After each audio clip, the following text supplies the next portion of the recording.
Are we live? Hello?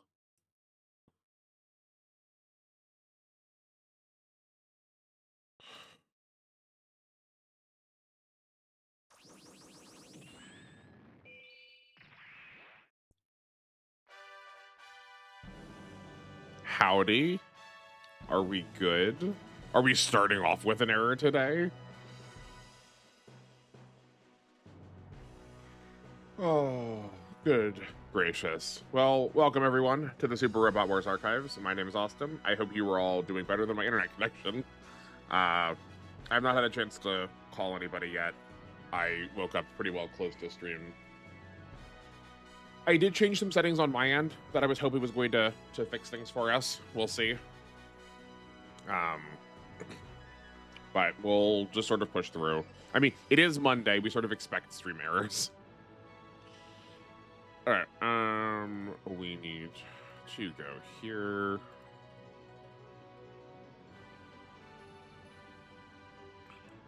And here. Okay. This brings us to where we last stopped, I think.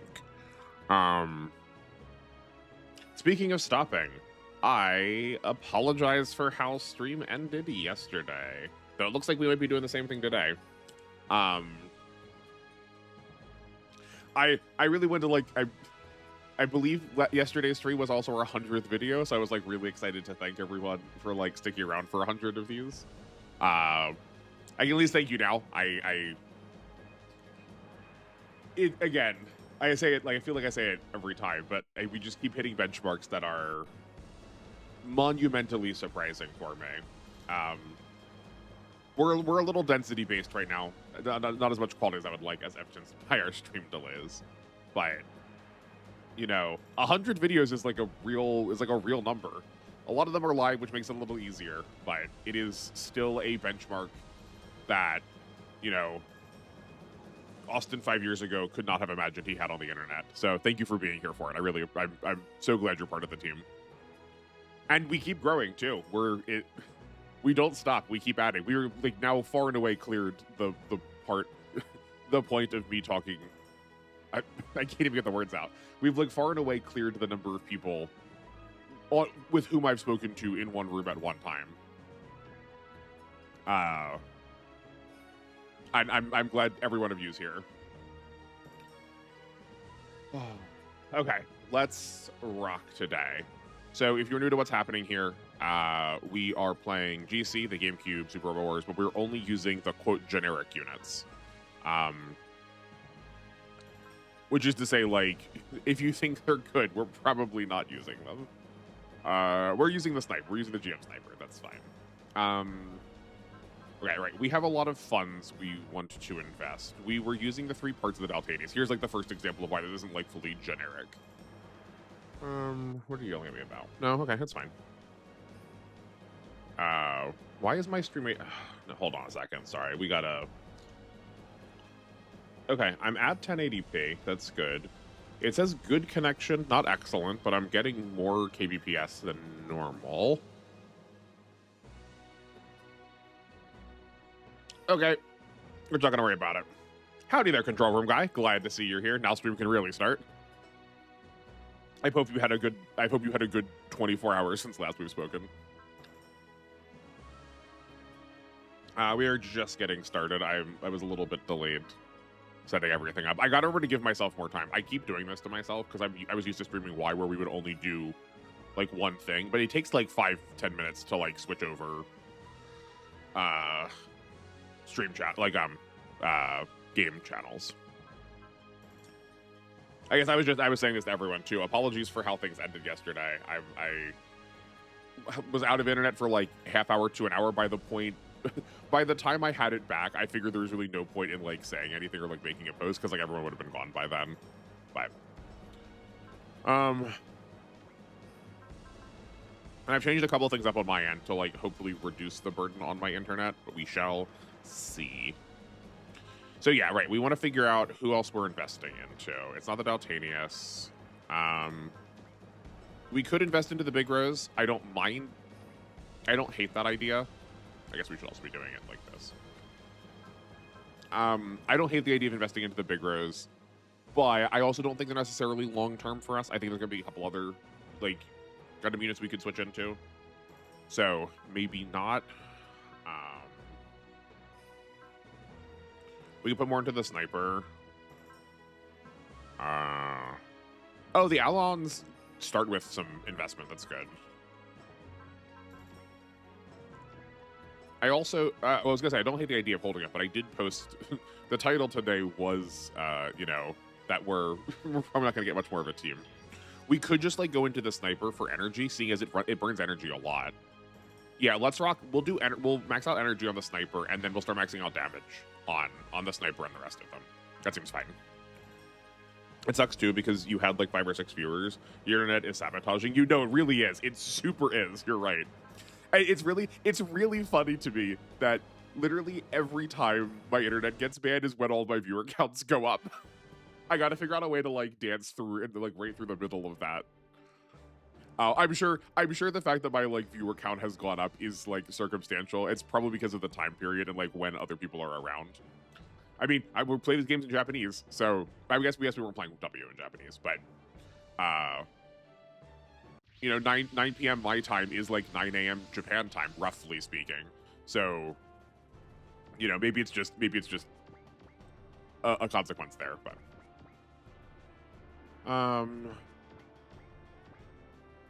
okay, this actually we get to deploy everyone then. That's perfect.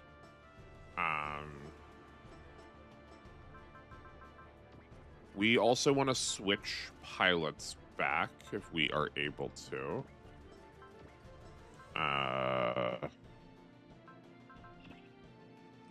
Yeah, we can.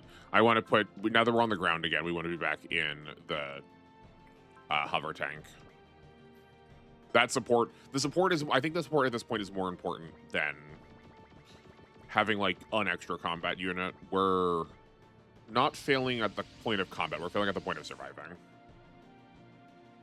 At least last time you basically got a full stream. That is true. We are just like shoving it further and further back now. Eventually we'll get to the point where I don't have to think about it because my problems will be like 4.5 hours and I'll end in 4 hours. It'll work out perfectly. I'm just beating through W to catch up with you. Then I have L I've been playing, taking a break from my comic manga binge. What's in L, vaguely speaking? I got no details there. But glad you're keeping up. That'll be fun. Then you, I'll have you as my man in the chair. You'll fit your name especially well for my stream then, so you can like make sure you're queuing me on secrets like we talked about. I've also been on a manga kick. I read through all of Dandadan. I'm just starting 1,000-Year Blood War on Bleach. And I've been chunking through a lot of like smaller things just sort of to get them off my list. But largely that's like right when I wake up or like right at night when I don't really have enough like mental wherewithal to do anything else. Oh, right, okay. Well, we'll just put the L game back in the battleship. I forgot because we got all these characters new that Daba got scaled to our rest of our level. There's something up with this stage. Okay, if we finish it in 7 turns, we'll get a Bat Shoe, which we would really like to try and do. That's one of these guys. Hold on, we can scan that quick to look at them. Oh, I gotta remember where all my buttons are. I could, you know, chill out for a second and read them, but that's impossible. Yeah, one of these guys. They're better than the Alons as far as I'm concerned. They do have a beam coat small on them by default. I don't think the Alons do. Yeah. Yeah, we're both S on ground. I guess the Bat Shoes also fly. So if we are on like any ground terrain, we can sort of save ourselves some trouble there. And they just have like a way better pool of attacks. They function very similar to our snipers.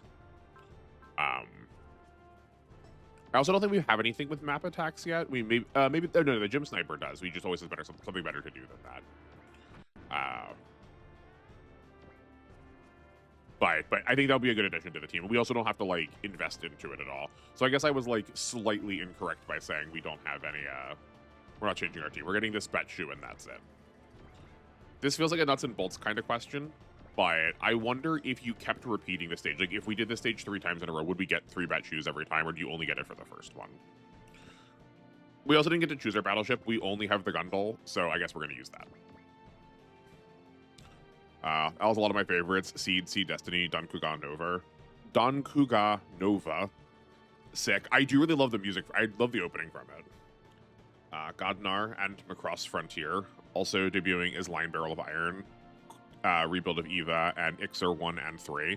That does seem like a really sweet lineup. Regardless of what you could say, I mean, actually, maybe you don't feel like this is true for Neo. I think we had this conversation. But regardless of what you can say for like the vast majority of these games, their lineups seem to always feel like they slap. There's at least, I think like the vast majority of the time, I'm like, oh yeah, no, there's something sick happening here. But L does seem pretty stacked. I do really want to use a Dankuga again. This would be like the perfect game for it if we were playing it normally. It's so busted. It's so busted. It's if you've not played this game and you have played a game where the Mazinger gets Majin power early and the Mazinger is good by having Majin power early, it's like that but on steroids. Because like the Mazinger is only so good when it only has one pilot. Like imagine a Mazinger that has like better stats and also gets to have 4 pilots, later 5. That also just like kind of comes with a backpack that can resupply it whenever it wants. Like it's absolutely bonkers. Which is also obviously why we can't use it, because that would be way too good.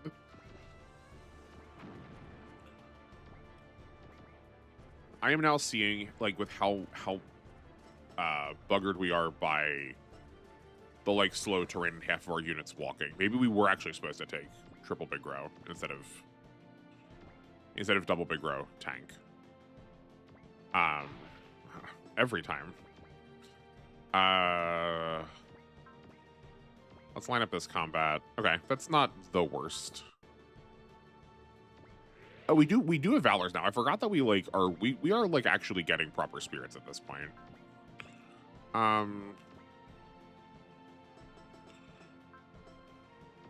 Can this big row reach? No, they can't. So I guess we'll go for this bat shoe. Yeah, that seems fine.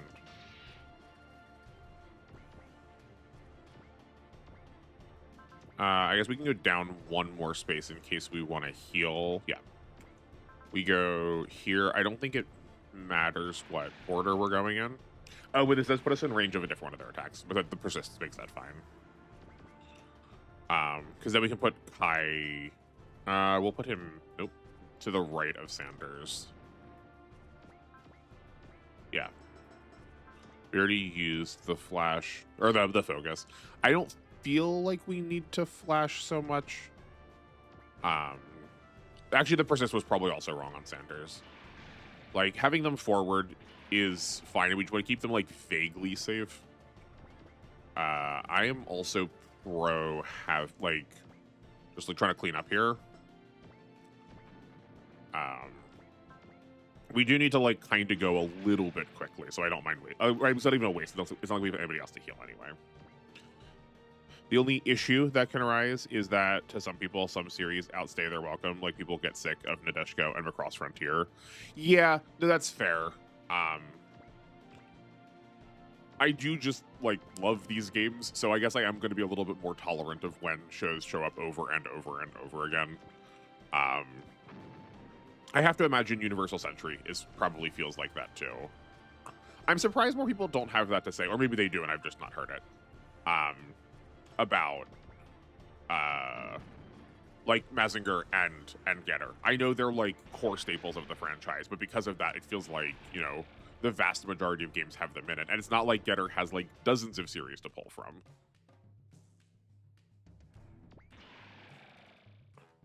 But yeah, I have to imagine too that Nadeshko would get pretty old, because they feel very polarizing. They're either like aggressively good, like we talked about yesterday, or they are really just like constant filler units, and like why that does not inspire a want to play them a lot.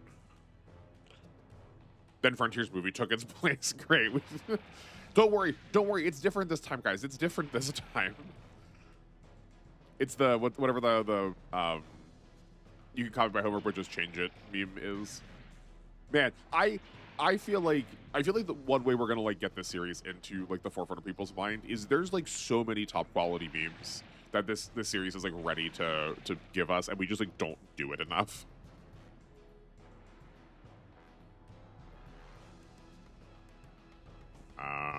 Yeah, that's fine. Turns out I should have accounted for the Alans and then put some bullseyes on. That's okay.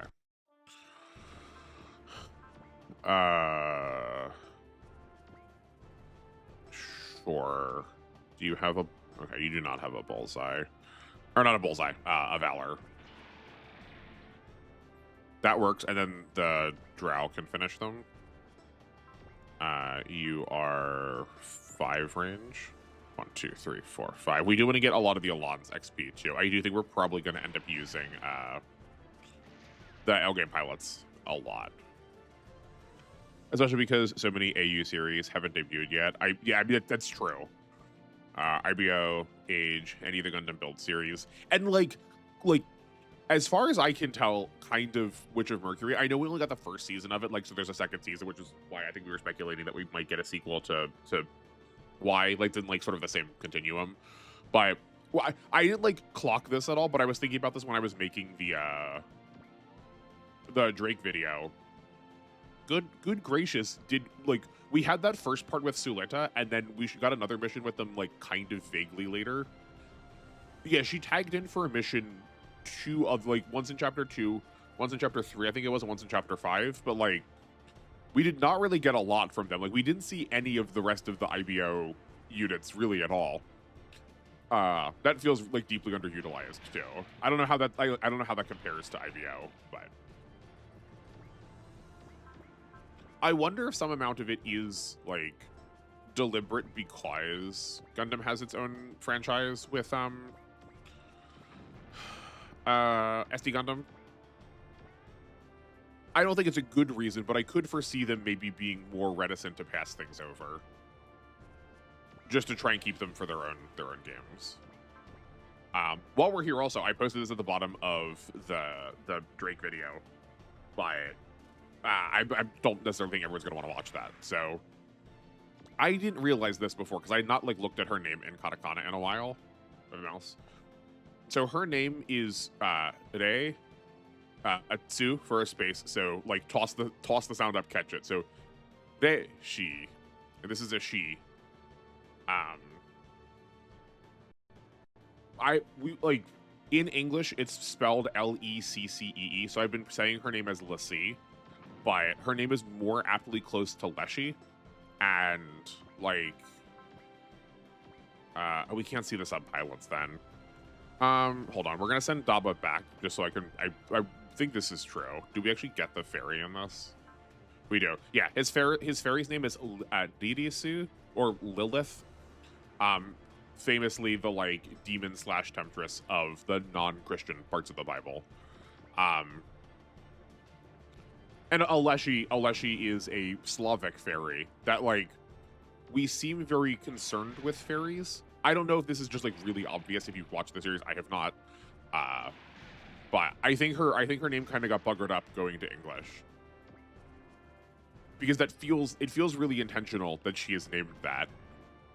I don't know what to do with that information. I just like found it interesting because of like the language nerd I am.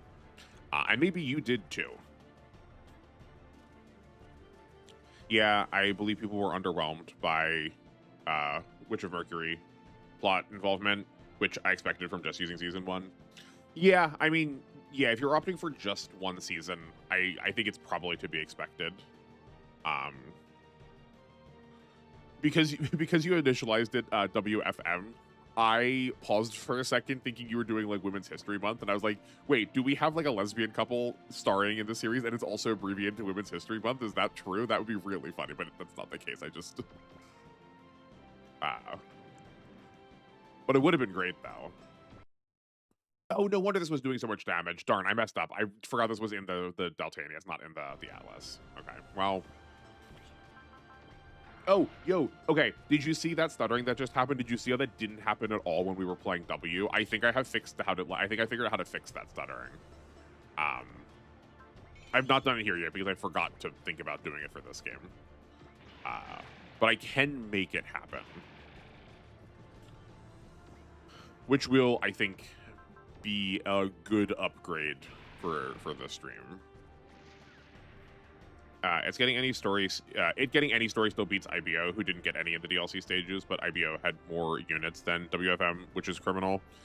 Yeah, I know we had said that like the IBO story was, or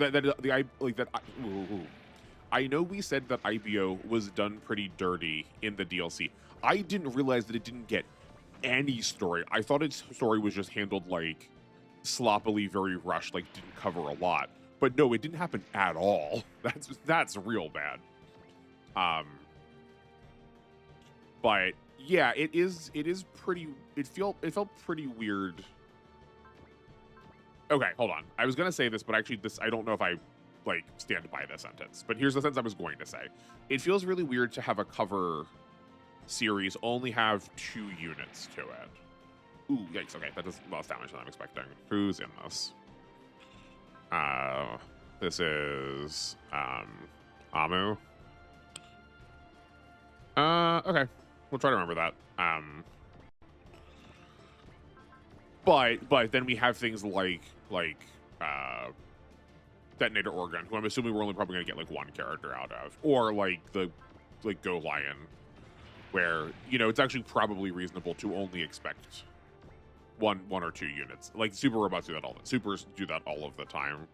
I guess but it does still just feel weird for a real series to do that when sort of the like drawl of those series is the multiplicity of units.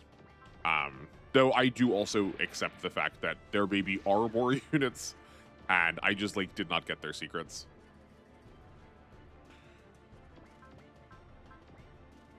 Yeah, I have to like I have to imagine I missed the vast majority of secrets in that game. I like obviously did not gun for them. But I don't feel like I unlocked anything beyond like relive, and that took way too long to get, in my opinion. Has everyone healed over here? Okay. Oh yeah, what are our post movement attacks here? How can none of these hit anything? Oh, because this needs the Gundal cannon needs 130 morale. Okay.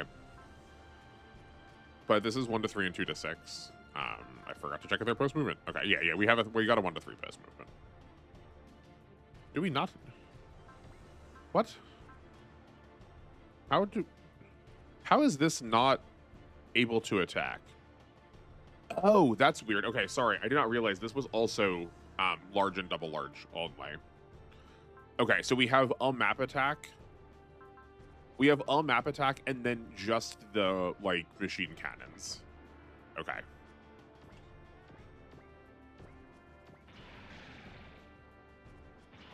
Maybe hold on a second. Maybe the Gundal is a lot worse than I thought it was. I kind of remembered it being really good, but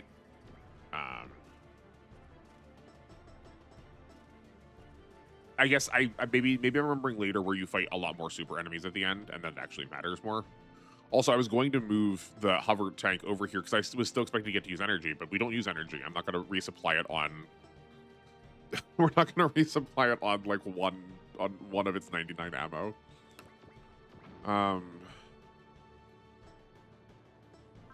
You know what? We can still go to combat though. You know what? We'll still push forward. That's fine. We did improve the sniper such that we don't need to resupply it as much. This will probably do a little bit, but you know what? That still counts.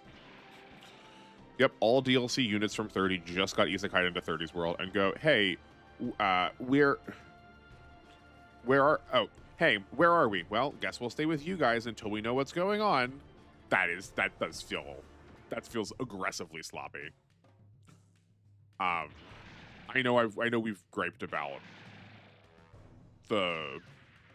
I guess I've not like spent a lot of time talking about the writing of why, largely because I just didn't see it. I sure did line up for a triple there, didn't I?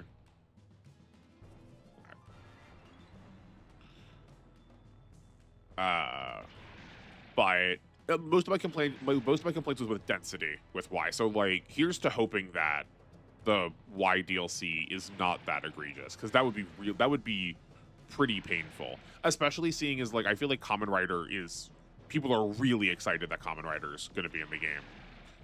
The Big O is like one of the few mechas that I think people who don't normally watch mecha know about. It was like, at least over here in the States, it was one of the ones that got translated to English. It was like a Saturday morning cartoon that a lot of people thought of. I'm really excited for Bryger. I don't know how many other people are. I really like all three of the J9s. And I'm not surprised that Bryger was the one they did first. Sasoriger and Backsinger, I believe, have only been in this game. Or, again, disqualifying the mobiles.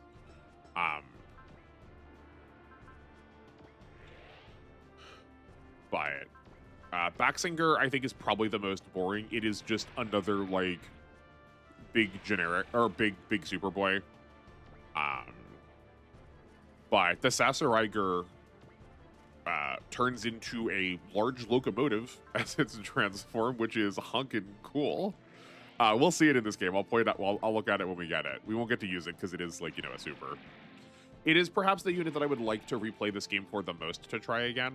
I definitely deeply misused it because this was still really early on my time playing these games. So I still looked at supers as like it's supposed to be tanky. It's supposed to be defensively tanky and just like tossed a lot of those parts onto it, and that's not at all how it works. In my estimation, it is the energy. It takes the energy-based attack qualities of a lot of supers and like amps that to the extreme, which is cool. Like I feel like it. Like I said, it's still defining. It's still kind of a defining quality about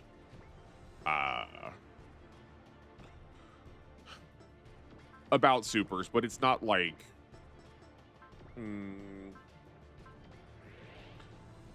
It's not their like most dominant quality, you know. So it does feel a slight bit more unique of a design. From what I understand, Zeromoyer, the Hades Project, and the one that looks like it's a gym, Ideon kind of fill those niches too, but in like very different ways. Okay, we're gonna give Lassie the bat shoe, and then the hover tank can take out the other Elon. Actually, I think we're gonna just clear this turn because we can have like one of the big Riz come over here and take out the last one. 1, 2, 3. That's also 4 range, but that works.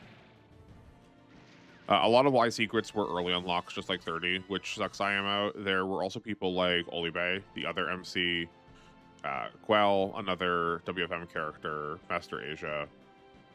The Relive is the real standout. Yeah. Yeah, it is really disappointing that it just like pushes them earlier. I don't hate the I think we said this. When we didn't get Reiko, I don't hate the idea of them handing you secret characters like really close to the end of the game, just to kind of like incentivize you to want to like go back and have a second playthrough. But I think that needs to be done really carefully, and I think you want to do that really close to the end and do that with the like the most bombastic or the either the least difficult secrets to like get you to want to go, oh, I can find these and something else, or the like hard, like the most obtuse secret that no one's ever going to see, because that like gets people to keep hunting for it, you know.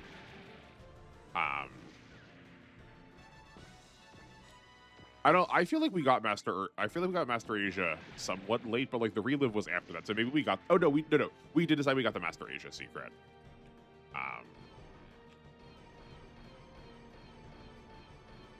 What else? I feel like I could be led to believe that we got the Olibe secret because we did use Daba pretty consistently early on. Yeah, sick. We got to keep this. Okay. Great. Nice and easy.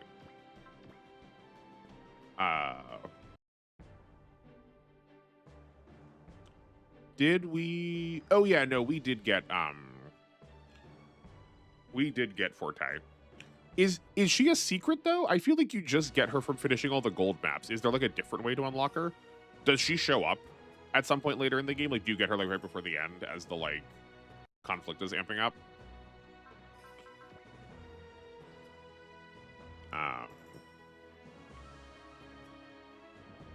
I'm kind of disappointed that we didn't get Gel, Mio's first husband. Just to like see another Richer Mercury. Not that we ended up using, like, Suletta became just like a Daunt bot at the end there, which is still fine. Like that's still put in work. Okay, I guess we should look at the Bat Shoe first. We kind of looked at it already, but it's not as upgraded. The one on the map, I believe, comes with 2 points of upgrades in it, where ours just starts at default.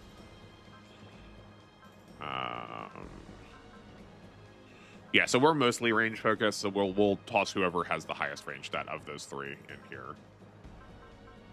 Okay. I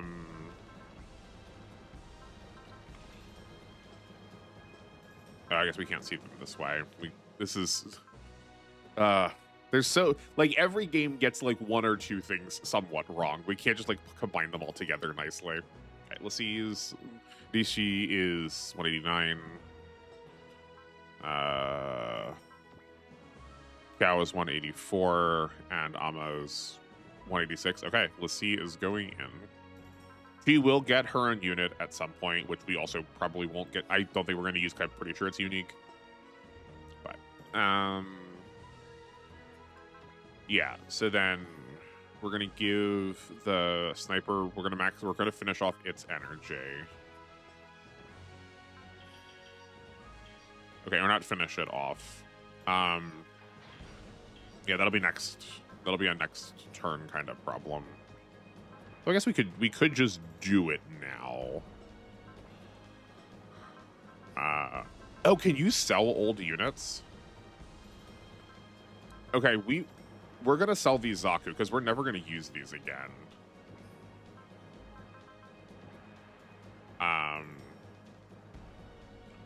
These also turn into a part. They are. Yeah, how much do those sell for? These parts sell for 1,000. Okay. So it's better to just sell the unit. But like, there's no reason we're ever going to go into Zaku again when we can just go in the big grows. Maybe I will regret this, but we'll see.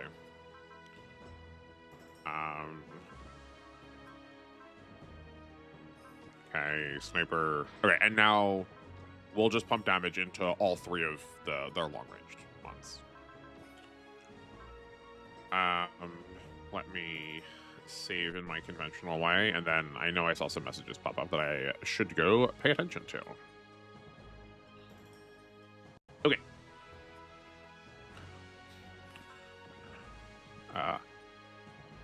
Alon and the Gundam Ferract not being DLC caused a revolt on Reddit, and honestly baffled me. He was the top secret choice as soon as we knew, which was confirmed. Oh, is Alon the one that I was like, oh man, this unit is so good, we're gonna use them so much they were around for one stage? Was that what that was? I'm pretty sure that was a Gundam. Yeah, if so, it's still baffling that there wasn't a way to get him as a character. He is okay. Yeah. It's like really strange how all of that was handled. Because even if they didn't want to put it in the main game, allowing you to keep him for DLC would have been cool. That you could like slice your way through time and space and like rip him out of his like bad fate or whatever. Funnily, Big O's last appearance was like Z3, so 10 years ago he is used to. So 10 years ago he is used so sparingly. Yeah. In what we learned was D and not J. I know he was in there, and I've had a lot of fun with him. He was sort of my primary carry for that playthrough. The one that I kept mistaking for J. Bryger should be in more games. They are in GC, XO, and Neo, along with an alpha game, and that is it. Oh yeah, I forgot that there is like literally one mainline entry for them. Actually, yeah, while we're here, I know that XO is a quote-unquote port of this game onto the Xbox. When we've done that before, so like going to a portable did make it a different game. And the fact that they called it a different game, like, I understand the logic as to why, because this is named after the system. It would be weird to have, like, Super Robot Wars GameCube now on the Xbox. Like, that feels strange. But are there any mechanical differences with it? I've never cracked it open to see. I believe Akarasu treats it as if they are the same game. But I could foresee there being some small differences, like some numbers, like, tweaked. Especially because things like the ball, the gym sniper are, like, too good for them being generics. Or, like, the Dankugar is, like, maybe too pushed. Maybe that's what they want, but... some of these things are not like the others. Okay, this one's probably going to be rough if we don't get to, like, actually pick units. Oh, here. This is a unit I feel like we don't get to see a lot. Amuro is now in the G3 Gundam. I feel like maybe we saw this before. I don't remember. Oh, no, we did talk about this. We just haven't deployed him in a bit. Because I mentioned that I didn't know if that was modeled after the one from the novel or not. Never mind. Ignore me. Can you burrow? Oh, no. This Getter 2 does not burrow. It flies. Okay. I'm hoping we get reinforcements, because this is going to be pretty rough without them. I don't know if we can do this with just 5 units. 6? Oh, okay, hold on. Maybe we can do it with 6. If so, it's going to be slow and grindy. I'm also assuming, yeah, I figured that those were based, there was a 3x3 base tile section, but... yeah, none of these are particularly spooky other than the battleship.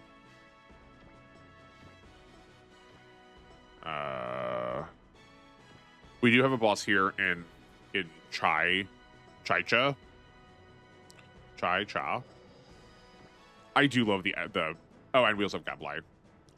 The L game names are really good.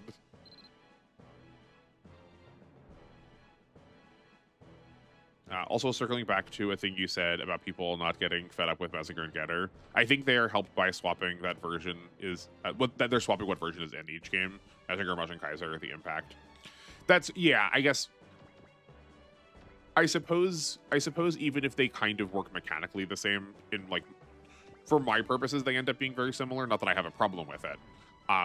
But if you do just, like, rotate every game, which one is present, then it probably does still stay, like, feeling somewhat fresh. Right? Because it's not like we do rotate with some of the reels. We just, like, jam them back to back to back to back. Yeah, okay, I buy that. That I think that's good logic. That makes sense to me. Although Armageddon did get to the point where people were getting sick of hearing heats, especially when Devolution and other Getter properties exist. Yeah, I don't know how long Devolution was out for. I'm pretty sure 30 is the only time it shows up. But this series really loved Armageddon for a while. We said this already when we were talking about Razafan, and that, like, feeling the need to compare series against each other is, like, not actually doing them really any good. But I feel like Getter Armageddon is the less mainstream or non-mainstream version of EVA. That for, like, mecha heads, we talk about it in the way that, like, quote, normies, I hate the term, but you know what I mean, right? That, like, people who aren't normally into mecha talk about EVA like it was the second coming of, like, anime in the West at all. That I feel like people who like mecha did that with Armageddon for a bit, and now that it was just everywhere. Devolution, another series based on 30. God, whenever I think of the DLC, I get so violently mad. Was it just DLC, and then they just did the same thing with it? I mean, yeah, I know they did it with all the DLC. I don't know why I thought Devolution was, like, just in the game proper.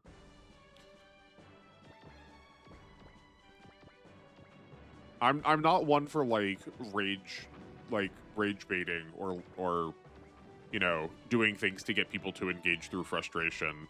But maybe we, if there's like a particular month where I'm just feeling really cranky, maybe we just like play 30 and get our frustrations out.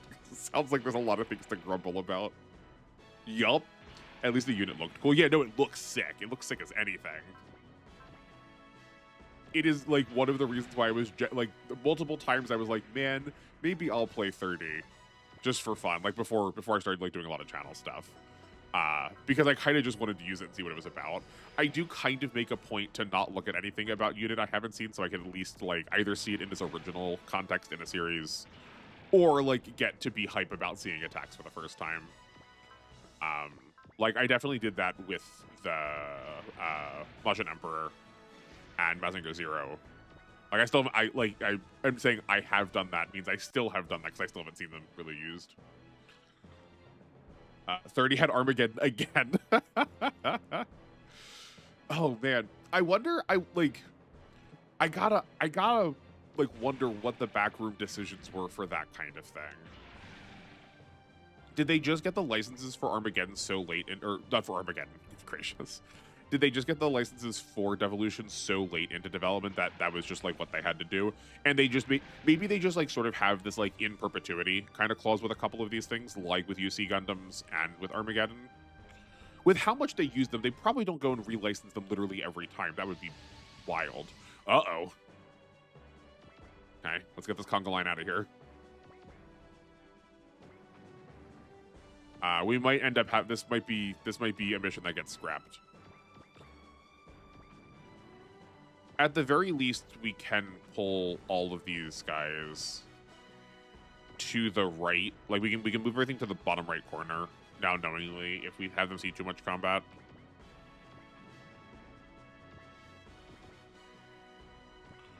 Yeah. Oh, because you would ask about XO. XO is wildly regarded as just a better GC by the community. Okay. Just so happens GC was the one that got the English patch. XO also has more units and characters than GC. Oh, sick. Okay, so it is like a full proper different game. That's good to know. So, I mean, yeah, like maybe we get to play that on the channel. And then I get to like live out all of my dreams of the like using the mainline units here that I didn't get to use. You also got an Akai, a Dop, a Gaddle, a Magella. You have no idea how much I want to just be able to play as a Magella attack tank. Oh man. I don't know what got in my head that like all of the derpy little things were exactly what I needed. But it makes me so mad that I can't play as a Magella attack in like a lot of the earlier Gundam games. I'm pretty sure in encounters in space, you are allowed to fly around as one of the Magella attack. Like, just top half of their tanks. Oh, and you also get more stuff for the Soul Gunner, the main character unit. I did use that a lot. But yeah, like, even the Akai, I love all of the, like, strange water ones. Zeon made so many, like, weirdo kind of alien-looking water units during the 1 Year War. I know we're on terrain, so it's making it look a lot better, but the Bat Shoe is putting in a ton of work. It has a shield defense, and it has a beam coating, so it's, like, never taking damage. I know we get to keep restoring that because we're on an energy tile, but, like, we're already camping tiles anyway. I can't, like, give it lower credit because of that. I believe I believe that the Kyojin Karakuri Raijino was from GC only. Well, never mind then. All my dreams are foiled. No. I do. It's like it feels like one of the few times that we get supers that can switch over. I guess the other one being Getter. They usually get to switch around. But at least with the Karakuri Raijino, that isn't like that good or relevant of a unit. It can't combine with Bakuryu-o, and God Raijino is in fact godly.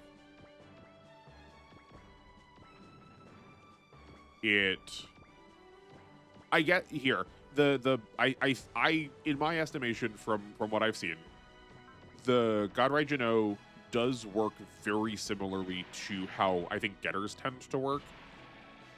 obviously can't transform. I guess like how the Getter 1 works.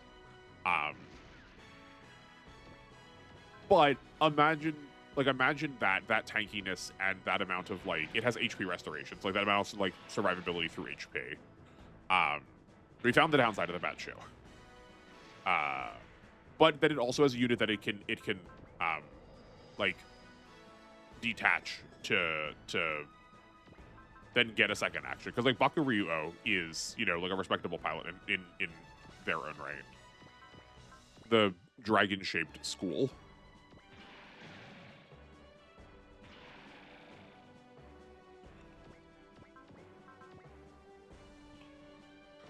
Okay, we probably take out one of these.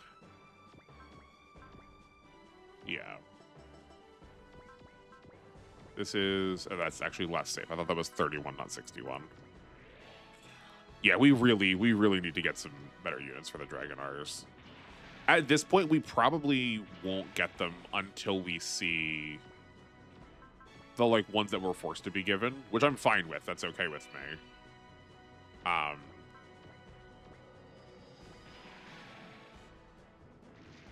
And those will probably end up just being the best upgrades we can get. Yeah. In terms of licensing, I don't think they do it per game, but I know Harmony Gold was the reason we were never getting the games officially in the West. Okay. Interesting. I figure at least for like actually, I wonder if it's like a bundled deal. Because I was gonna say, like, at least for like, because there are a couple of these that are like one-offs or show up like really seldomly.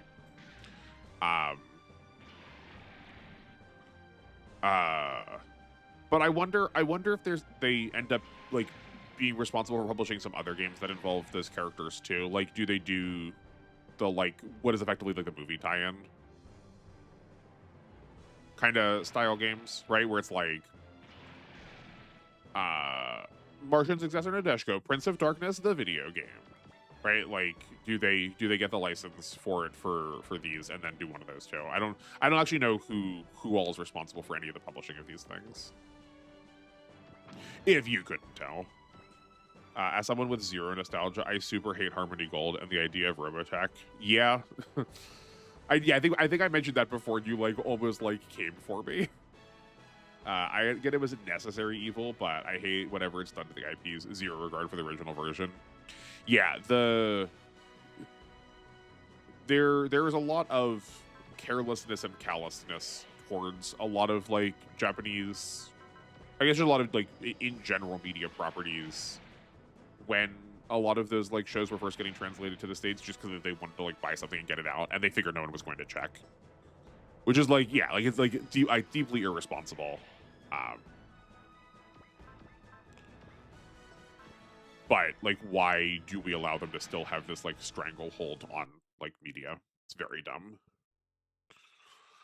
I say as someone who was like really fond of the one or two Robotech games that I played growing up, but I imagine I would have been just as fond, if not more so, of like the original property that like actually made it make sense.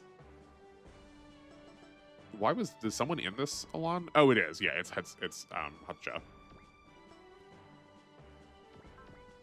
I think we should get rid of the bat shoes. I think that's more pressing.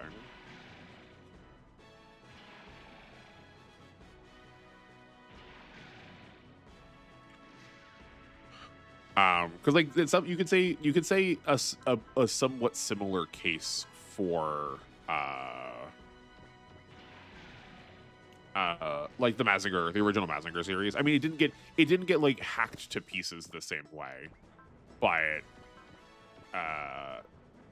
the fact that in Grendizer, like Koji from Mazinger is in Grendizer as a main character, and when so what is it?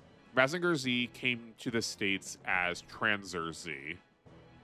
And whatever they renamed Koji's character to, because they didn't keep him as Koji. When Grendizer, which I don't remember the name of it in the States, they just didn't name him Koji again, so no one realized that they were like supposed to be a connected series.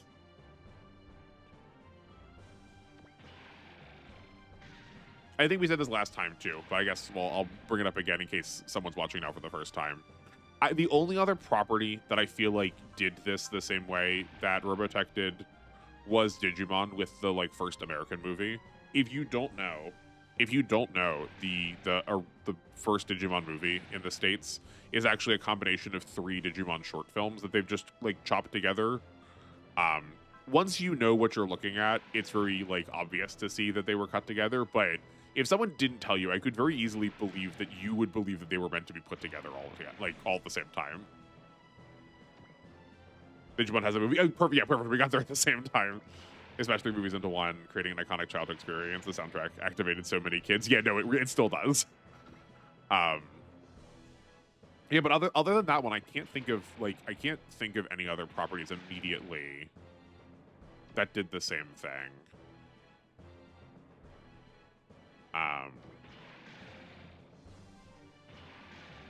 Yeah, there's probably gotta be another one.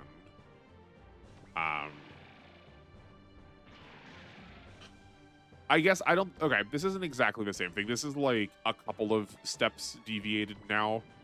But I believe Tenchi Muyo has a roughly similar problem where there's a couple of continuities for the world of Tenchi Muyo, and only part of each of them ever came to the States, but the States kind of treated them like they were all the same continuity and didn't bother trying to explain that there are like multiple worlds in that world. So there are like some plot points that get like really buggered up because oh yeah, definitely killing Gabla if we can. There's some plot points that get buggered up because you assume the characters are like operating with the principles of like the episode you may have just watched, and it's like, oh, whoops, no, actually, sorry, this is just from a different continuity. At the very least, though, the series does have the like good sense to actually name those series different things, but they're pretty sure they precede Gintama, but like if you've seen the Gintama anime where it's like Gintama 0 and then Gintama question mark and then Gintama ampersand, Gintama Octothorpe.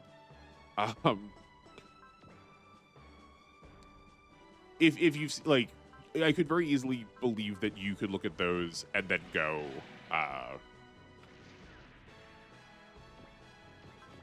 you know, that you apply a similar principle there, right? That those are all actually part of, like, you're supposed to watch those all together. Yeah. What was more common were the 4Kids experience or just censoring your rating series? Yeah, I mean, I think the most famous being the like Brock donuts with rice balls example. One Piece got hit hard by this, definitely early on. They like covered over a lot of stuff. And then like Yu-Gi-Oh is also like a really major example. I would say overall Pokemon probably got hit the least dirty, like overall. The times where they were hit, it was very glaring and very much, in my opinion, distracted from the show. But I don't think it suffered regularly from the problem the way something like One Piece did.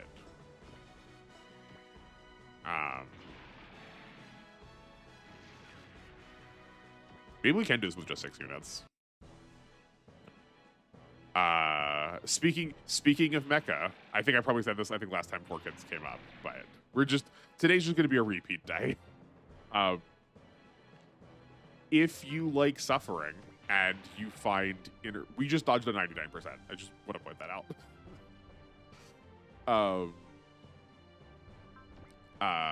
If you really like internet humor, there is a jokingly made. This was not actually really made, but well, the video is real. This wasn't actually made by 4Kids.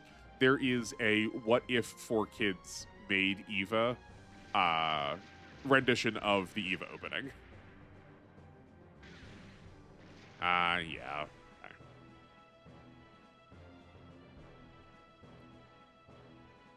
I find it hysterical every time. But it is a very particular brand of humor. It's definitely got an amount of edgy humor to it at one particular point. but the line, "Yo, Shinji, get in the robot. Your dad loves you, get in the robot," will never not be funny to me.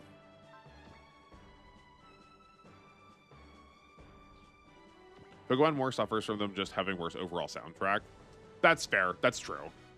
Funny enough, there's also changes to more heavily push Misty as a romantic interest.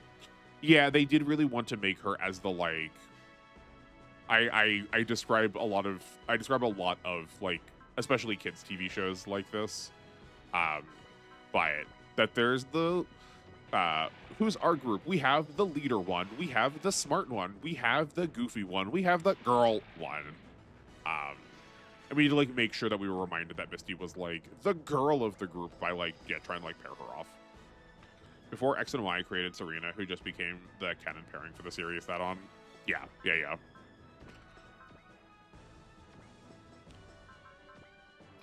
I would love if they leaned into it some more and, like, gave her all the canon-themed Pokemon. Like, give her a Toucannon, give her a Mega Blastoise. What else? What else has cannons on it? Can she catch a Genesect? I'm pretty sure there's a pro tag that gets Genesect.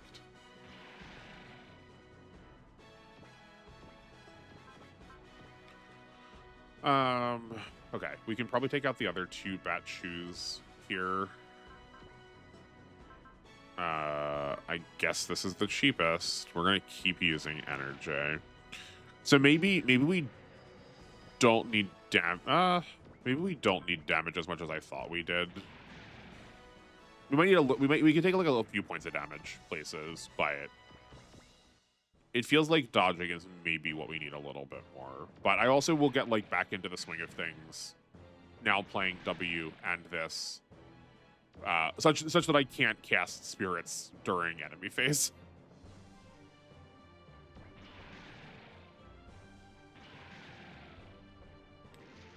I don't think I have watched the Pokemon anime since I was a youth.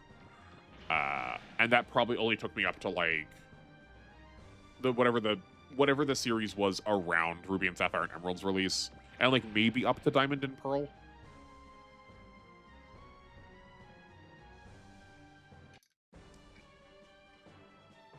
Yeah. Yeah, I stopped playing the games, like, as a kid. After Diamond and Pearl. Yeah, I never did anything with, like, Black and White onward. And then I still didn't. And then the last ones I've played now have been the, like, two most recent series. All right, I think we start setting in on Nay in what I'm presuming is the Ogue. I think that's what the Ogue's head looks like. Yeah.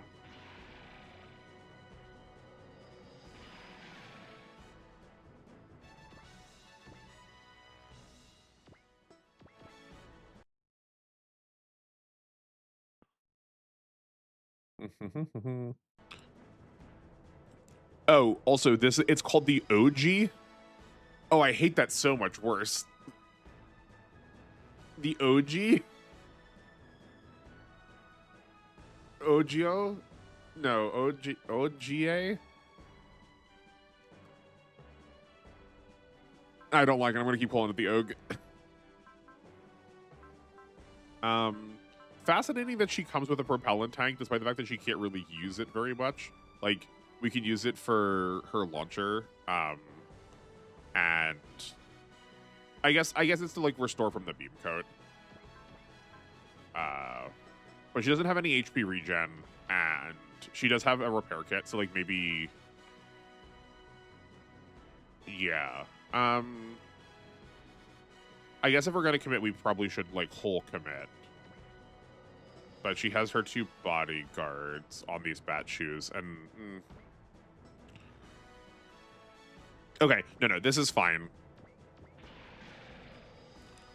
We can whittle her down, and we can, like, clear these out.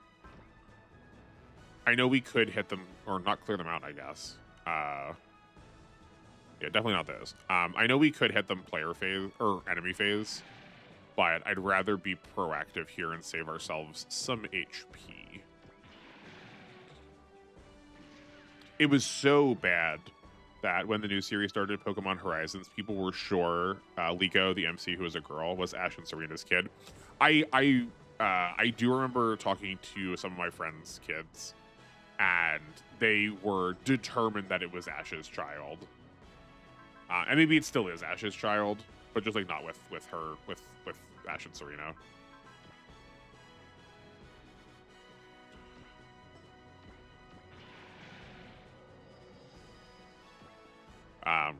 How is that series doing? Is that good? I've not really seen anything about it, like hardly at all. I do like that Pokemon also started doing the like small little animations that weren't necessarily like tied to anything, that were just like a tiny little vignette about like a one-off story. I think it's very good because like that's the kind of stuff that I like out of the Pokemon universe.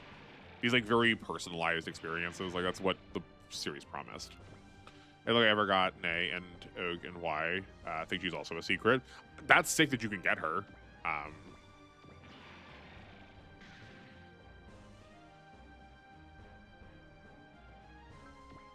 She feels like she ought to be a secret, seeing as she is like, you know, a villain.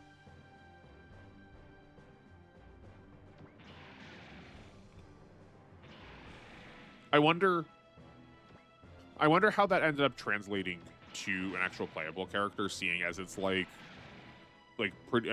pretty well the defensive monster that rules the early game as far as bosses go. We also need to block here to not die. Yeah, we got to handle those bat shoes quickly. Don't be dead. Oh, she is sniper, so she's going for the parts. Okay, this works out fine for me. It is a bit of... we've not used any of these. Okay, it's a bit butts that we don't have our healer back, but this is probably going to be close. Oh no, hold on. We can take this Alon out. Oh, no, we can't. Okay, that's really bad.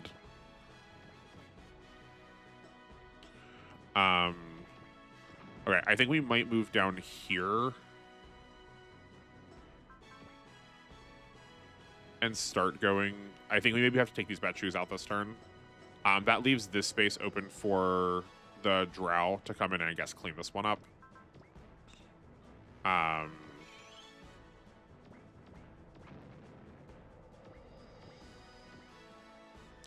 I think this is probably enough with the help of the bat shoe. Yeah, okay, we don't need to waste the Valor on it, is what I was thinking. Yeah, okay. That feels safer. Oh, we're getting a scene. Is everyone else going to show up to help now? Oh no, it's just that Dunkugar went into the extra damage mode.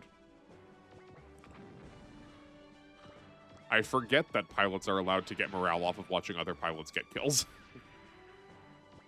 And I think we're just going to end up leaving this Alon until probably the end because of where its positioning is.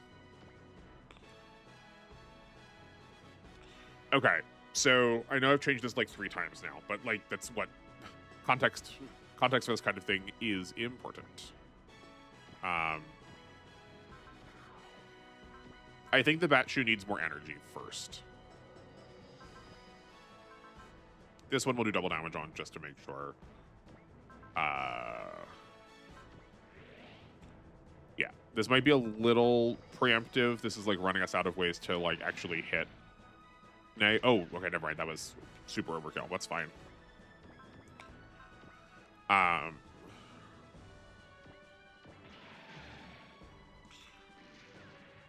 But yeah, I think the bat shoe needs energy first to be able to attack long term. Then we can probably go back to upgrading damage. Also, I definitely was wasting the bat shoe's defenses some. I should have just put it on the ground.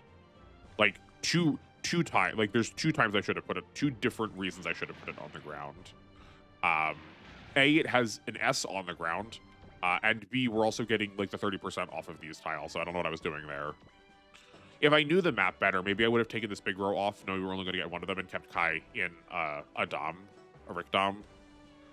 But okay. This battleship is piloted by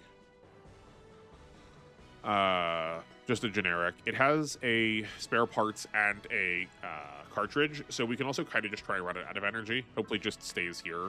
I don't know what its map attack looks like though.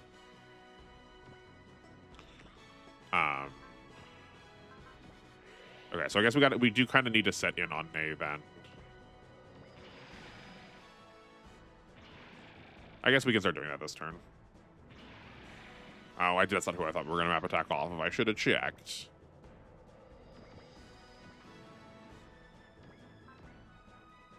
Okay, so actually, no, hold on. Can we pick up Slagers still? We can. We're running out of attacks here. Oh, no, we can't. We need to be here, and that's the only space we cannot go. Okay.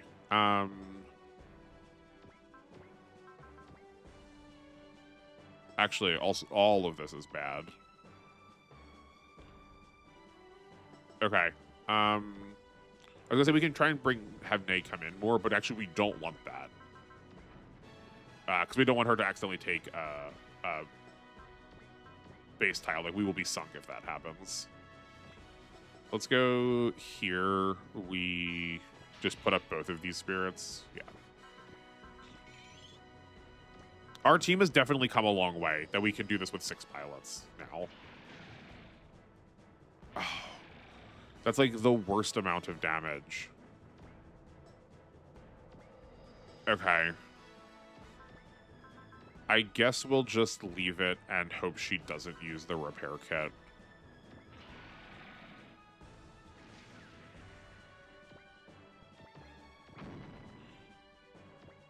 And then I suppose we'll just start here.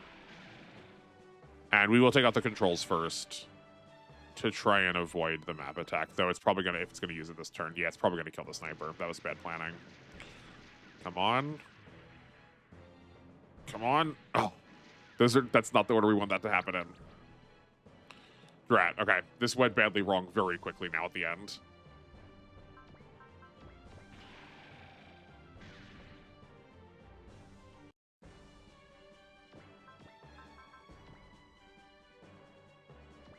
Okay. Can we attack you post movement? We can. We can pull an attack from. Let's see. That's good. We're gonna keep using flashes just because I think they're gonna give us. I think they give us one more defensive with it.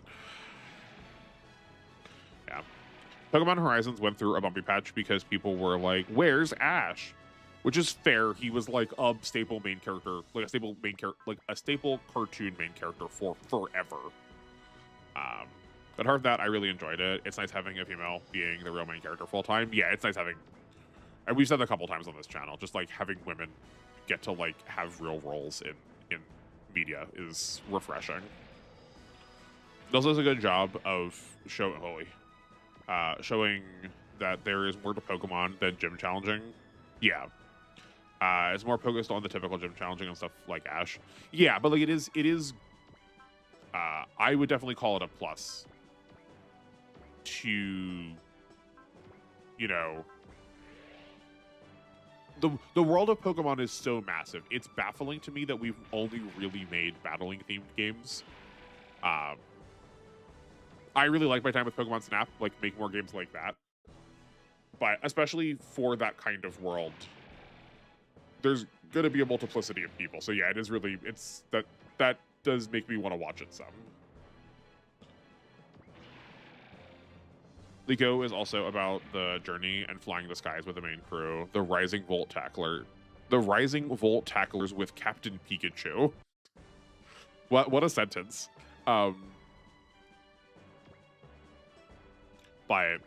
yeah, I feel like we don't have. I can't think of the last time a series has been like a real, sincere, true adventure series. We've definitely had like shonen fighting anime that included adventure as part of the premise, but it is just that. It is part of the premise, not the thing itself. Oh, I forgot you had counter. Okay. Well, that's fine.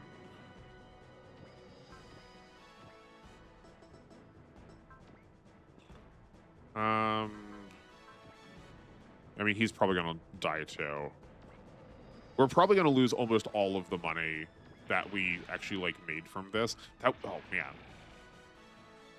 Yeah.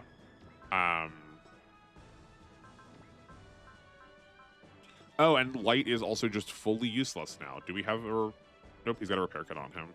Cool. Cool.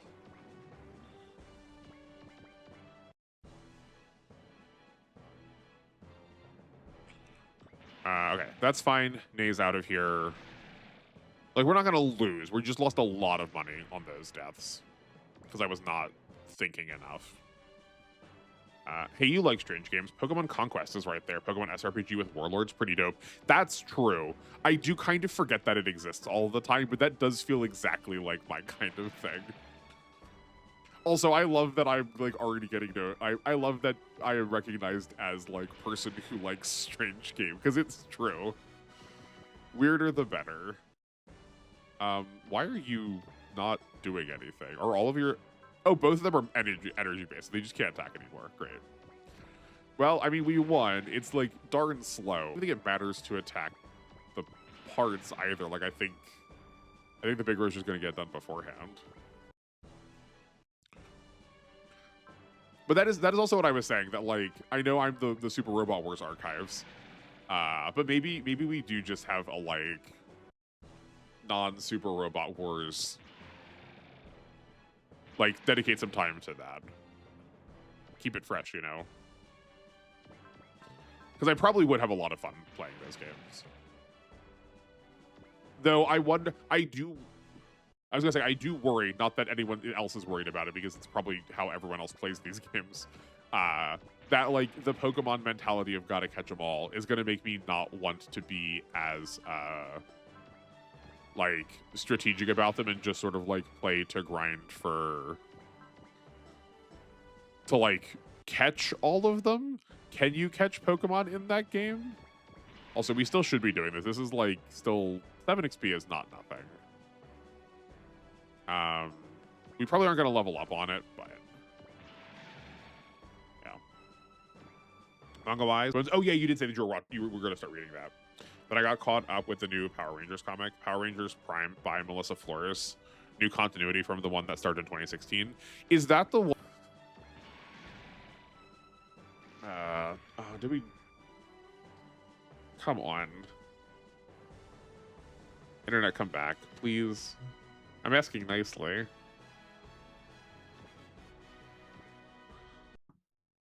No, we're good? Okay. I can't tell.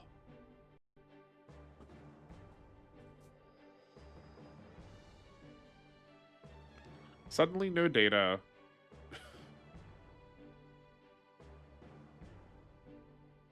Okay. We're green. We're green, but I have 0 kilobytes a second.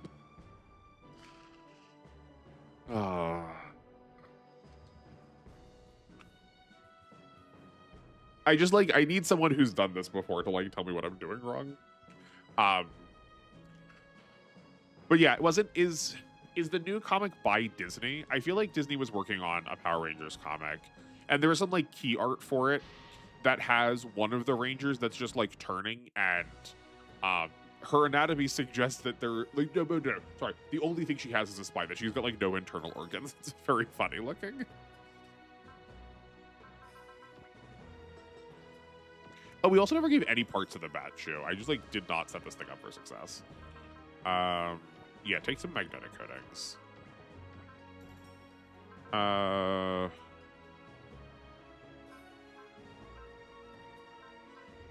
Okay, so we can't, as usual, you can't stack beam coatings, but we have other ones. Like, that should go on somebody for sure. Yeah, we actually have a lot of parts. We might need to, I might consider next stream just like taking all of the parts off of people and then just like resetting parts. I do that every once in a while once we get like really far in, so I don't like stay locked into what we had. I think we've talked about that before too. Just backups. Okay, good. Glad we're still holding true.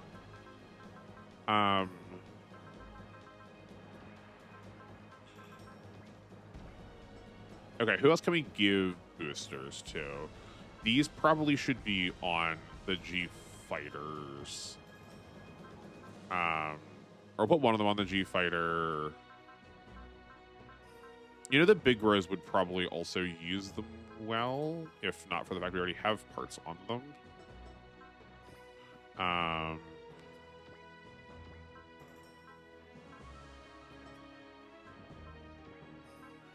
What? Why? This is an energy generator, right? Why do we have this on here? I guess technically it has energy-based attacks. We're going to give that to the Shop Ham Armor instead.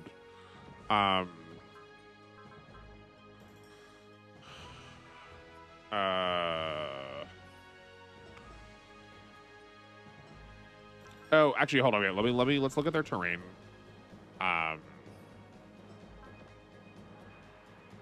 Oh, they need the Minovsky crafts to have S in the air. Okay. So we're going to probably take the radar off of this big row. I think we're on the ground for the next couple of scenarios, so this needs to have a Minovsky craft back again. Now that we're on the ground, we need to make sure they're ready for the air. Maybe we do just... Hold on. I think we are just going to put coin back in the big row. We'll give the beam coat small. That keeps it more survivable too. Because we really did not get use out of the tank at all. Especially if we're going to sort of start mitigating that through...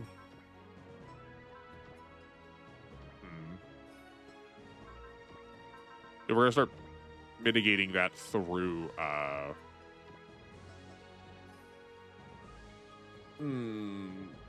like upgrades. I was also confused for a second because I'm like, I thought we put the Minovsky craft on the big row, but that was not. We don't have 3 of them. That was on the one that Sanders is in. All right, yeah. So we got some other parts still. We've got a booster.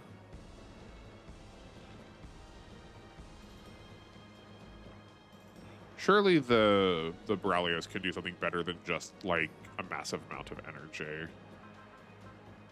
I don't know if it uses the booster that well. We also didn't want. We need to go down a part. I need to go down a part menu.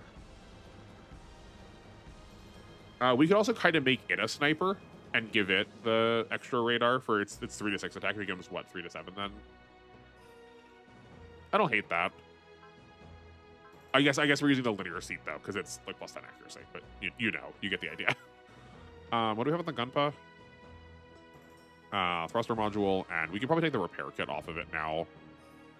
I don't think the movement is necessary. It's already pretty mobile, having hit away. I think we can just create its against attack range. That seems fine to me.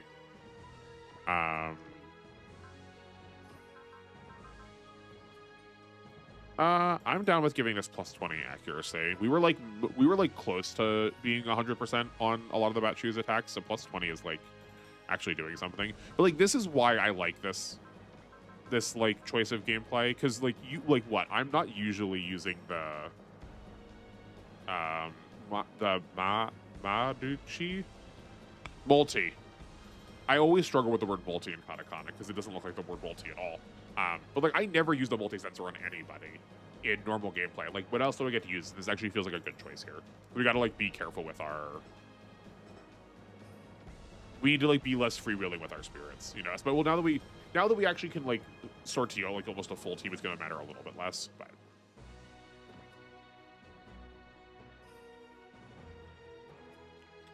But yeah, Pink Power Rangers Prime has a male Pink Power Ranger. That seems rare. That's cool. And it's running alongside a rebooted VR Troopers comic. What is VR Troopers? It's super interesting. It's a new timeline continuity from the other comics.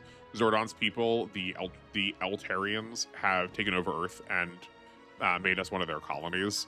So that feels like slightly edgy reboot. But I'm here for it. Like I like that we were trying to refresh the series and make it not the kids' show. Actually, speaking of series that got really buggered up coming over to the United States. The the Super Sentai series definitely has a very different feeling to it with the American morning cartoonification. Rita, it looks like the new Zordon and the Green Ranger. Rita is looking like the new Zordon and is the Green Ranger. Golly. Okay, cool. Our pink is a guy and our red, the leader, is a girl. I might have to read this. Also, our black and blue Rangers are super going to be a gay couple eventually, so I look forward to videos about PR going woke, despite it being obvious from like issue 3.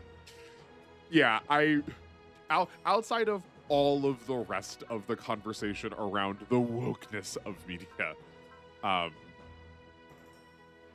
do find it especially funny when people who are just like lacking basic media literacy are reading something and then get like suddenly sideswiped by content becoming woke as if it wasn't like already keying that up really early on if you know what you're looking for.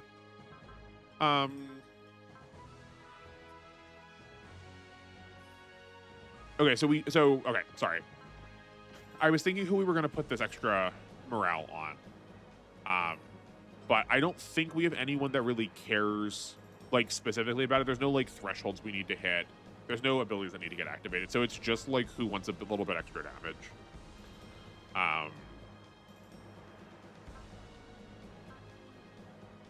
And we kind of, I think Karen's already loaded down on parts.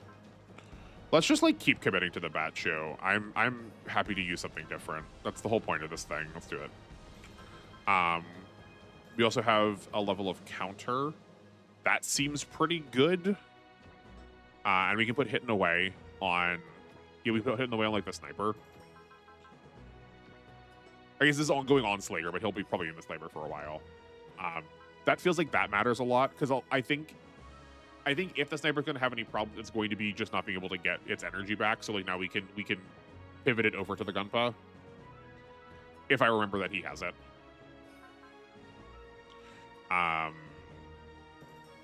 Right, then we can give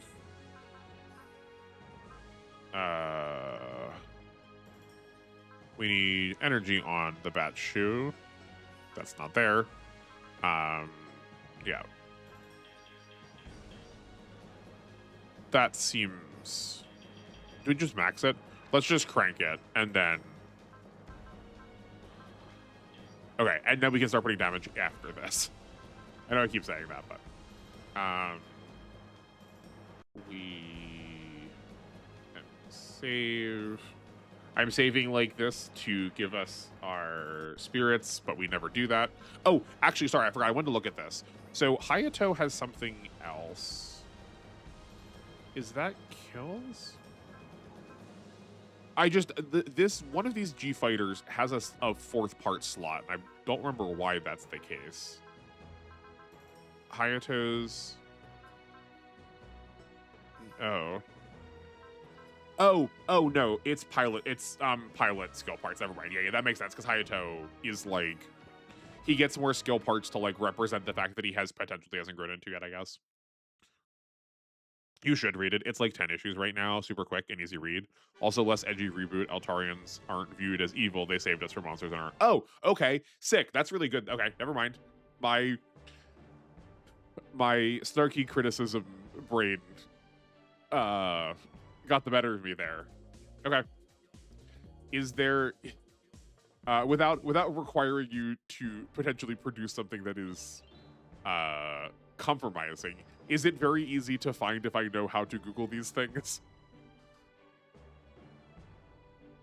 I'd ask you to drop a link, but NR 151 proved that I don't have the ability to let people do that yet. Or if I do, I don't know how to. Also, while we're here, like you can see here, if I'm not used to this series, why Gablai and Nay I thought were the same person for a while, and I just thought that Gablai was wearing a headband sometimes. So I was not paying a lot of attention to what was happening in the game, like the story.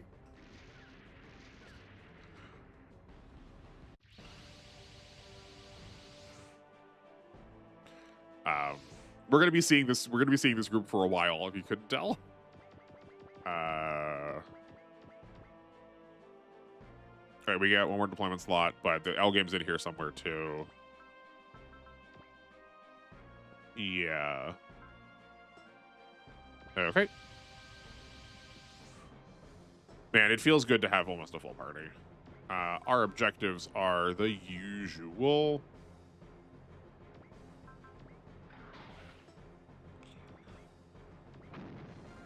Well, this map is going to be like laughably easy now. Because we just did this with a smaller group. Now we have like a full-size team.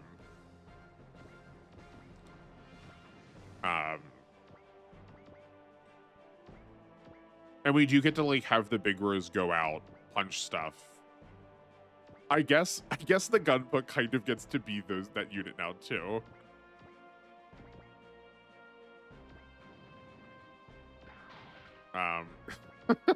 When will I not do it? Wish I could just turn that button off. Yeah,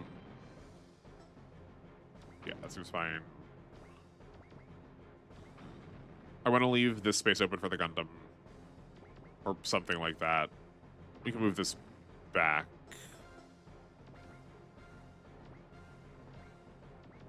Sure, something like that. That seems... we'll put you, like, vaguely in the middle when they come in. Okay.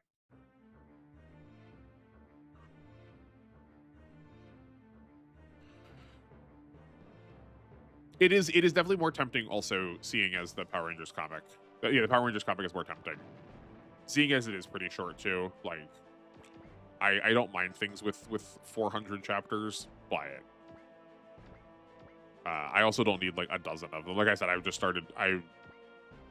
By just starting 1,000 Year Blood War, I cannot stress enough. I mean, just starting. I finished the full Bring arc, and the next thing is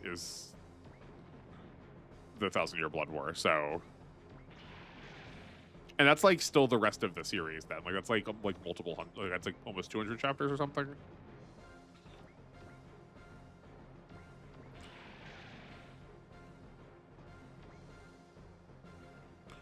As if I just also have like copious amounts of time working on this too. I mean, like you saw, I popped out a video, not a very good one, but I popped out like a decent one. Kind of overnight. You mentioned about Power Rangers and Sentai being very different, and it's night and day, especially once the Neo Saban era. For reference, for those of us who are not as in the know, could you give us a like good location, like a good locating framework for what the Neo Saban era means?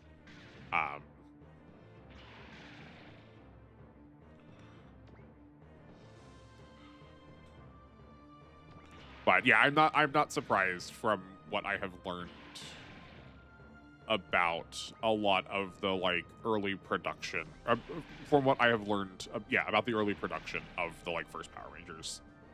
The actual Power Rangers series, not the Super Sentai series.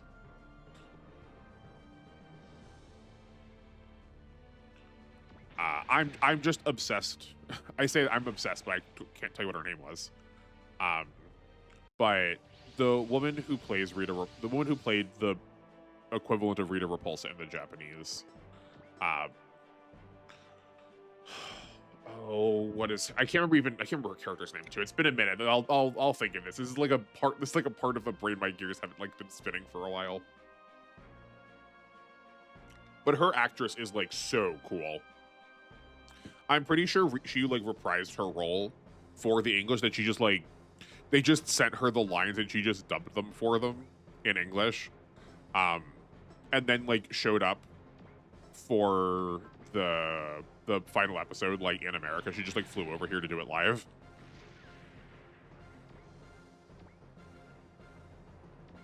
What a rad person.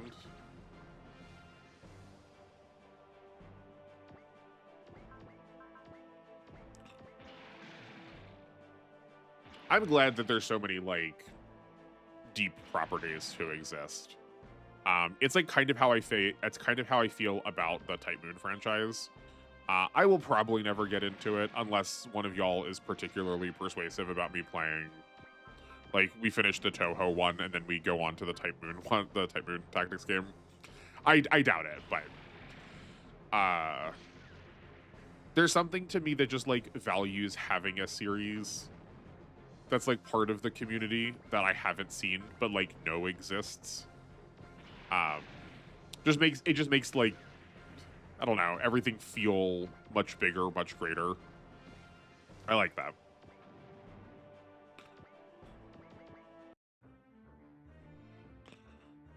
Barbara Goodson? No, I don't think that's it. Hold on. Let's look.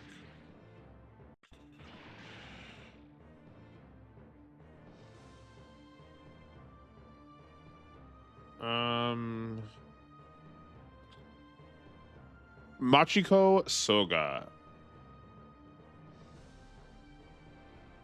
I know she did some work in the American version.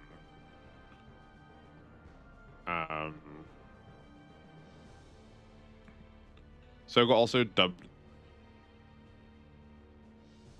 Oh, this is what it was. I know she came to America for it. She also dubbed the voice of Rita Repulsa when that show was moved to Japan. That's what it was. But she still did come to America for it.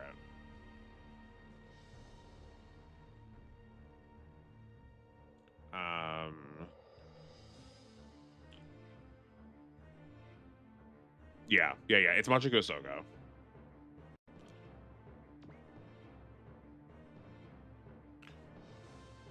Let's see. Do I recognize who Barbara Goodson is? Barbara Goodson.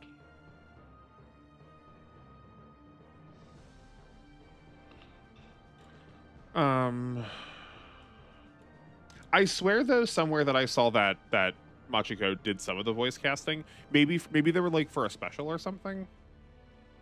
I mean, also for all I know, I could be reading something that was wrong.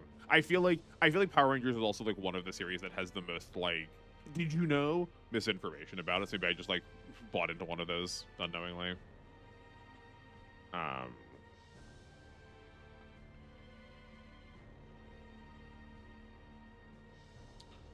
I'm always fascinated by also like the crossovers of voices that like I just don't recognize.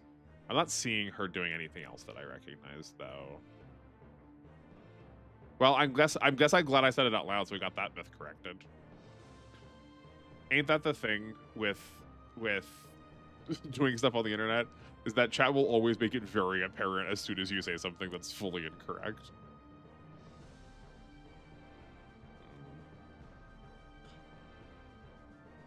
She's been in stuff that I know, but like no one that like particularly stands out to me. Which is surprising. Like I feel like that's got to give you, I feel like being Rita gives you like a pretty big in for like casting, you know? Oh yeah, sorry, I just word vomit. Sometimes Power Rangers generally is split up into eras. No, that's fine. What I'm doing is I'm inviting you to word vomit some more. Yeah, like the division of era makes sense to me, but just like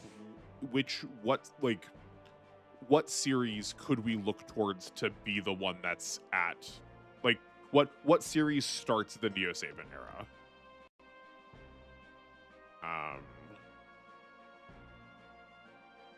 Goron.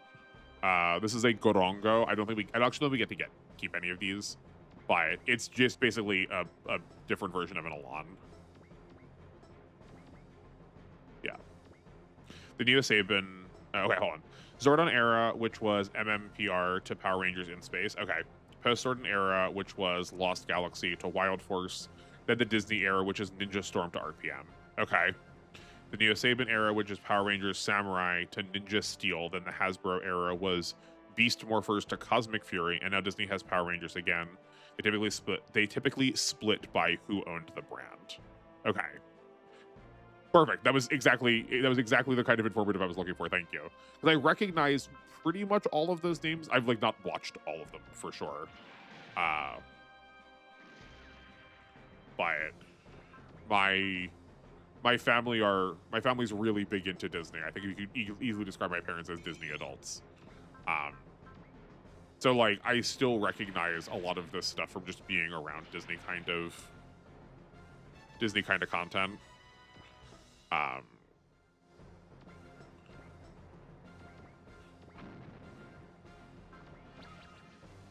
cool. Okay. That makes sense to me also that like once once America gets its hands into the like production of it more, it's probably going to feel really different. Um, there was someone I did get on a kick about it after we'd been talking about it on stream, and there's some channel who had a lot of the like, you know, those kind of YouTube videos, the like all the changes between these series that you know. Um, and one of them was Time Force, and like the amount of just like real guns. Oh no, they just like shot someone to death in that series that did not translate over to the American version of it is wild. A lot of fans dropped by Neo Saban era. The show became a lot more kid focused and immature, hence all the rise of the Sentai in the West.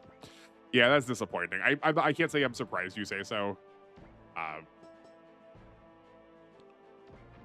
I know we all do it, that we think like the time when we did the thing was the best of it, but it does feel like a lot of Disney productions are just so much more juvenile now.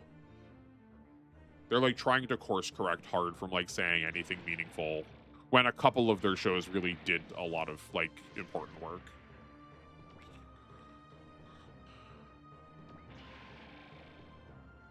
That's a shame, though.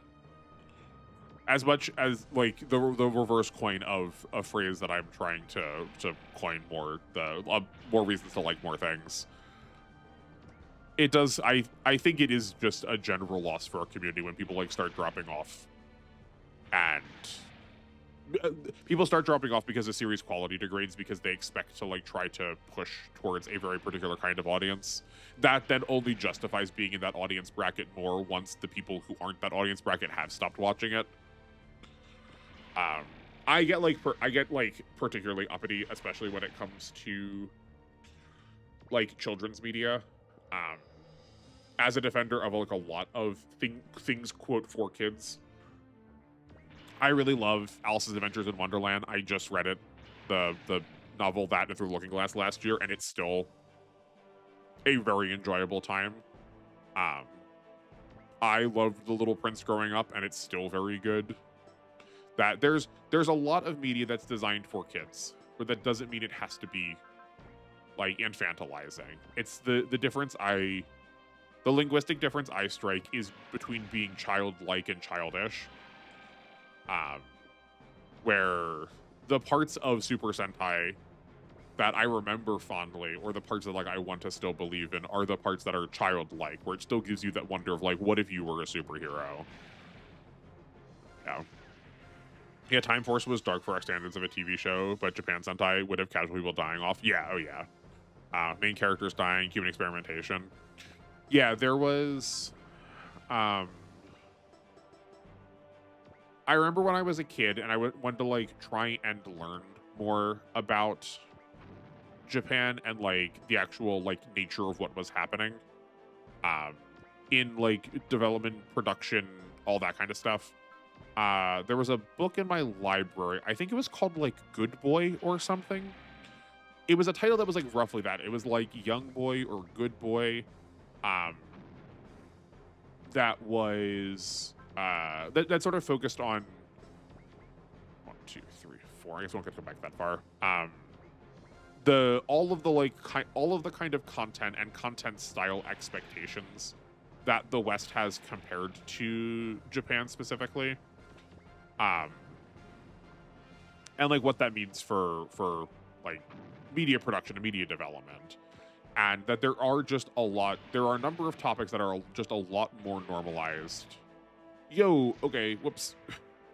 We gotta respect those a little more.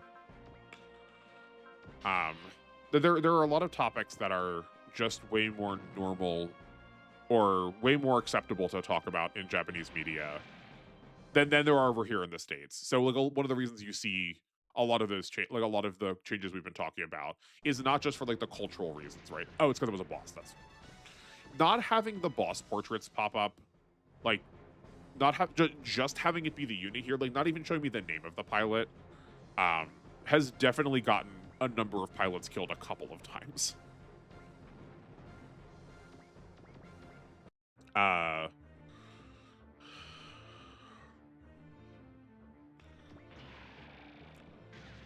I've gone back to that library since then to try and find it again, now that I have like a way larger body of knowledge to work with. I'd be fascinated to like read about it again. I'm sure if I did enough Googling, I could probably track it down if I really wanted to.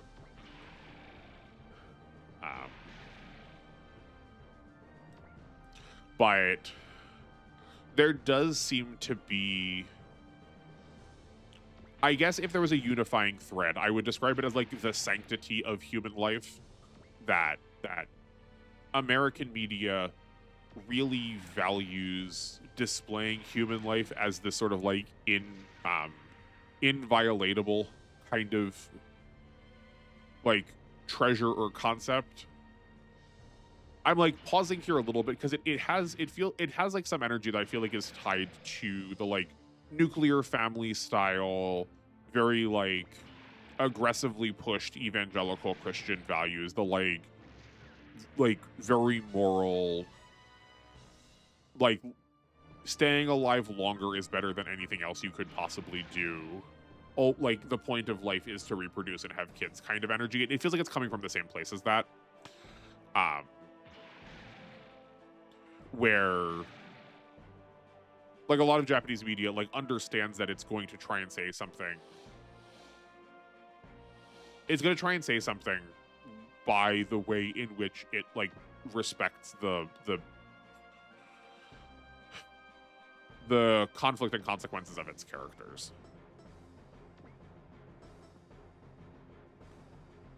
I feel like that ended up sort of turning into like a nothing of a sentence because I'm like babbling a little bit while I'm trying to think here, but I think you get the point.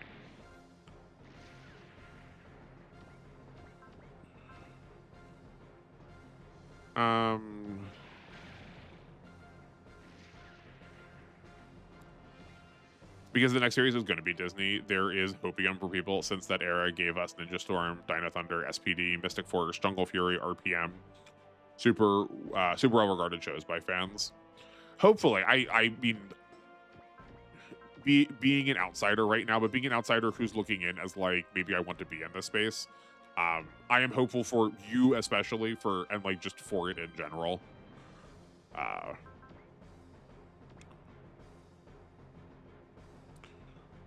That makes sense to you? Okay, good. I'm glad I'm speaking in something. I do worry that like my eloquence, if there is any of that, does not come off in stream. But then again, I'm also looking at like what I'm doing and going, I feel like I'm not talking about like details and mechanics enough. And then all y'all in the comments are like, no, don't worry. We've got mechanics to spare. I must have understood in everything that I do and say. Only fonts of wisdom. I say, you know, sarcastically.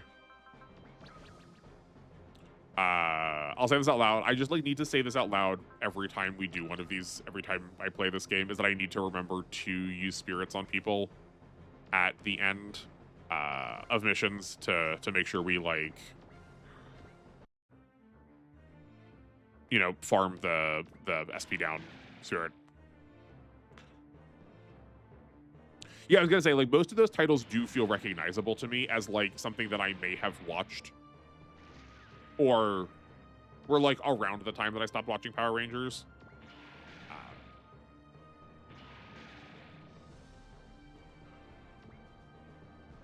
Yeah, I feel like Ninja Storm was probably one of the last ones that I watched.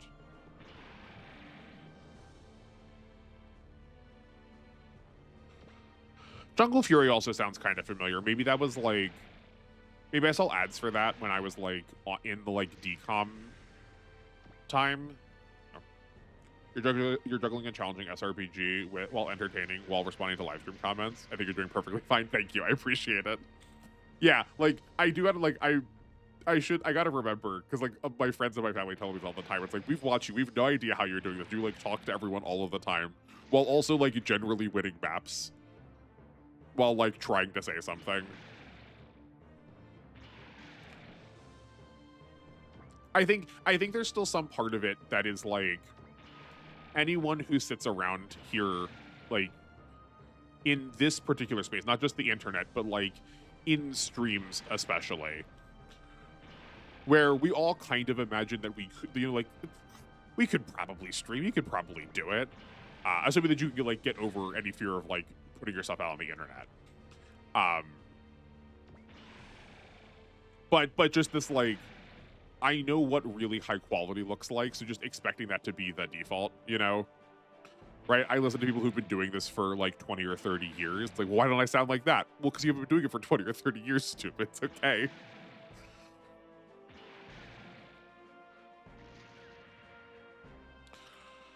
I think I said this a couple of times too when I was first starting.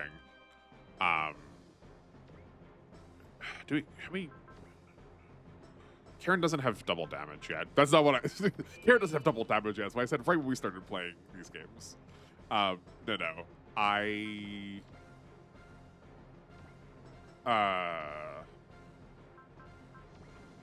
This might be lethal. Hold on. We'll waste money. We'll keep everyone else out there. Yeah.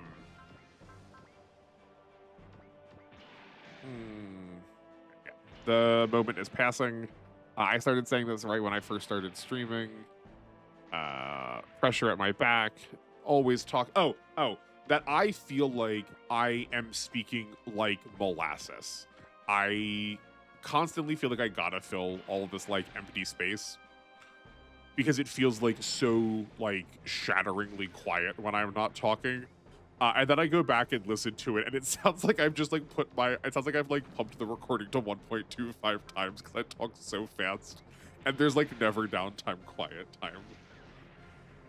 Is that like the real ADHD diagnosis? Is just like, tell me if you think you're talking slowly or not. Oh man. Okay. Okay, we still have Gablai to deal with. The Borrelios is too far away. This doesn't attack in the air. You don't have a support attack yet.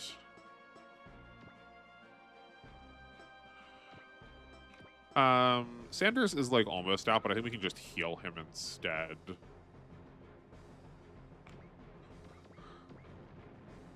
You know what? Hold on. We can still get a support attack off of the big row if we go to the right here. Yeah, like that is fine. And this isn't 100%, but this puts us to like, what, 79? One of the things I was sort of expecting was to find a lot more of these like medium quality effects to stack, like having 91, like having some more leadership tiles, but it turns out that like a lot of the like good passives are just also on the characters that are good other ways too. It does make sense. I think especially in this game where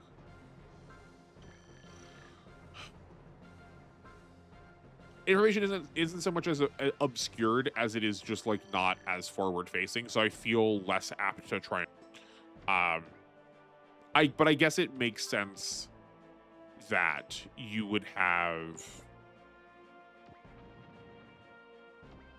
a lot of these effects sort of like happening in the background that just like sort of make everything better without you really noticing them.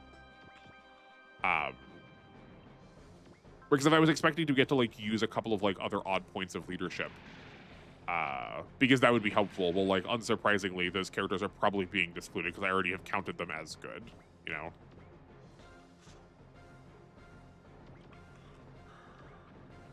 Swinging back to Power Rangers Prime, totally.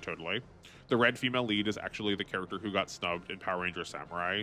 She was supposed to be the lead ranger since she is the real head of the clan. Okay, so this is like, you've hit on kind of one of the primary reasons why I want to participate in Power Rangers. Is I love also how interconnected the worlds are. I did not realize that. I don't think I like quite clocked it when I was growing up, but I love that these things all have this like sort of somewhat shared continuity, or at least like a number of them that I've seen. So we can have this like, oh, this character that was supposed to exist in another context gets their time in the sun with however this plot is going to shape up.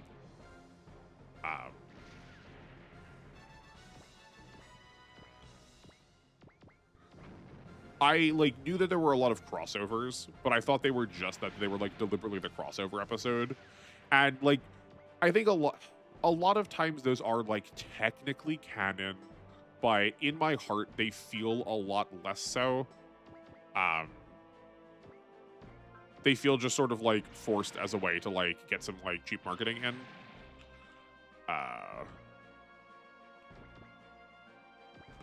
Also, turns out the Atlas is just like really defensive now that we invested into its defenses. Go figure.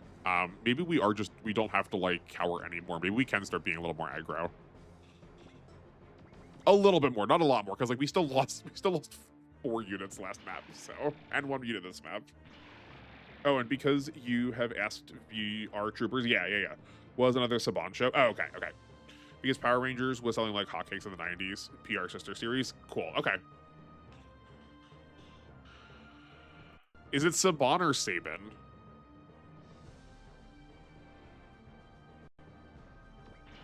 Oh, I know VR Troopers. I just didn't recognize that name. I had a couple of toys of these. I probably also just didn't know that it was called this because I know that two of these toys that I had were purchased from thrift stores. I took its footage from 3 different Toku series. Okay. Metal Hero, Spielbahn, and Scheider. Lasts like 2 seasons, but has enough people who are nostalgic for it. Yeah, I mean, like, you don't... There's plenty of things that only need a couple episodes to like, have, like, longevity. I mean, like, Fully Cooley is pretty short, right? And that series is famous for having a massive cult following. It probably... I mean, it doesn't do it any harm for being like broadcast in the 90s. We have like such a big nostalgia wave for the 90s right now. Like now especially. I'm sure it definitely existed before then because everyone is always just like trying to reclaim their childhood. It's just that a lot of people who grew up in the 90s now have the like financial availability to do so. So unsurprising that there's like a lot of like love and want for that kind of stuff back. Okay, that's not a good use of our time when we can just hit it with battleships with it's not a good use of our time to hit the battleship with Chip anyway when we can just destroy all of its parts without having to destroy all of its parts by just using these big rows. Power Rangers from Mighty Morphin to In Space, 6 shows, was basically 1 show with returning characters and antagonists. Yeah, I remember. I'm pretty sure someone from Time Force also shows up later as like a hero. Also, correct me if I'm wrong, but isn't there like, doesn't one of the Power Rangers like die or lose their powers, and then their morpher gets like put on the black market of like alien villain antagonists, and then like one of the other Power Rangers has to like sneak in and buy it? I like distinctly remember that. I'm pretty sure a woman did it too. It may have been a special. That's like the last episode of Power Rangers that like still is in my mind. Called the Zordon era after the Mentor Zordon.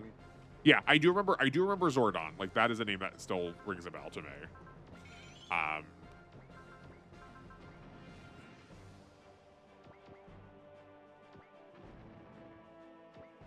Yeah, I feel like it's hard to forget the like very. I guess it's not quite CG. It's like, I guess maybe it technically is. But they just like mo-capped this man. They probably dressed in like a large green smock and then like slapped his head on a tube.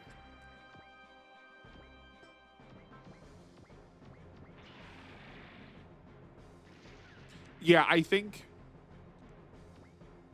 one of the other things that gets me excited about these series still is the kind of very low budget feel to them.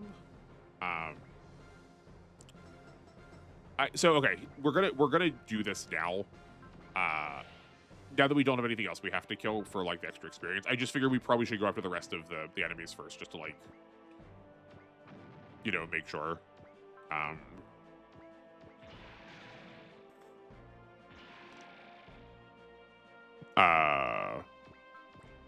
but it doesn't. It's not quite the like home movie style that some pieces of media definitely can be.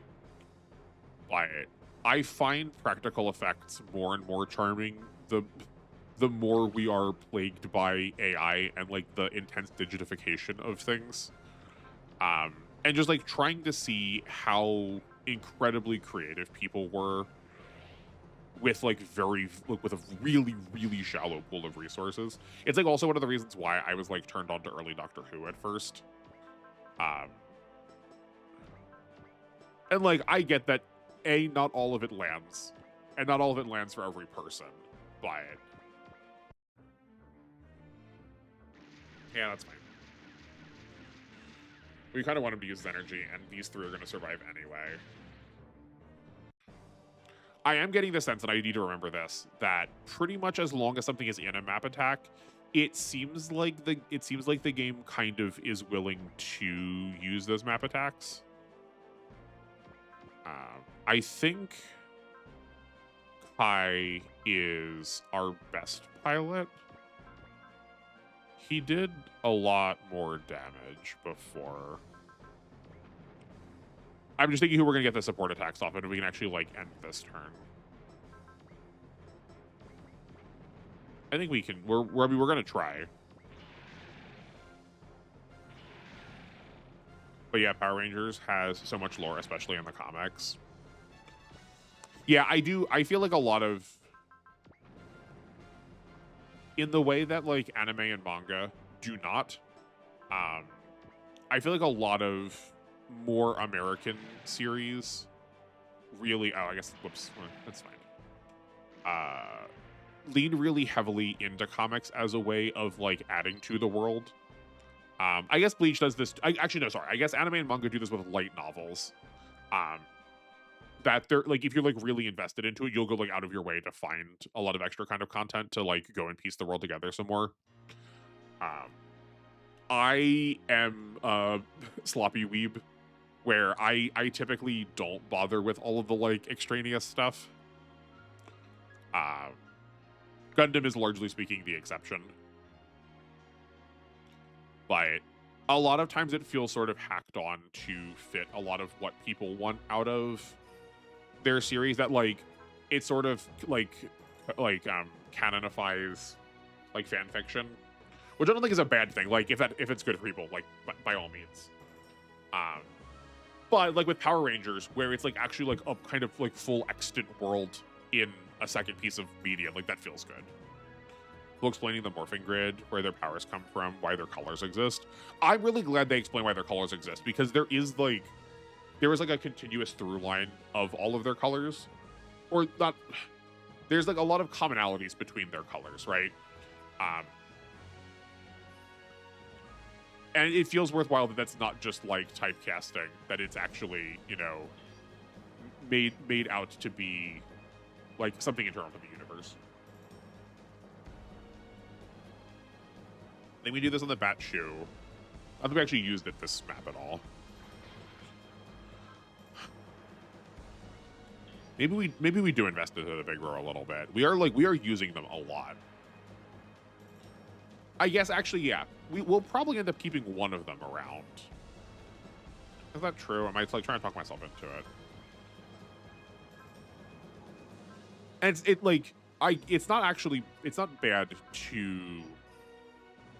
it's not bad to invest into units even if you're going to use them a short amount of time. But I think keeping our money tight to our chest in terms of which units we're using is probably for the best. I guess we should probably be investing into the sniper because we're probably going to use that for the whole of the game. And also, despite the fact that our best attack is still getting 100 points of damage, it is just cheaper. So I guess let's do the sniper next. We need 200,000 to max it. But that plus, I don't think it naturally has an S rank. If it doesn't have an S rank, we're giving it an S rank. If it does have an S rank, okay, it does not. And if it didn't have an S rank, we could give it the energy decrease. Because, like, 30 being dropped by, what, to 24? It's not, like, phenomenal, but it's not bad. Now that we also have, like, a real team, we are chunking through these. Oh, I think I saved over something I wasn't supposed to. I think I saved over one of my, like, data gathering files. That's fine. This is a field day for me. I got to say all of my nerd knowledge. I'm glad you'd get to. Like, please never feel like you have to hold that back here. As much as I've like framed this as like a super robot war space, like we're clearly here to just go off about anything. Because like I mean, I do think part of my love for super robots came out of loving Megazords. Like I think all of these things kind of get to share space together.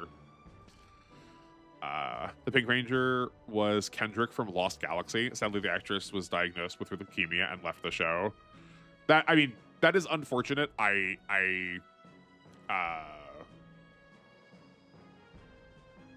Yeah, that there's a lot of like really significant people. I can think of a couple that come to mind. I'm sure you can too. That like played a pretty major role in our lives that feel like they are, you know, cut short by that kind of thing. I mean, it's leukemia. I can't imagine that probably went well for her. So the show killed off her character, and the new Galaxy Pink Ranger was Corone, who was a main antagonist in a previous series that turned into the good side. Yeah, that's what it was. Yeah, right. Because didn't she went and grabbed it, and then I feel like the rest of the team didn't trust her. They thought that she was like just trying to take it for her own power, and then she was like, no, like I'll fight with you guys. In like vague child Austin memory.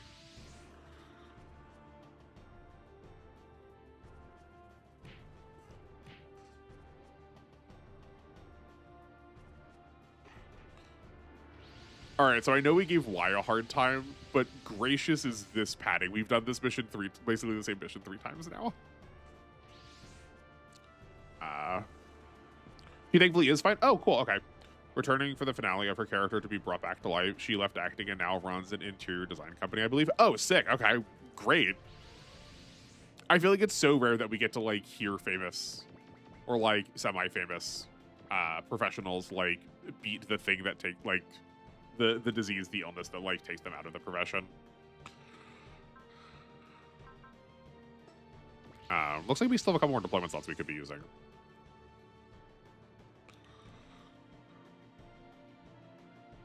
What a good turn of fate. Oh yeah, okay.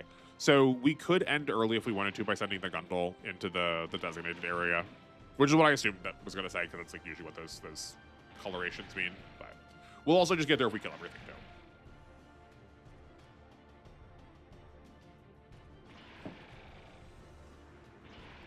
I suppose the one downside of investing into the gym sniper that I feel like doesn't get talked about enough is the same thing I said about snipers in R, that it just does need to stay mobile to like actually do anything.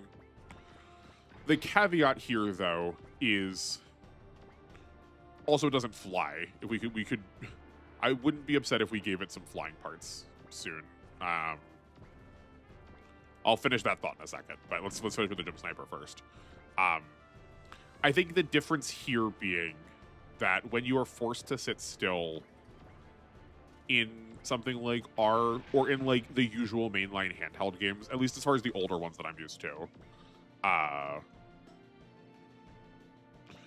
the penalty is just way higher because your units do so much less. So like standing still with the Wing Gundam and you're like maybe getting a like 3,500 power damage attack. Whereas if we stand still with the sniper, we're getting a 5,600 power attack. We also have that extra 10% off of S. um, off of S terrain. So I'm hopeful to see that we like that I can care about those units that do just like sit in place a little bit more. And all that to say is like I'm not even factoring in hitting away either in those calculations. But it is definitely some amount of awkward that the big rows both want the part that gives them the S in the air, but that's also the thing that lets us jump our like ground-based units. When the big rows in fact are already flying. So I could see there being a case for them being a little bit worse than I'm like crediting them now. Because they're consuming part slots in a way that is like somewhat redundant to their kit, but also somewhat very necessary, where another unit gets to use both of those features, you know? But I think this is still probably right. The trade-off with them being that they are just so much laughably better than the rest of the Gundam units you get at this point. Because, like, you could specialize in features, but, like, why specialize in features when you can just bring all of your qualities generically up very good?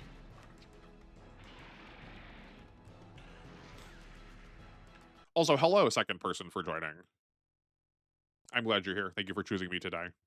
I feel like that's definitely something I gotta, like, I gotta remember to get better at doing. I feel like I used to do it a lot more, but just, like, acknowledging when people are coming into stream. We've got like a much more vocal crowd now, so like I sort of take for granted that all of y'all are like going to audibly chime in. But you know, if I am in a stream, odds are going to be lurking. So like I do want to acknowledge the lurkers. I appreciate you being here, even if you aren't saying anything. Another thing, Power Rangers usually does female characters justice, with a lot of people's fave characters of the franchise being Pink Rangers, like Time Force Pink Gen. That's good. The like critic skeptic in me, again, having not participated very much, especially like as a modern reader. Oh yeah, right. We don't have any of the L game units with us. We have. I'll get back to my Power Rangers point in a second. We have the Tana. I don't think we get to keep this for very long. I don't remember getting to use this very much. But it has both of the support parts. And it has this pretty alright laser. But we will get them back after a point. Back to their like normal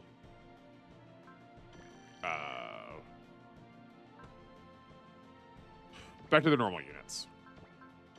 Shame Cow couldn't show up earlier. I do remember I gotta farm the scan on him to make this cheaper. I think if we could figure out a meta for GC in particular, I do think pilots with scan have a just like higher than average.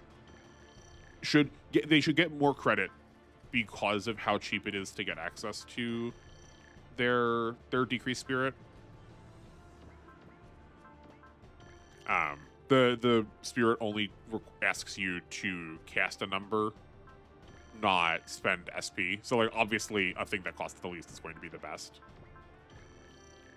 It's like a boring way to farm it, but gracious is it efficient. Where like if we had deployed Cal to start, I think we probably could have gotten him to the cost reduction. Right, because we only got like half the units on this map, though we kind of have not been doing that for a large part. That was 12. Yeah. I think I said this before too, but I think the most optimized way of playing this is probably to have some sort of tracker to count what everyone's spirit use is. Early on, sadly, some fell into the well-worn trope of girly girl, but usually that is helped by there being usually 2 female characters.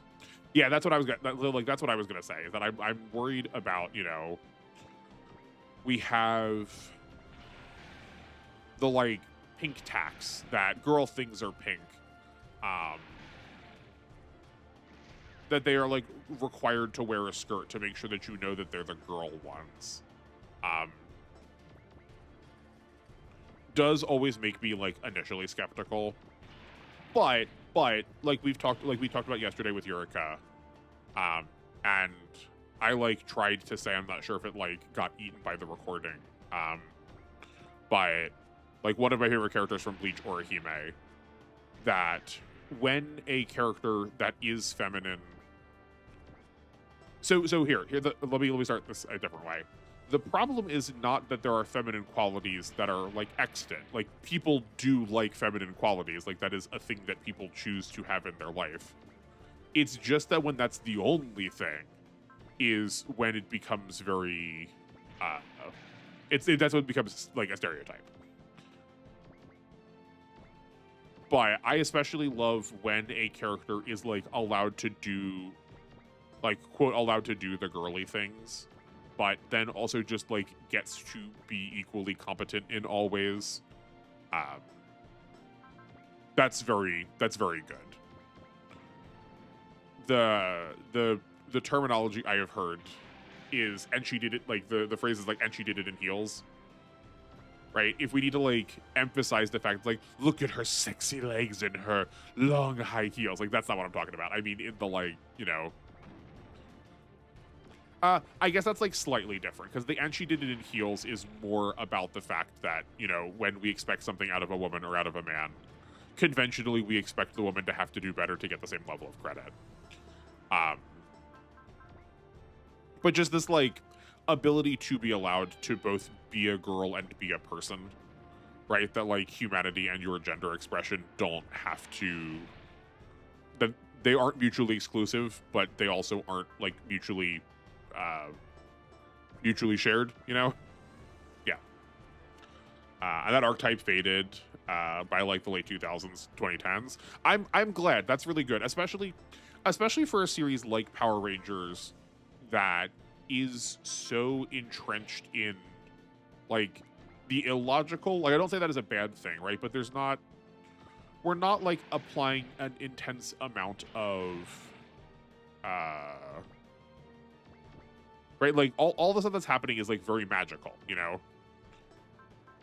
which means it promises to be a power fantasy for anybody. So like let anybody have that fantasy.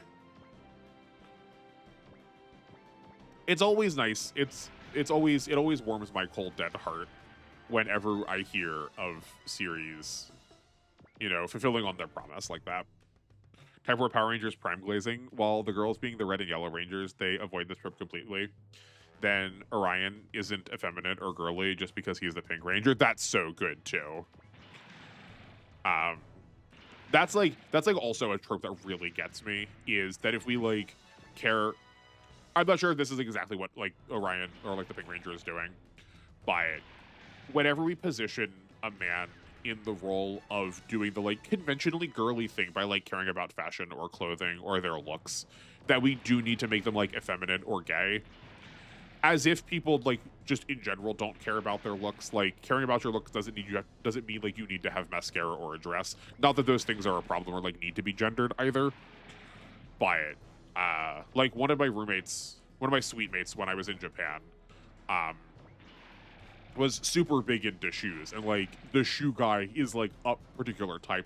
You could just as easily have the shoe guy fill that same role narratively as the like girl who wants to go shopping all of the time. And, you know, it still be like familiar and recognizable in like the syrupy stock character kind of way, without it necessarily being, you know, immediately disqualifying, right? I think you could also still frame that in a way that's like very one note and potentially, you know, minorly offensive.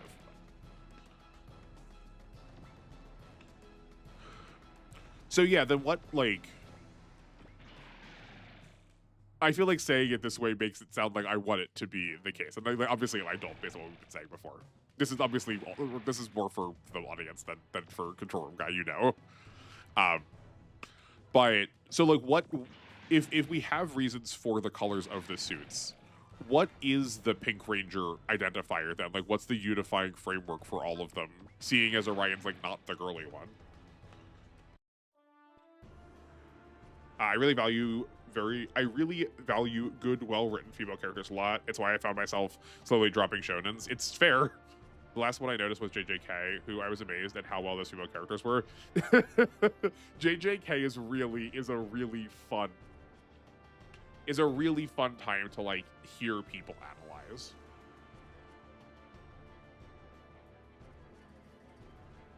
So I have never heard anything about JJK that wasn't, look how refreshing it is that everyone is treated equally, or look how much people don't understand media. These women are the worst written women I've ever seen. And there's no in between. I am of the impression that the show does very well by the vast majority of its cast. I do see a couple of their points about making, I don't remember the woman's name. I will also try to make this as ambiguous as possible in case you are like actively reading JJK and you've not gotten this far yet. But there is a really powerful female sorcerer that shows up later that people are like really grumpy about her being given a really bad time. But I also regularly question, what are we actually accomplishing, or like what are we expecting when our argument is, okay, these women aren't real characters because they don't experience consequences, which is accurate, a good, exact, glad to agree point. But then when we do have those same female characters experience consequences, the point is rendered that like, oh, so we just killed off the powerful women then. It's like, okay, well, hold on. If we want to show women who have like power or like stake in the universe, that does mean that in a world where threats like that are taken really seriously, that logically many of them are going to experience consequences. I think if you kill literally every single female character that does anything important, like I think we've done exactly the same thing, but on the other side of the coin, as just like never presenting them with any amount of agency. But like JJK doesn't do that. I also cannot be asked to try to entertain the conversation of the way in which we give female characters power being just like them being performatively masculine. Like the only way that happens is being performatively masculine. There are definitely, absolutely, there are definitely characters that are like common in popular parlance as like strong female characters, that are just like actually like performatively, that they still lean really heavily on like masculine dominated behavior. That they pander a lot more to masculine identity and what they want to see out of a character, but just also like with breasts, instead of being like genuinely a like human person. But I think you end up seeing that a lot more in things like Marvel. Like the character I'm thinking of in particular is like a lot of times when I've seen Black Widow, she is this example of who I'm this character that I'm thinking of.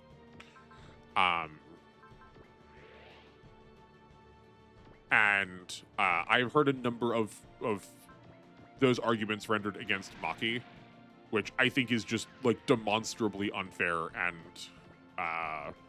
not at all like accurate about her. Yeah, if you've not read JJK and you would like a series that takes not just its women but its entire cast pretty seriously, I think you will enjoy the vast majority of it. I did feel a little exhausted close to the end because we just like did not stop doing the same thing. I liked where it was to start and was a little more disappointed where it ended up, but it's at the very least interesting, right? If you've thought about reading it or watching it, I think both are worthwhile. I don't think one is better than the other. I think they do things equally well. I think each are worth your time. You don't need to do both of them, but You don't need to do both of them to fully understand the story. But I don't think you are wasting your time if you do both of them. But if you were thinking about reading it or watching it, let This Robot Boy be your... You give it the double thumbs up for me. If you trust my opinion about it, it's worth your time. Worst written women, someone needs to watch Naruto. I mean, yeah, they did make the point that it is like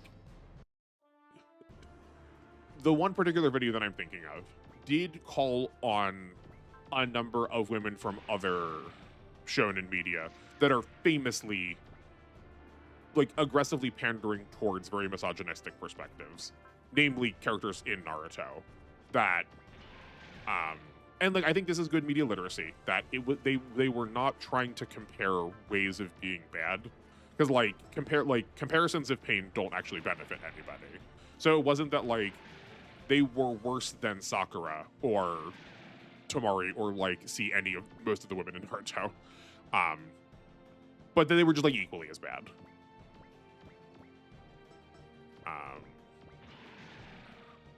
It's a problem with minority characters being viewed, judged as representative of their race or gender. Yeah, I think like for as brief as that, like as the sentiment is going to be, because we're like just in the YouTube comments, I think that is like a pretty apt way of describing it. I do think I understand why people feel this way, that they have spent so long wanting to be represented, which is fair. You should absolutely be allowed to see yourself in the media that you consume. But because you've spent so long waiting to see yourself represented, that when you finally are allowed that, that media ends up having a lot to have to try and answer for, and it could just never, it just can never do that. So, you know, like when it can't live up to all of your standards, it's very easy to blame it on the media still like trying to be misrepresentative of like who you or your community or who you think your community is. Because like also all of this to say, like even if you are part of a community, who or what you think your community is still a perspective that is biased. Bias isn't inherently bad, just like you need to recognize it when you are communicating. And, you know, you have a bend to your own community because it is your community. But expecting everybody else to see your community that way is, like, not healthy or helpful. I love Ellen Ripley and Sarah Connor, but God, have they rotted some people's minds in the discourse around them? Yeah, that's true. They are, like... I feel like we should put Lara Croft in there, too. I know different type of media, but I feel like they are like deeply polarizing. Yeah, that a lot of people look to them and try to detach a lot of their behavior from the specific context of the plot that they were in. And yeah, like hold people to a standard that is around them that just like does not compute with the kind of story that's like being told.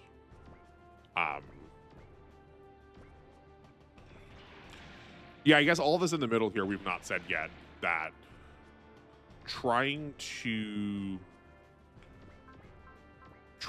get every story to do roughly the same thing out of all of its characters, or out of all of its characters that you were like interested in trying to like understand their representation, is also a recipe for like making bad media. I can assure you, if you're somehow like still listening to me talk about this and like deeply disagree with me, if what you want is for all of your characters to look in this like particular way, that like in actuality ends up just being the same character, I promise you that you don't want that story. You are going to have the same grumbles that you do now about poorly written characters once you start seeing the same story over and over and over and over and over again. Like, that is how we got the problem of the damsel in distress character. Inherently, it is I would argue literally zero things wrong with having a character that needs to be saved. All of us need rescuing and protecting every once in a while. It's just that when the character that needs saving is exclusively a woman and is exclusively helpless by the fact that, and is rendered exclusively helpless by some implicit trait of being a woman, and we don't tell that story one time, we don't tell that story 10 times, even 100 times, it might still be like, okay, we still have something new to say, but we tell it 100 million times. The repetition is usually what like ruins any version of it. Yeah. I feel like there are a couple that have, and like, I don't think any of these, I don't think Ellen Ripley, I don't think Sarah Connor, I don't think Azula from The Last Airbender. I don't think any of these characters are themselves inherently bad. I mean, like, Azula's a bad person, but I think she's a well-written character.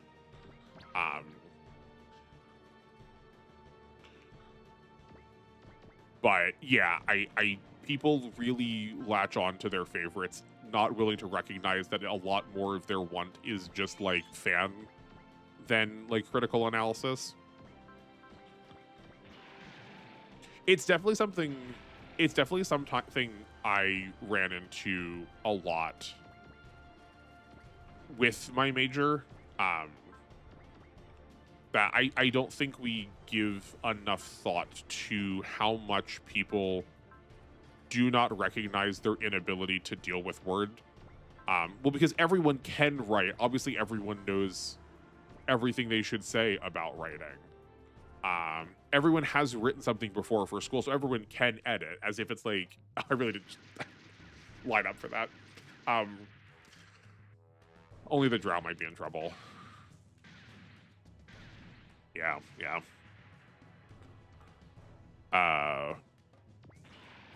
As if somehow that like makes you skillful at it, or as if there's like no skill necessary. I feel like the same thing gets like thrown at artists too. That's like, oh, you're not actually doing a real job. You're like just doodling. Like that doesn't pay you anything. Like that's not what bunk.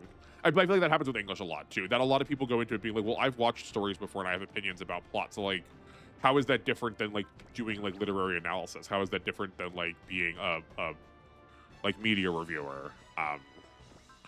And the answer is that it is. It's very different. Like, odds are you probably prepare food for yourself at night. Do you think you can run a 5-star restaurant?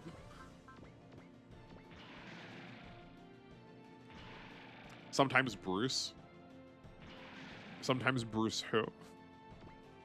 Is there like a female strong lead with the first or last name of Bruce that I'm not thinking of?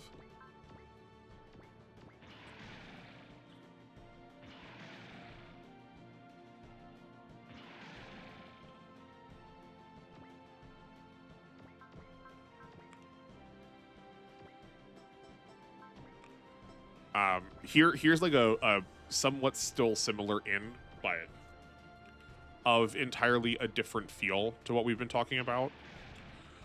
Actually, hold on. It was in addition to my last message about Black Widow. Oh, got it. Yeah.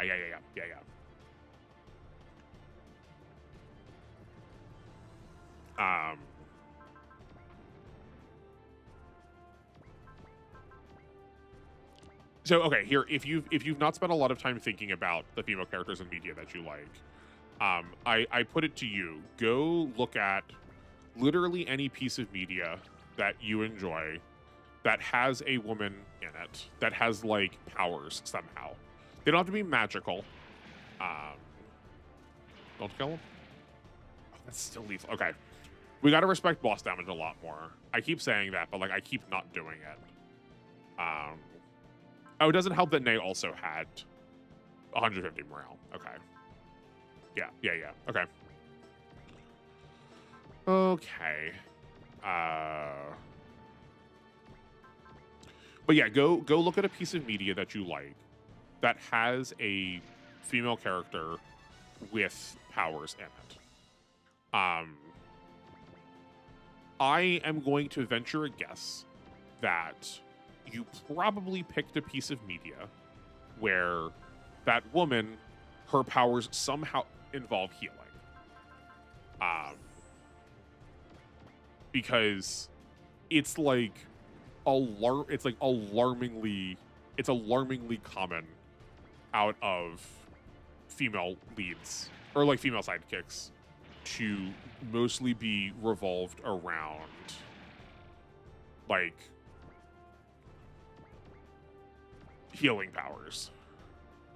God, I love GC so much. It's a quirky Super Robot Wars game. Yeah, no, it super is. I'm glad you're here for it. I don't believe I've seen you in chat before. Welcome. I'm glad you're here. I'm sorry that I'm going to be poorly representing this game you love so much by like not playing with any of the good characters, but I suppose if you're here, that's what you're here for.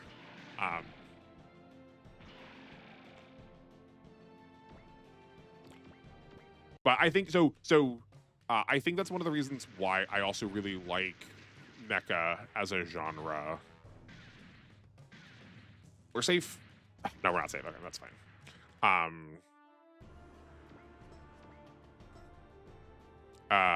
It's why I really like mecha as a genre, because we at least get the framing of a woman who's doing the quote healing job as a mechanic. I don't like Fullmetal Alchemist isn't exactly a mecha, but Fullmetal Alchemist isn't not a mecha.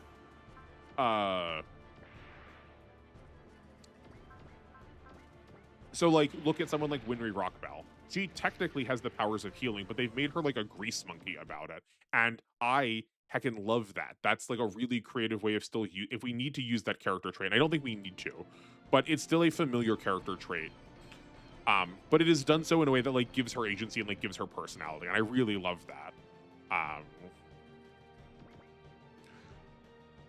And I think a lot of women in these series get to have like a roughly similar role, where like seeing them as mechanics or seeing them as like, you know, like large battleship operators still get to position them in a way that seems familiar, but like is iterative on it and like, you know, makes them professional.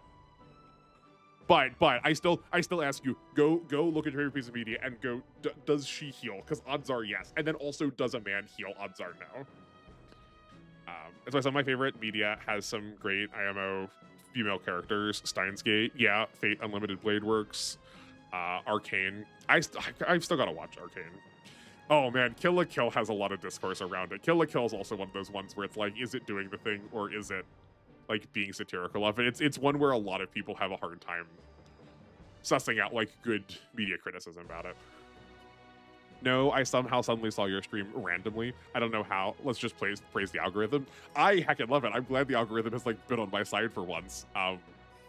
Well, welcome. I stream Sunday, Monday, and Thursday from 4 to 8. Or sorry, that's not true. Monday, Thursday, and Friday from 4 to 8.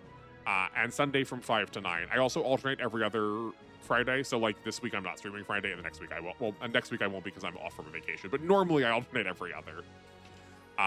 We play GC on Mondays, and we're only using generics on this GC playthrough. Yesterday, so Sunday and Thursday, we just started playing W. It's my first time playing W. And on Fridays right now, we're playing Fantasy Maiden Wars. If you are unfamiliar with that name, it's part of the Toho franchise. If you're unfamiliar with that, it is usually like an on-rail, or it's like a bullet hell on-rails shooter, like cute anime girls game, but it's still modeled in the style of Super Robot Wars. But at some point, I'll probably go back to like doing some like LTCs of Y. One other common chatter is really into that right now, so we'll probably go back to that at some point. But I would like to try and, you know, do my best with literally every one of these games in the series. If you're really interested in R, Y a little bit, or Neo, the other oddball of these games, I have just so much documentation about them. I to my knowledge, have cataloged literally everything there is to know about R and Neo in some paperwork. So if you're a big reader and you like these games, you're in the right place. I typically don't like female characters who are healers because of the massive stigma wall, and it's also boringly common. Yeah, no, it really is. FMA gets with the healer mechanic girl because it also has Riza Hawkeye. Yeah, I guess actually no, that's a good point you bring up. That's a good point you also bring up, that it's also a lot, you know, a lot more refreshing when you have like a plurality of characters working at the same time. So right, like Riza just shoots people instead, or like Olivier is like strong general commander woman.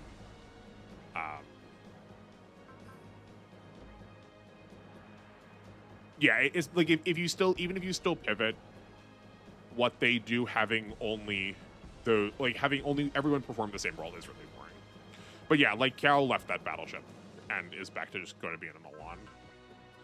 Let's see, you can go back to the Batshu. Did we lose Amu? I know we get to keep Amu like long term. Maybe she does leave now. Also the Alpha Let's Play. Oh, I'm glad you're here to ride me. I'm sorry I forgot about it because I don't do it live. I just don't think about it as much. I just feel like I'm playing Alpha like on my own. But yes, also every Wednesday and then every Friday that I'm not streaming, I also upload a pre-recorded video of me playing through Alpha for the first time. How does this count for combiners where a character is sometimes the woman of the team, Combattler Voltes? Sayaka and Juzo of Mazinger are used as healers in Super Wars, but not the actual content. Yeah, I definitely like really griped about the fact that Super Robot Wars turned them into healers. I get mechanically why we needed them. They are still support bots, which is like still, you know, that women are only allowed to play backup roles to men is like still like an amount of disarming that I don't love. I do think it fits a somewhat different role. If the fact that we're forcing these healers onto female character, if we're forcing these like roles onto female characters,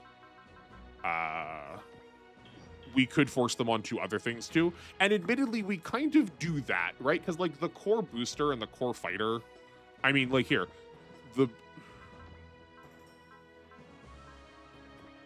core fighter can repair stuff in this game, right? Why can this repair things? It can't normally do that. The core booster in Alpha has can resupply. Like, that's not normally how that thing works. So I think I give Super Robot Wars a little bit more credit because we were just applying those more for mechanics' sake. And because they're tied to the robot, right? Like, I swear by saying, like, switch, if you have the group of Mazinger, rotate Koji, Sayaka, and Boss between the three of them to keep them doing different things. So you can have, like, Boss or Koji in the healer bot, too. Then, like, Sayaka is allowed to pilot the Mazinger as much as any of the boys are. So that one feels a little bit more redemptive. As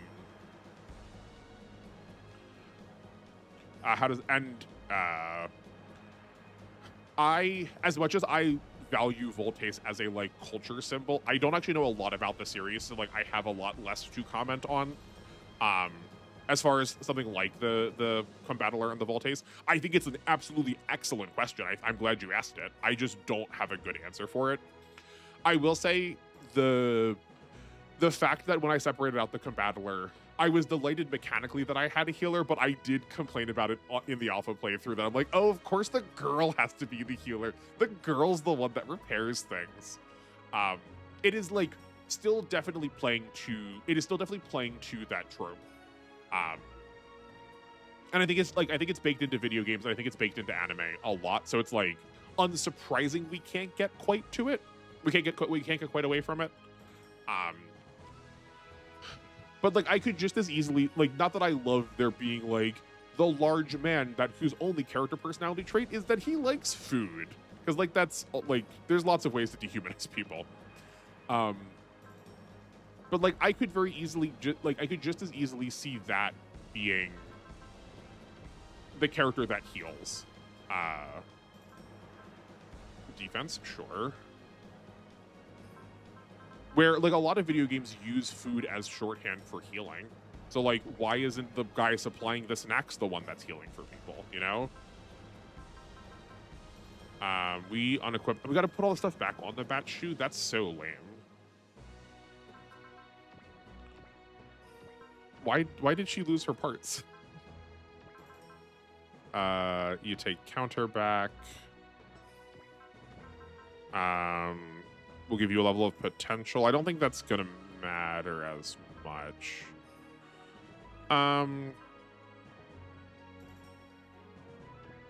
Here, let's give you 1 level of potential. Someone that's actually tanky who can like sit at lower HP thresholds. Okay, did the parts come off the bat shoe then too when we like quote lost it? Okay, the parts stayed on. It's just because Lassie got unequipped as a part or as a pilot, I guess we like technically lost her. We'll work on your ability to pimp yourself out. I know I'm really bad at it. I mean, like you like there are a couple of phrases you know that I have never said on this channel. And that at least I will refuse to say because the point is that I'm like more here for cataloging purposes. Super shows in general normally have girls be piloting the support bot or something, kind of why I gravitate towards real shows. Yeah, where like they're equally just as soldiers. Like Luna Maria, I think, is like a decent example. She gets to be on the battlefield and like gets to kick butt.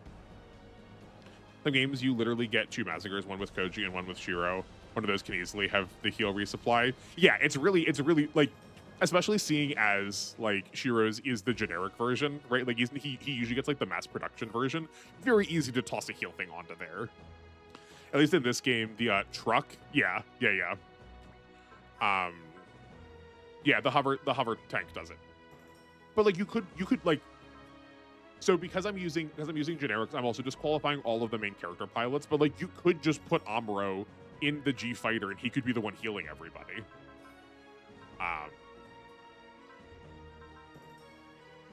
Where is the hover? Yeah, right. The fact that this is the like Carrot equivalent.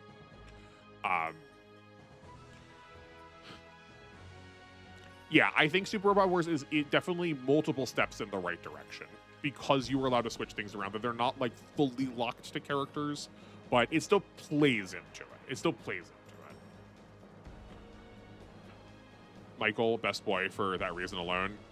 I mean, yeah, like I think all of the 8th Mobile Suit Team characters are very charming because like they do exactly they are like a crystallization of why Gundam is so good.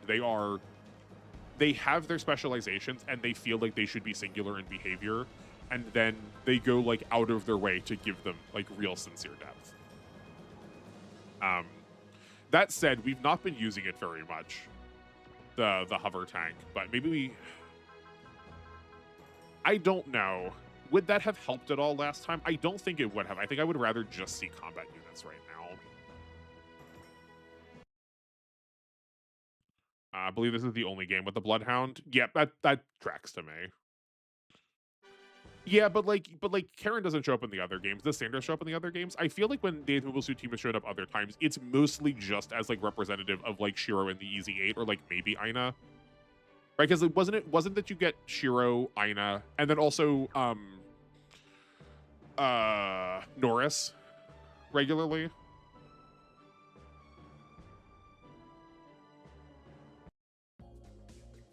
Yeah. We get another super. We can't use the Backsinger. This is the Backsinger. This is the Dioja. I don't believe the Dioja comes apart ever. Karen is in OE, but it's OE, so it's a weird game. Okay. Well, I'm glad she shows up some other time.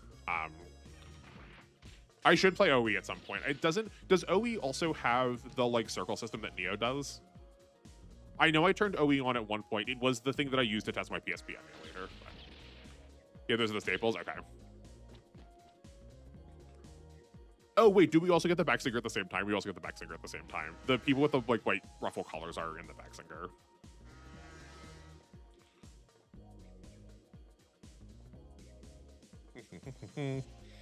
There's no skip button for the story.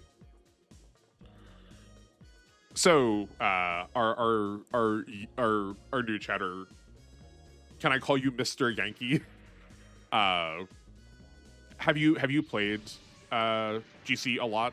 What was your experience with it? I guess also just like generally speaking, I forgot to ask you the normal questions. So like have you played the game we were playing, so GC, a lot? You said you liked it, but like maybe it's still only one playthrough gets you there. And then just like generally, what is your experience with these games?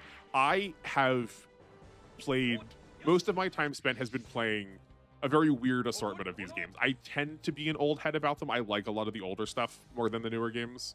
Like we just finished up a playthrough of Y on this channel. And that's been like the newest game I've played. Before that, it was like Neo, GC, and then like the complete box I really liked. I've really been enjoying my time with Alpha. I guess W now is also on the newer side of things.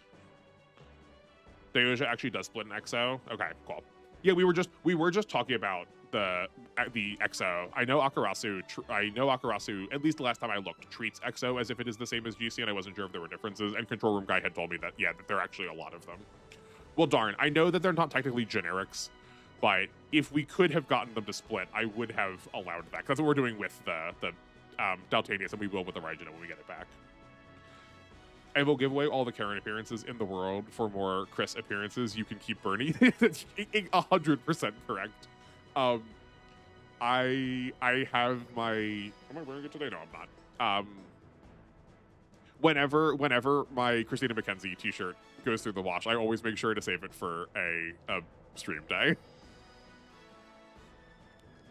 This was her last intro. Really? That's a shame. I loved her in 3. Okay, she plays such a fun role in 3.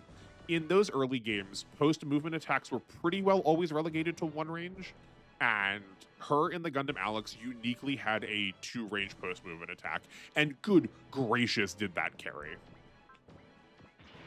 Okay, because we're only using generics, I want to see if we can... I don't actually know what the flags are for this stage. I've not made maps for this map. I've not made a map for this scenario, so I don't know if we get the rest of the team to show up later. Yes, okay, excellent. Sasoriger is the one I said I was saddest about, but if you've not seen the Sasoriger before, take a look at this thing.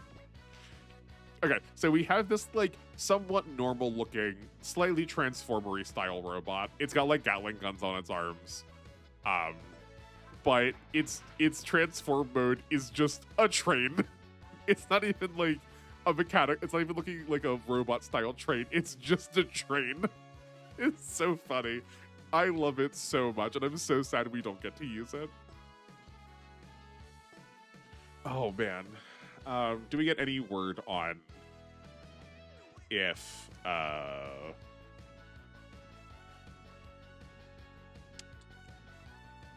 we get anybody else deployed soon? No. Okay.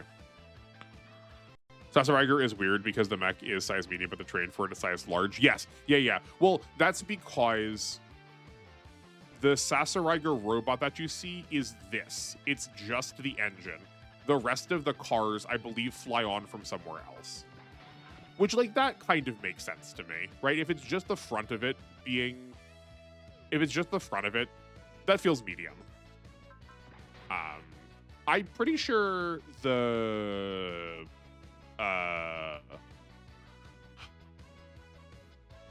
Okay, Bryger also does this. The Bry Star and Bry Thunder are also small, and the Bryger is large, I'm pretty sure. Because the, like, race car just comes out of its chest. It, like, drives into it and, like, equips.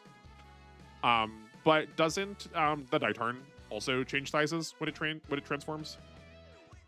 I like terrains. I love one of my favorite board game styles is the train board game.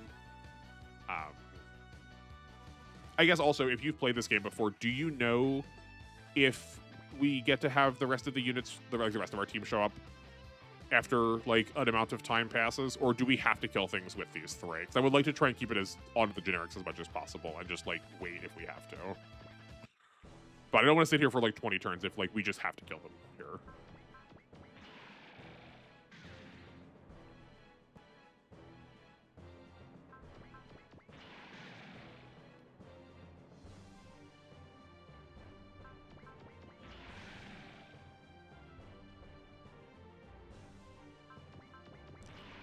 I guess we got a flag after 2 scenarios.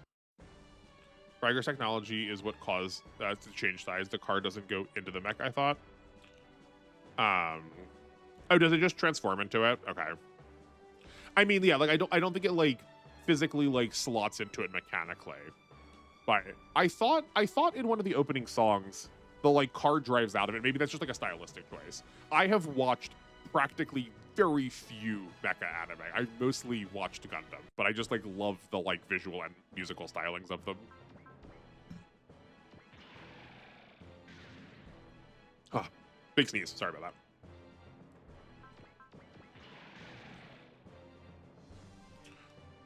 Yeah, I'm pretty sure. I feel like in the opening it like drives away out of its chest, but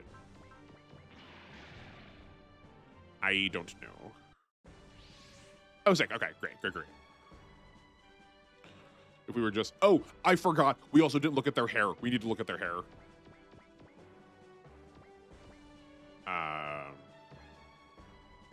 We don't have enough spots now. We have to undeploy somebody. Well, it's not going to be the ground Gundam. That'll be for sure. Okay, who's in the drown? Who's in the dine? I care about Light being here a little bit less than Tap. So I guess we can bench Light for the time being.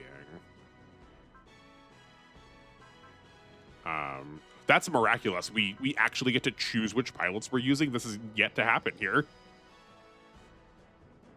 Tap is in the dine. Okay. Oh, just because we also have 3 force deployed, so we'll probably go back to being able to use all of them.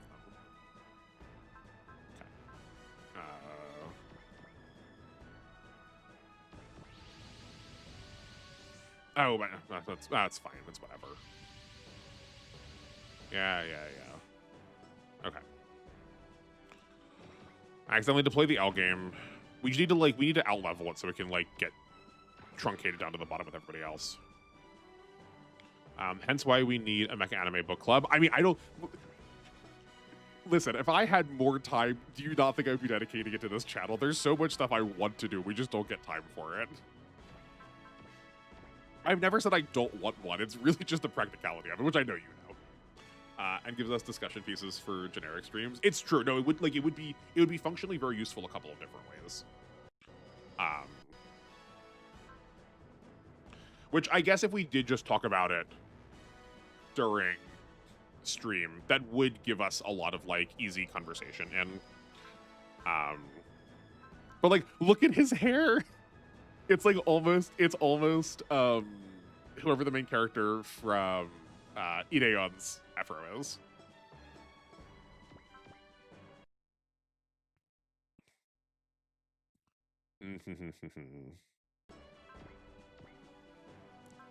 Yeah, but like they're all fabulous looking, I think. Not the Dioja people though. I think their helmets are very silly.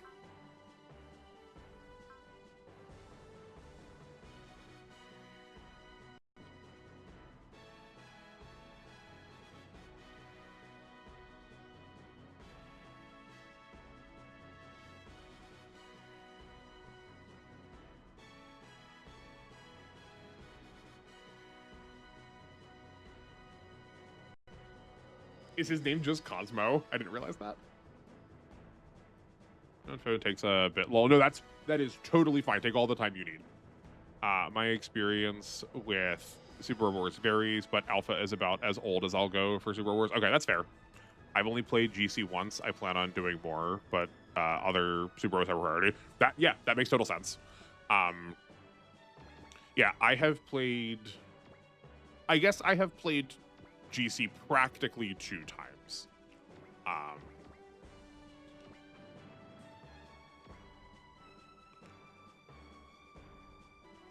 But I do understand that I am perhaps the oddball in among the community for liking a lot of the old stuff. Thank you for sharing. I appreciate it.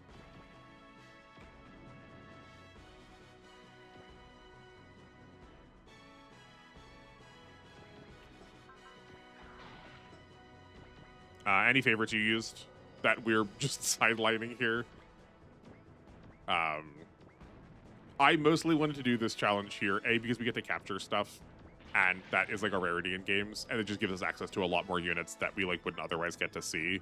But also because like things like the Dankugar and the Majin Kaiser were just like so overwhelmingly powerful in my first playthroughs that I was like,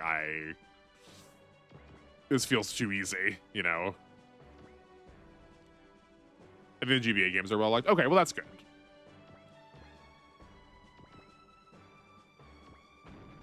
I just don't think I've ever heard anyone say anything about our...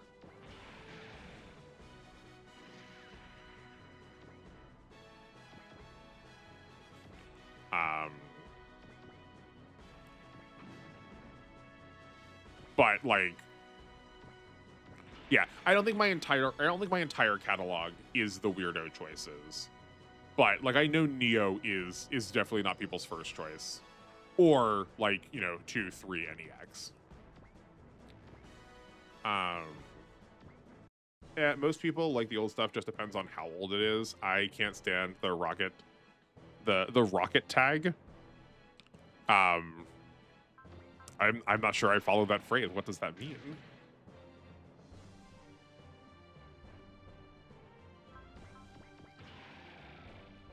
Well, I guess I'll try and give fair warning in case I do stream without that. I don't want to bore you.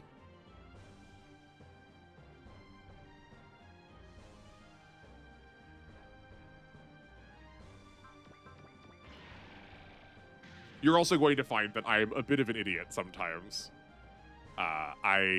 There's plenty of things that I know. Like, I can talk endlessly about like art design or like philosophy, and then you use like a phrase that's like probably a very normal internet phrase, and I'm like, I've got no idea. What you also have to remember is a lot of people play these games for story character interaction, so if there's no English patch, it's also a lot less talked about prominently. That's fair too. Yeah, and because like I don't mind playing them in Japanese, like I just don't know what is going to have an English patch or not, so I'm just like over here only guessing.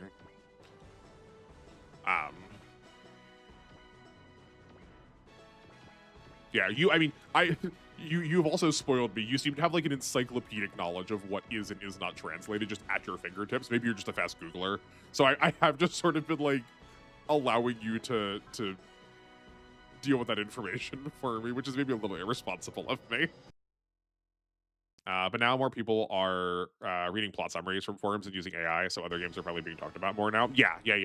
Especially because the person I know someone is like well regarded enough that like Akarasu posts the like unofficial English, like unofficial official English playthrough at the bottom of the like entry listing. That like he's been going through. He's still going through games, so like we are getting English patches in a way for them.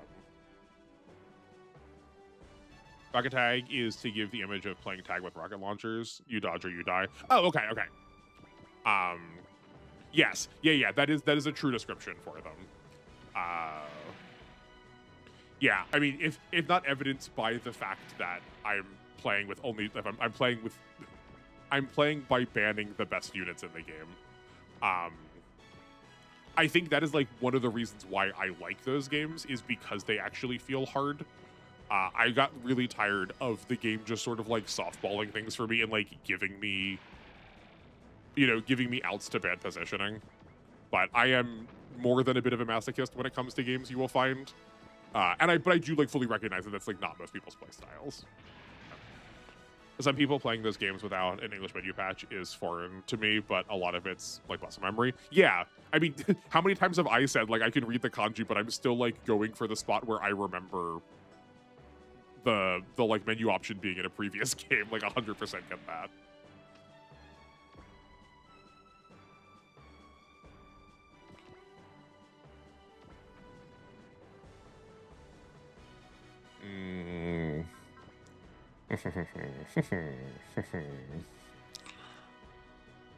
I guess then the like last question that begs asking then is what is your favorite Super Wars game then? I think you just said that you really liked GC. I don't know if you said it was your favorite. Just you will find that I have a very different, or I try to have a pretty different relationship with my chat. That I am not like, I'm very flexible. Once W is over, I say, having literally only done one stream of it, but once W is over, I believe the next thing we're queued up for is a portable. But, you know, if you make a good case for a game you really like that I have not played, odds are I will probably play it because you asked. I mean, I need a middle ground between A Portable and 30Y. Yeah. Alpha games are around my preferred difficulty, or the Z series. I mean, having not played A Portable, I would say Alpha does feel like roughly like a pretty comfortable middle ground from my experiences so far. Yeah, I am really curious to see how. Oh, that's wrong. That's a shame. How A Portable stacks up against like the harder. I'm going to use this phrase. I really like this phrase. The rocket tag games. I like vaguely imagine them on skateboards now too, because like the TV show Rocket Power came to mind when you said that too.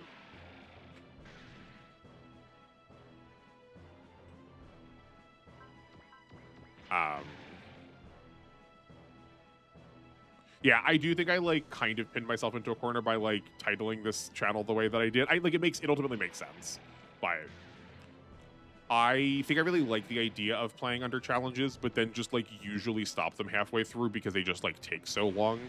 But I really but like to speak of difficulty things, like I had a lot of fun playing my first playthrough of Hollow Knight was with no upgrades, because one of my friends was playing through it and she didn't realize that you could get any upgrades. Like we didn't put any badges on. She never upgraded her nail, so I didn't either. We never got any mask shards. That was brutal, but that was a lot of fun. I like Alpha 2. It's just varied enough to be different per playthrough, but similar enough to be familiar with plot beats. Sick. Okay, great. Well, it'll be a long time coming, but we'll get to Alpha 2 eventually. Yeah, I was gonna say probably like a year or two. At the rate I'm going with Alpha, I believe we'll be finished with it like summer of 2026. And then if it takes us about a year and a half, it'll probably take us about a year and a half for each of these games, which is such a wild sentence. So yeah, it might be like 2028 that we're seeing Alpha 2, because we gotta do Alpha to Gaiden first. We're not actually adding difficulty by saving these four down here. Maybe I will just let myself kill these. Alpha 2 giving us brain-powered Gaugagar, Steel Jeeg, and Crossbones Gundam. Oh boy, I'm gonna love that. Sick. Is Gaugagar the debut? Is Alpha 2 the debut of Gaugagar? I did say I wasn't gonna use it in W. I wanted to save it for something else. I feel like it gets to be the debut. Maybe that'll like generally be how we run on the channel. Is that if a series gets debuted, we'll try to feature it. I know Steel Jeeg surely wasn't first in Alpha 2. I feel like it's older than that, but I haven't got to use a Steel Jeeg yet.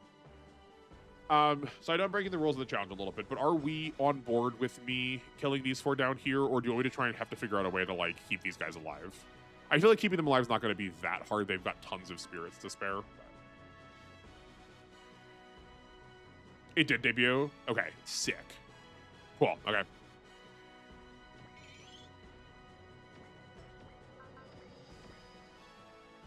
I also have this in trade form. I actually don't remember which of these has more armor or not.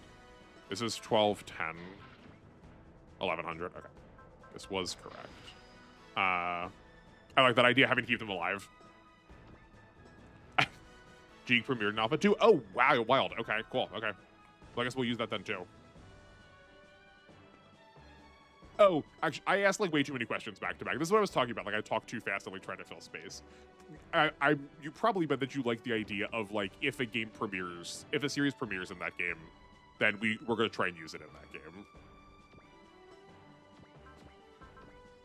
Also, Alpha Gaiden is much shorter than Alpha 1 by like 20 stages. Oh, okay, cool. Okay, then maybe yeah. Then your estimate was probably right then. Although, depending on what Tricky has to say about things, we might be pivoting off of every other Friday into every Friday, so we can get more LTCs in. In which case, then we do lose a day of Alpha. Then we only have Alpha once a week. Then I know I just like don't have enough time in the day. I guess if I'm premiering it, there's literally no reason why I couldn't just do 2 videos a week and just like release it on a different day. There's no reason I have to do it on a day where I was going to stream. we'll just like get to the point like well before I probably should that there's just like an archives video coming out literally every day.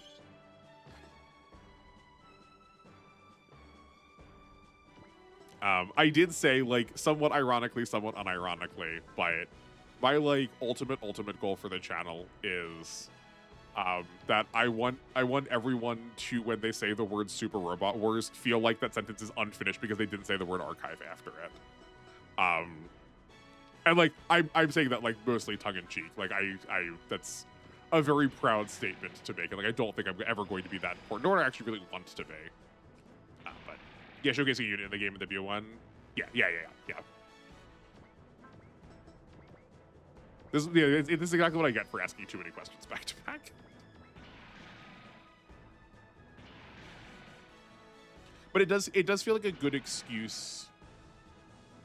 It feels like a good excuse to not have to like try to qualify if people are coming in new if we're not using like the meta threats that I don't know about. B, we might not end up getting to use the like dominant units because like it feels like pretty much every game the Getter and the Mazinger are good, right? But I know I'm not gonna play with the daily content. Well, just be careful not to overwork or burn yourself out. Thank you. I appreciate that you're like trying to see the person on the other side of the camera. Yeah, no, that's like why I've still been sort of beholden to this idea of being off on Fridays. Or like giving myself time off every other Friday.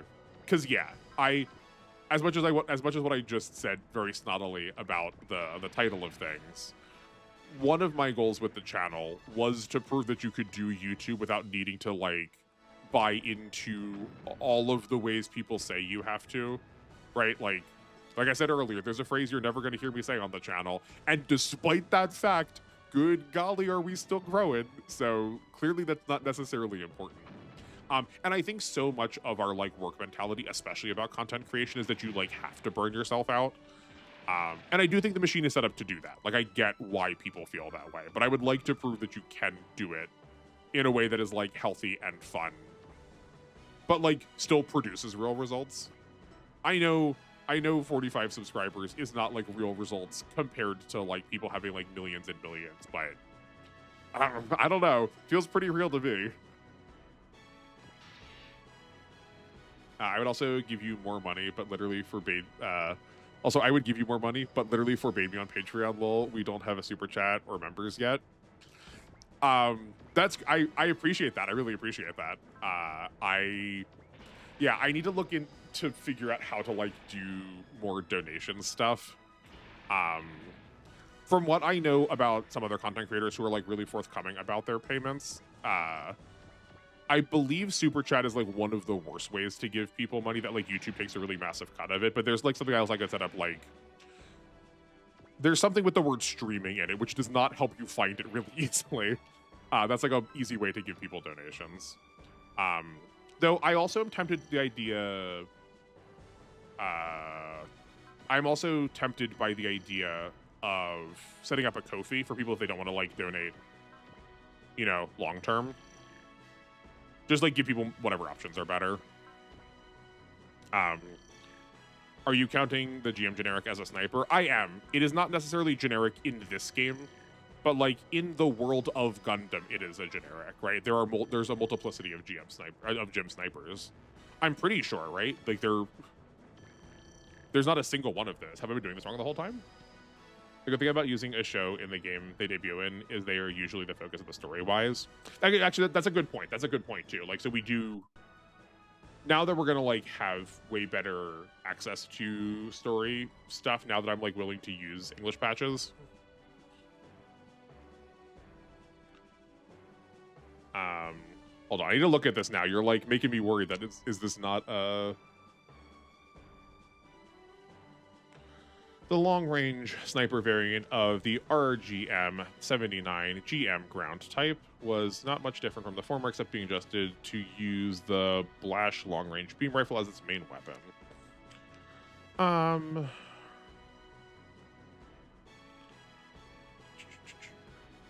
History.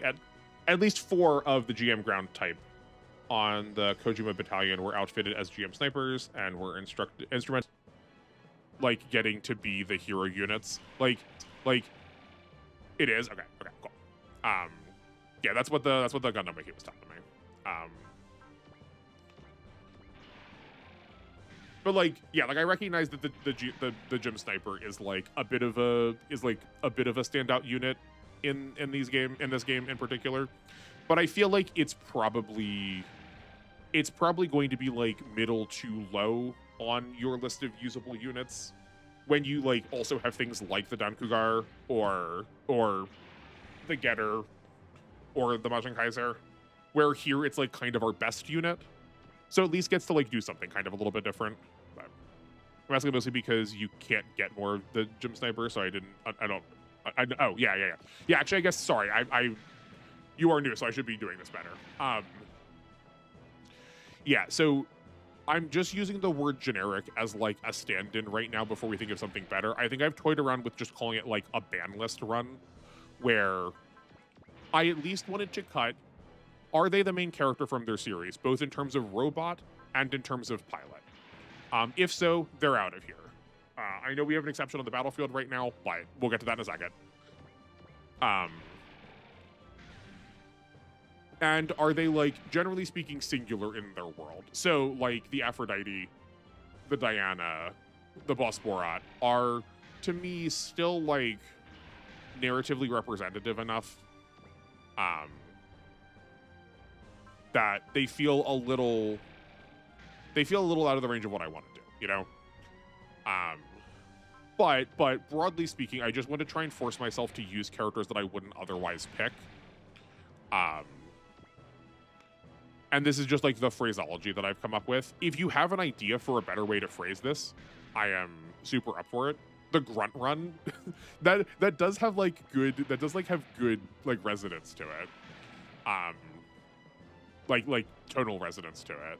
But that still gets us into this problem of, so here's where the exception was. I feel like I never see anyone talk about the units that can like separate off. And like how those are going to function.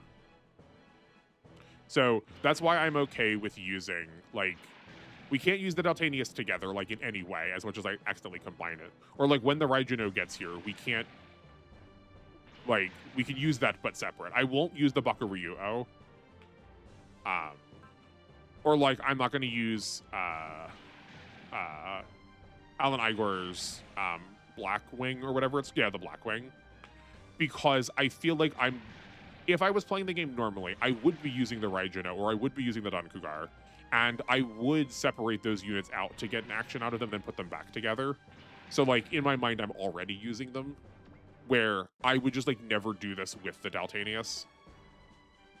It's hard to get a word that's all-encompassing. Gotta love the English language. Yeah, I know, yeah. That's why I, like, was maybe thinking about using a word that just, like, fully ignored that problem by being, you know, not descriptive in any way. Oop, hold on a sneeze.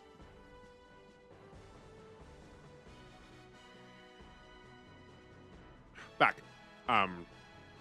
Yeah, so I was like, wanted to try and, like, I could figure out a way to avoid it by saying, like, a bands run. So we avoid that problem altogether.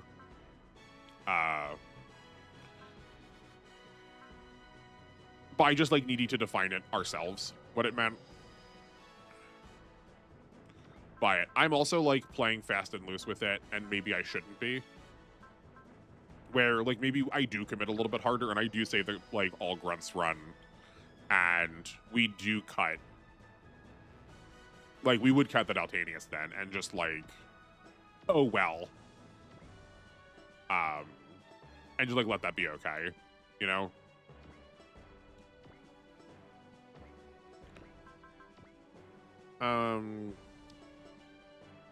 Do any of these heal? I presume probably not. These seem more like hut kind of structures than like a place that we could like resupply our battleship.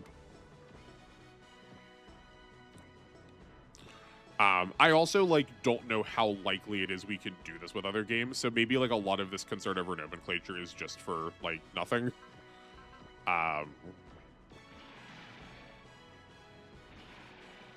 Yeah, maybe sometime. Maybe we'll do it today too. Maybe sometime we should like go through other games and look through some rosters and see if this is like even an option. I think we can probably do this with like OG games. I remember the like portion of of the first OG that I played. I got a couple of just like fighter jets. And that feels like that super fits in like what this is supposed to be. I mean, this is the first try of this. I think it's fine to fine tune it. Yeah. In terms of other games, you would have to use side characters, non-MC units. Yeah.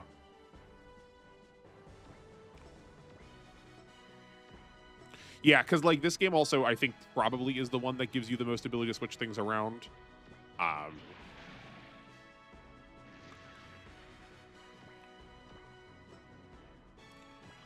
Yeah, right. So like, right, like I'm okay with using people like Light and Tap because they're not the main characters, but maybe in other games where we have Dragonar pilots and it's just them, like we would have to allow that we're using like the Dragonar 2 and 3, maybe.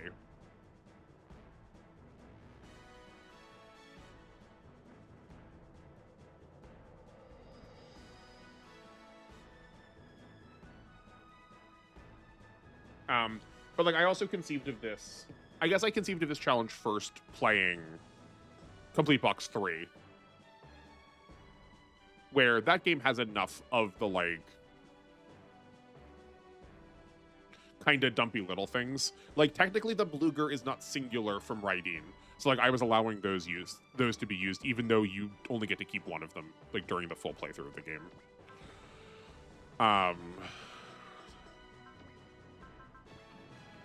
Hopefully we can just one-shot this and we can, yeah.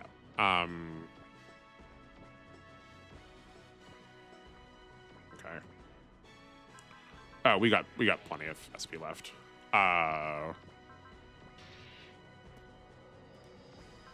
But that one like largely worked fine.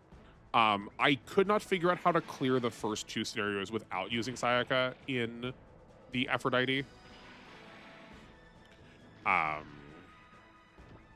But I don't think that's the end of the world. I know in draft races, there are just like also stages that are, you're permitted to have a couple of characters be used just to like make the stage possible. So if we also like really honed these runs down, because we could like put them out we can just like put them out into the world for people to try it too and see what they come up with. Having a few of those stages to like get you off the ground for the opening parts of games might be necessary, because I do feel like a lot of games open expecting you to want to use like all of the cool main characters of the series that's featured. Because like even in this game we had to break the rules a little bit to start, right? We had to open with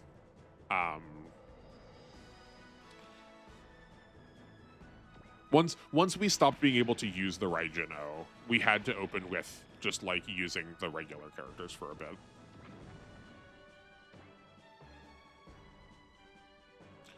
Oh, we probably need to be healing these two. These three. I guess we can, hold on. We gotta be spending our SP better. I've learned in playing this run to try and save my SP.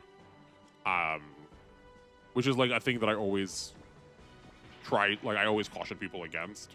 But like we did just sort of need to waste it not on the generics to like save it for bosses, but I don't think that's as true now. Okay, this is an easy kill. I guess here is where the hover tank would be better. Actually, yeah. So I think we should be using the hover tank. The hover track, sorry.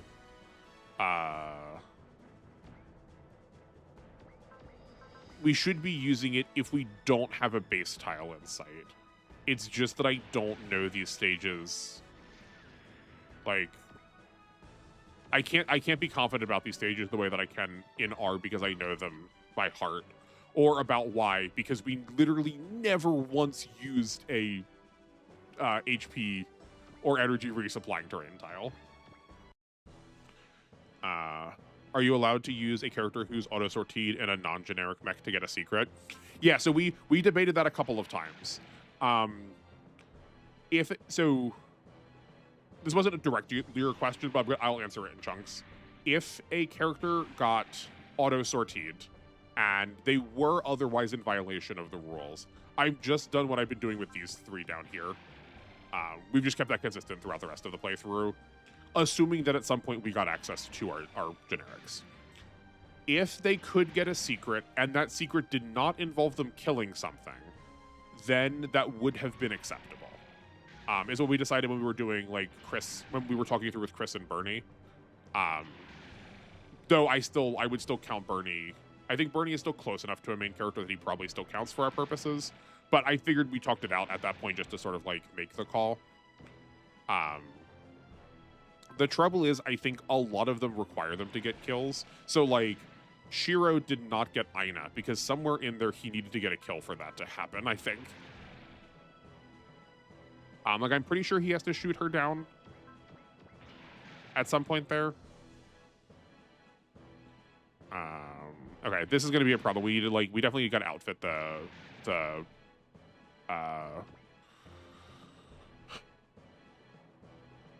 Godnar. No, Gundal, not Godnar. That's a different show. With some parts soon, because it's around a lot more than I remember it being so, and it doesn't have a way to heal.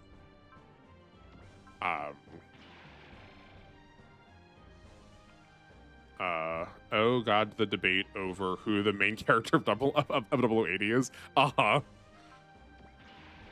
Yeah, no, to me it's 100% Christina McKenzie. I was like taken aback when everyone was like, Witch of Mercury, the first time we're ever gonna have a televised female Gundam main character. I'm like, sorry, what are you talking about? My initial reaction to that was not to realize that people thought that Bernie was the main character, but to go, did 0080 not get televised? Was it just like straight to home video or something? Like, the idea of that was so baffling to me that I concocted a scenario where, like, the production of a show was just different instead. Like, if we're being the most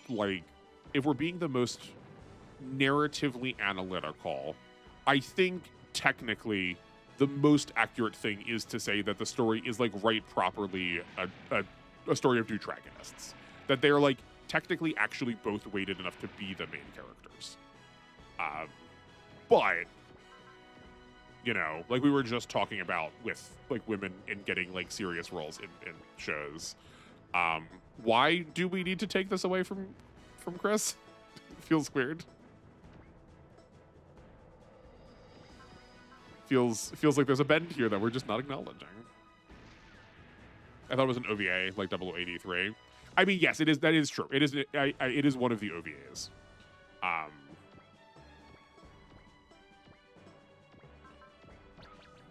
But I mean, like, yeah, how I phrase that does mean that an OVA would disqualify it. But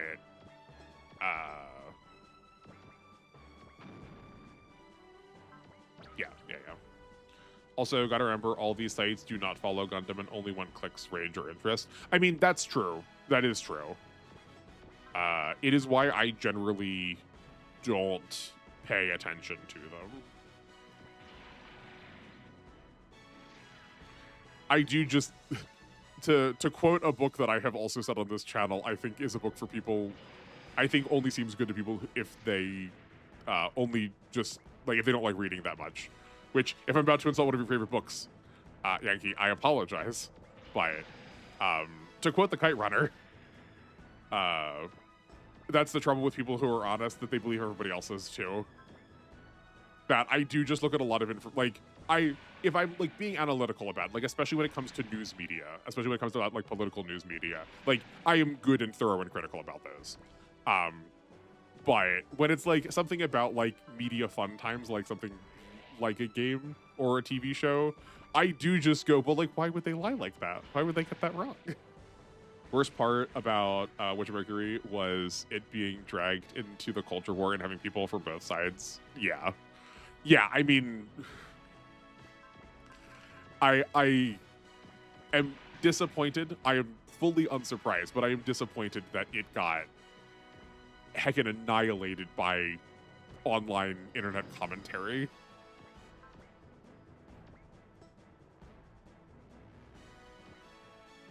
Because why wouldn't it, right?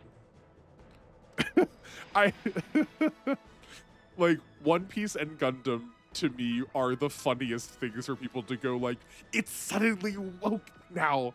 It's suddenly woke now. Fam, have you ever watched a Gundam? Oh man. Oh, finally got to use a map attack. Sure, we'll use a bullseye, because this probably isn't going to be great. I don't believe map attacks get animations in this game, even if we had them turned on, so. Not bad.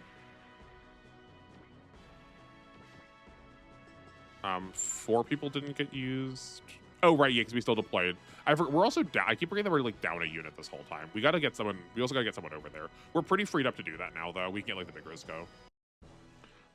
It brought shippers into Gundam, and I will never forgive it for that. That the other side was the grifters calling the show woke, or just like misquoting the theme of the franchise and its history. Yeah, that's. Yeah, the worst fandom is fandom.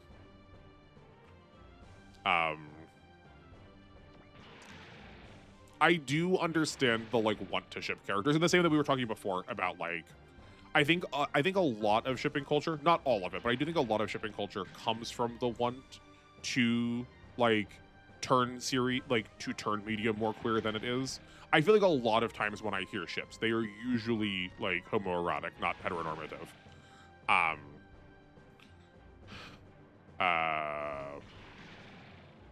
So like I do understand the want to try and like represent yourself or part of your community in amongst the media that you love. But I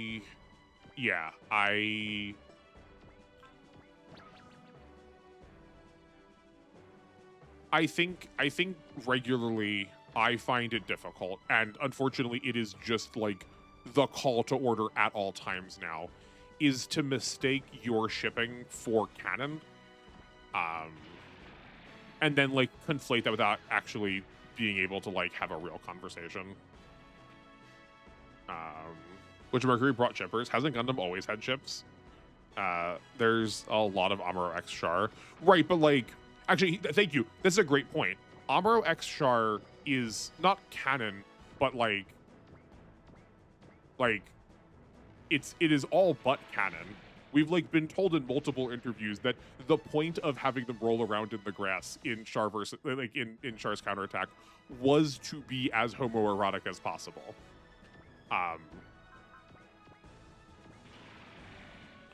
Stegman literally to his own son, "Are you familiar with Adolf Hitler? You're following in his footsteps. Gundam was totally never political." Yeah, exactly. I mean, just like look at like, even if you didn't read any of the text, just like look at what the man is like, look at his face. Just like look at what they're shaped like. I mean, watch the first 5 minutes of it. Like you dropped a colony on people, and now we're concerned about like food resource like shortage and scare like it's very loose. That one is half memed. I don't know how sincere that is. Well, there you go. Yeah, no. Yoshiyuki Tomino has said like in multiple interviews that like, no, the point of that is that he wanted to intentionally make it queer. And also a lot of Cuck's discourse was hijacked by people shipping. That does not surprise me too. I do feel like Cuck's was more aimed at like getting people into the series. At least from like the media reception that I've seen about it.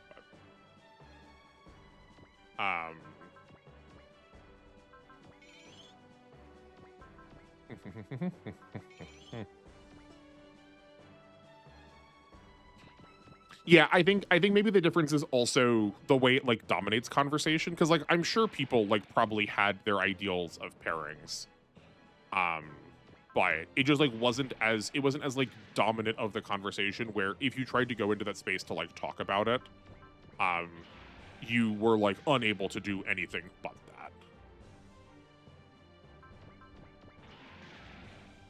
that. And also for what it's worth, like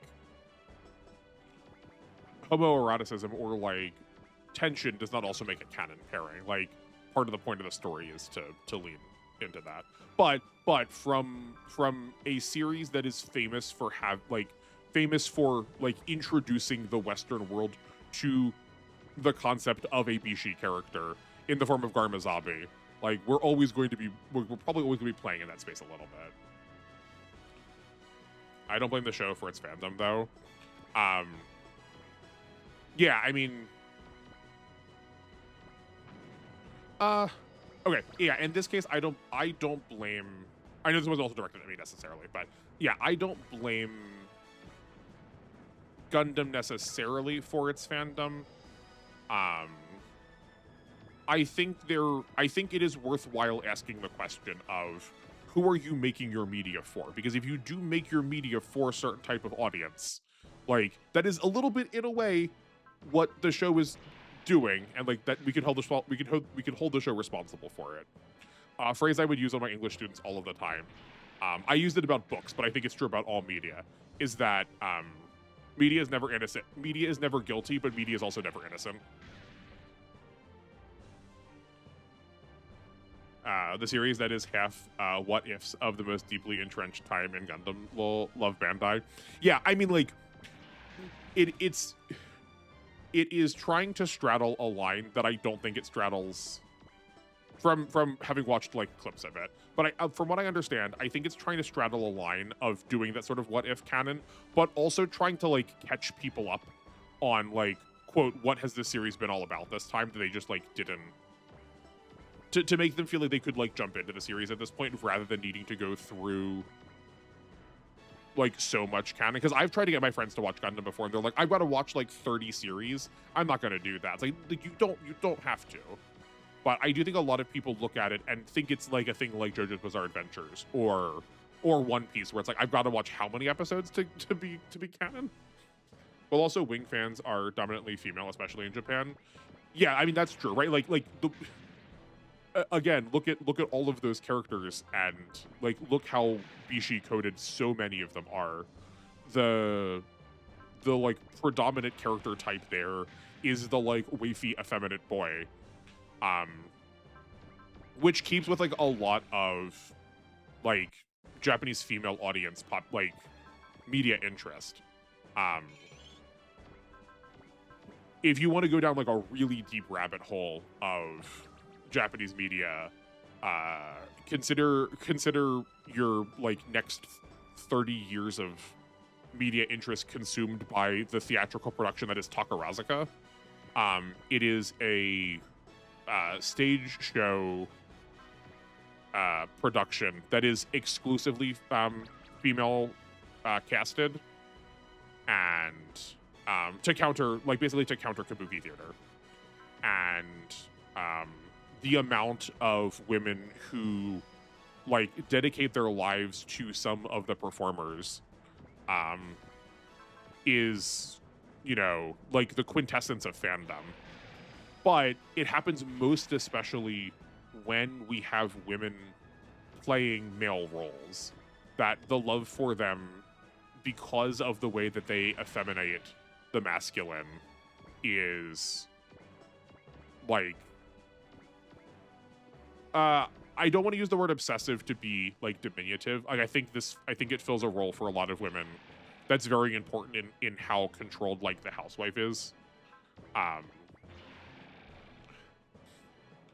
But like people have spent like thousands upon thousands upon thousands of dollars on these actors in like gifts or like tickets to go see their shows. And it is like particularly around women seeing women who portray men in a way that is like unconventionally masculine. And I think the Gundam Wing Boys, not exclusively, but also certainly contribute to that kind of feeling. Certainly shows definitely know what their audience wants. Also look at Double O. It was memed as Gundam OO because of their design. Yeah. Should I be like pronouncing that like ooh like moon?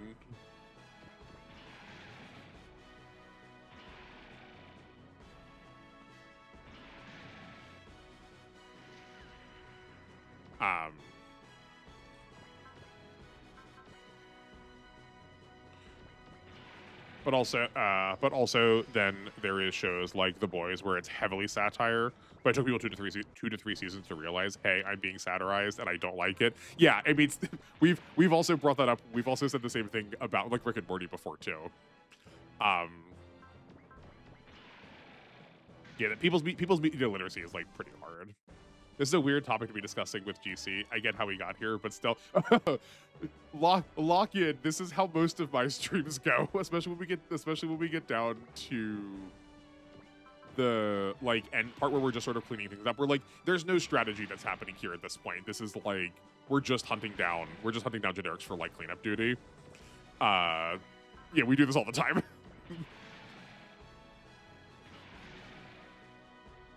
I am a large proponent of everything is connected, so.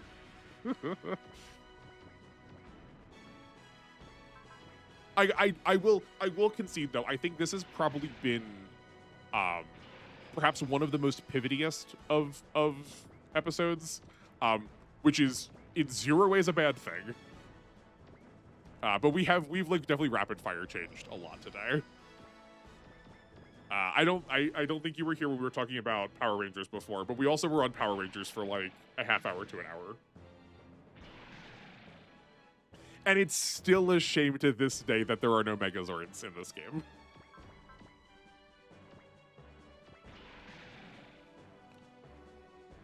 Rather than just like wishing all of these things into existence in this game, what if instead they're like, everyone always asks the question of the Super Robot Wars player, like which series do you wish was in Super Robot Wars? Just forget that, take all of those and just make them all the like own collective. Give us like Mega and Ultra Digimon next to Power Rangers, next to what's another one that feels like it gets talked about a lot that never gets in here. Oh, I feel like there's another like Magical Girl one where they turn into like there's some like robots involved. Is it Symphogazer? Yeah. Ping-ponging tends to happen, especially when we don't have a story to follow. It's true. Yeah, I know. I do feel bad about like how a lot of this playthrough is gone, that we just like can't talk about mechanics as much because I just like don't know them. But you ever plan on playing Superhero Toku Taisen 2001? This is we were saying this before too, that right now Fridays are Fantasy Maiden Wars, but I also don't hate the idea of dedicating a stream day to like non-Super Robot Wars, but like Super Robot Wars adjacent games, because that feels definitely a potential. Oh, Symphogear, sorry, not Symphogazer. Symphogazer an opening. But just like toss all, like we could just toss all those series into this like the Super Robot Wars parentheses other game. Not that I necessarily want them like sidelined as just like a way to like appease us or whatever, but right, we want to I think we'll commit a couple of points into the ground Gundams because they're like still doing work too. I know technically it's probably better to focus our resources, but I mean, that said, if you want me to like be more specific about this game, I will gladly be so. You'll just like need to give me points to focus on. I do think the math is ending up being a little bit less. I feel like the math has ended up mattering a little bit less because there's either the point where we are so far and away better than what needs to happen, or we are just like not cutting it at all.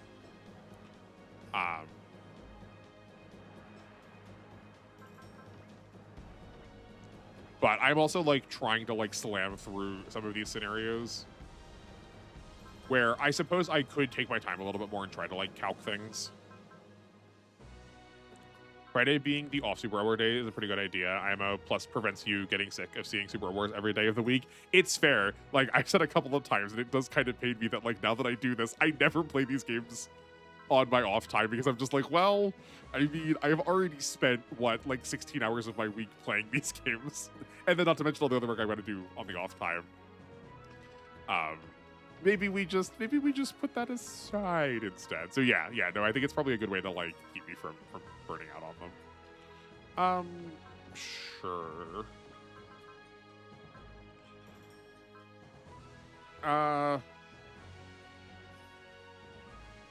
I don't think you need crit so much. We could probably put crit onto like one of the other ground Gundams. I guess we could put it onto Karen's. Does she... What parts is she rocking right now? Apogee motor, linear seating.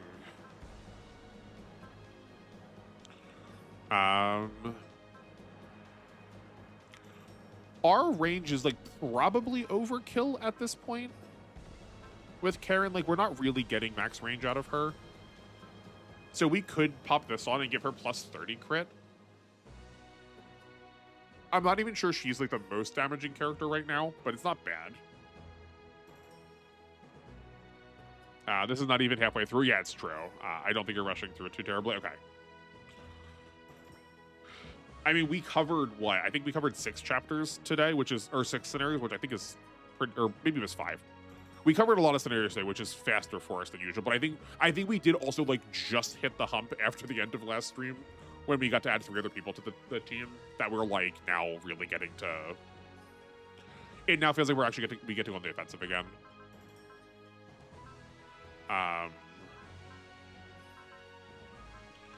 But we also have more parts to equip. Who else needs something? Oh yeah, the Elan still does. We could give it plus range and yeah, plus accuracy. That seems fine. We need to put the repair kits on the Gundal.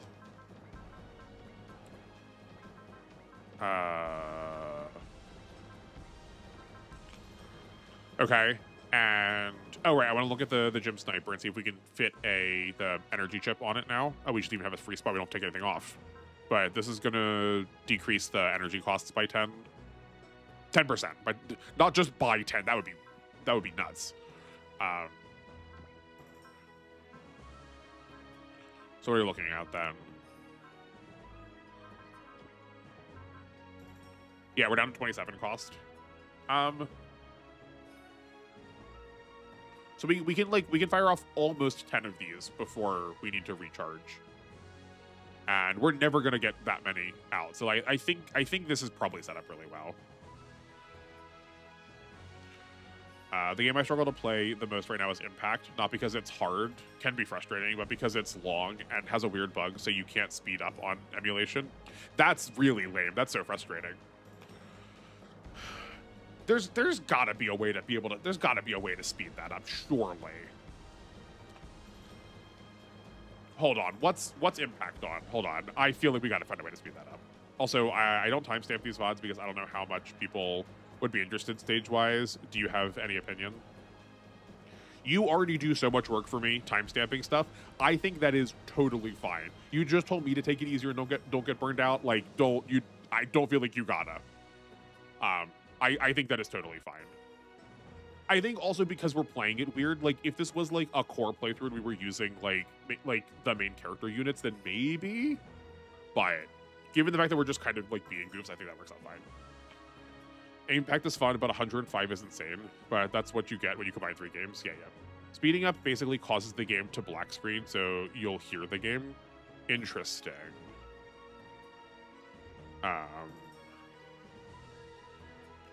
Okay, well, I mean, I don't have to be internal to the game. I defy that we can't fix that. If you give me a second, let's see. I mean, I'll at least put it on stream so like I can like I don't disbelieve you, right? Like you're telling me this experience and you both have played it and I haven't. Buy it.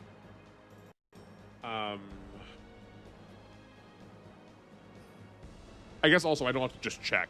But yeah, I was gonna say, what's it played on? Impact is a PS2 game. Okay, great.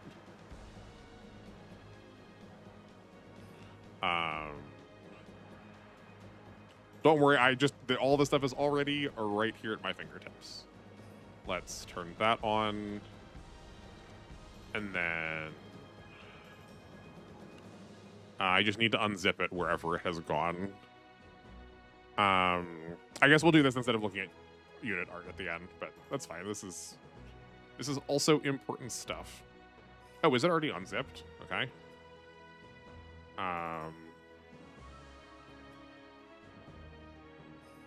No, how do I change it? Oh, right. I forgot that my digital PlayStation 2 requires you to like actually like play around with taking the disc in and out of it. It's so strange. Okay, Impact Limited Edition. Yes, I would like to swap discs.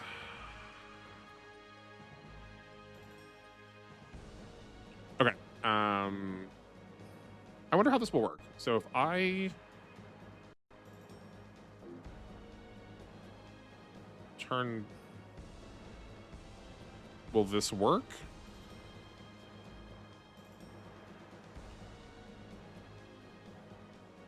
I guess let's save this first to make sure. I did play around with OBS. I guess it's, hold on. I did play around with OBS.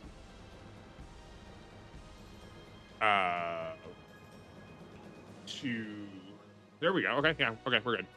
To show me just the full screen capture so I don't have to have like 30 different sources. Oh, you know what? You're probably still hearing GC. Hold on. Let's turn this off.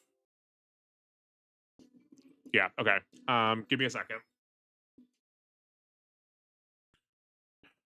I need to make a new audio source for this because I don't have one yet.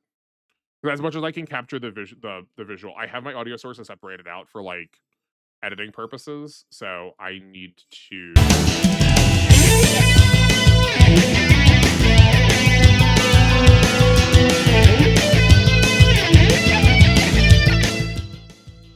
Okay, that probably was awfully loud for a second. I'm so sorry. I don't know why that started like capped more than usual. Is this a good audio level for what we're actually going to play long term? Apparently the reason it's garbage is precisely because it's built on a PlayStation 1 grade engine. Looking at it, that makes sense to me. Based on Alpha Gaiden with a PS2 DVD disc memory capacity. Okay. It's probably one of the least optimized releases in the franchise. MX Portable gives it a run for its money, though. Cool, okay. All right, this should be working. A tad loud, this level seems fine. Okay, cool. Yeah, I don't know why that started so loud. Hold on. Actually, I'm going to adjust a little bit more just because I like even numbers. Not that adjusting it even is going to matter anyway, seeing as like half the time,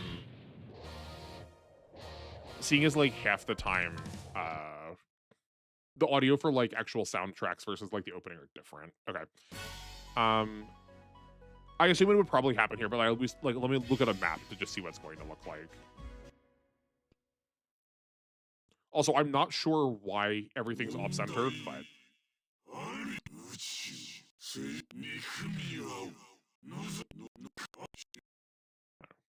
the frustrating thing is the black screen isn't consistent. Oh, that's really frustrating. Wait, these are just the same portraits that GC uses. These are literally the same portraits that GC is using. Did I open up GC again by accident? No, these people are different.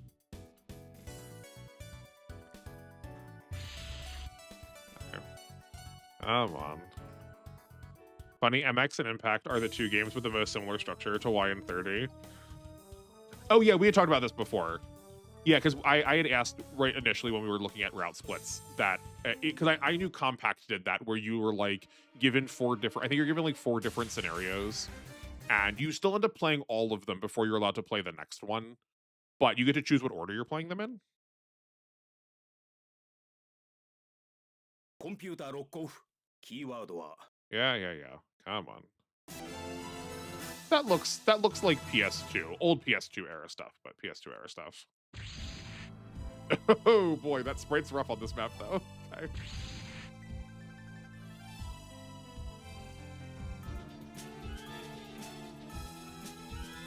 Game so bad took out my stream.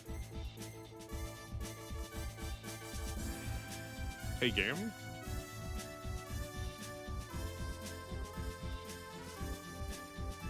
Is something supposed to be happening? Did it crash? I feel like it crashed.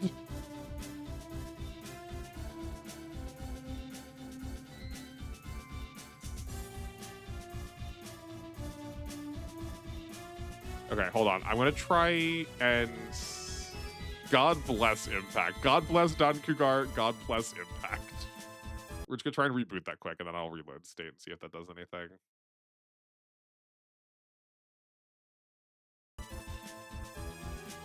No, it's not. Okay.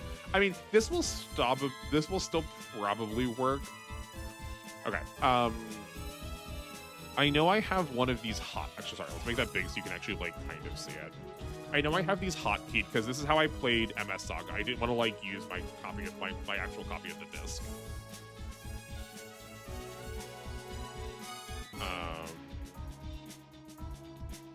Yeah, I mean, yeah, no, this does prove your point exactly. And like, it's not that I disbelieved you. It's just, you know, if I can try and solve it, I need to like look at it. This will be a good way to look at it. Let me look at the settings. No,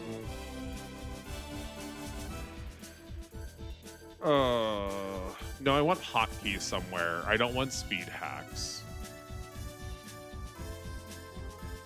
I know it's here some. No, I don't want to clear the settings. That's wrong. I know. I bet this is thrilling for people to watch, but video core settings. No, there's got to be. Is it just on? Maybe I'm being too goofy about this. Maybe this is under like.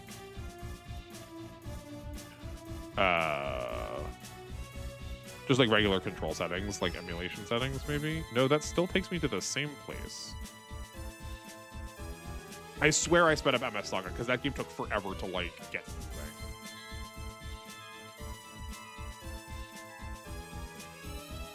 Pause, state, enable cheats, widescreen, host, systems. Apparently it is because 7 people are here and counting. I mean, yeah, it's true. Welcome, everybody. I kind of missed that in the middle there somewhere, but thanks all for being here. I'm glad you like watching me have this, like, frozen screen up. Clearly this is what I'm supposed to do, right? Every time there's a technical issue, everyone shows up then.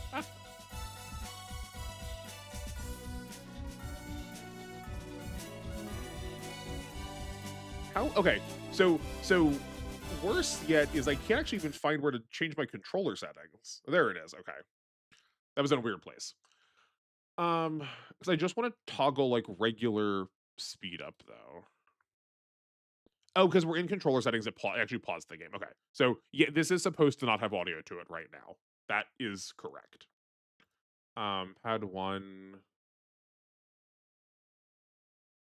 No, it's not under pad. It should be under general because I want it to be a keyboard setting, not actually under the controller at the same time.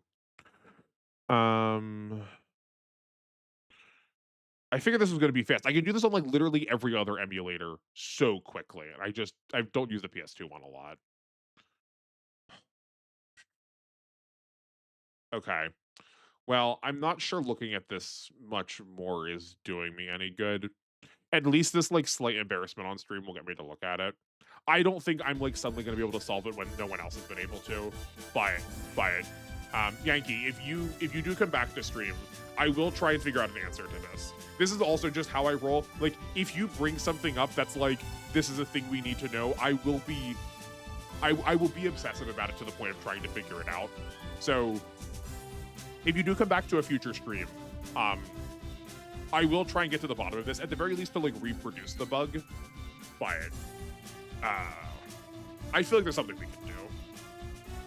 Could also be you're just streaming earlier. Like, you stream at okay time for me in the UK, like 9 o'clock, so I imagine a lot of Americans aren't around yet. It's fair. No, it's true.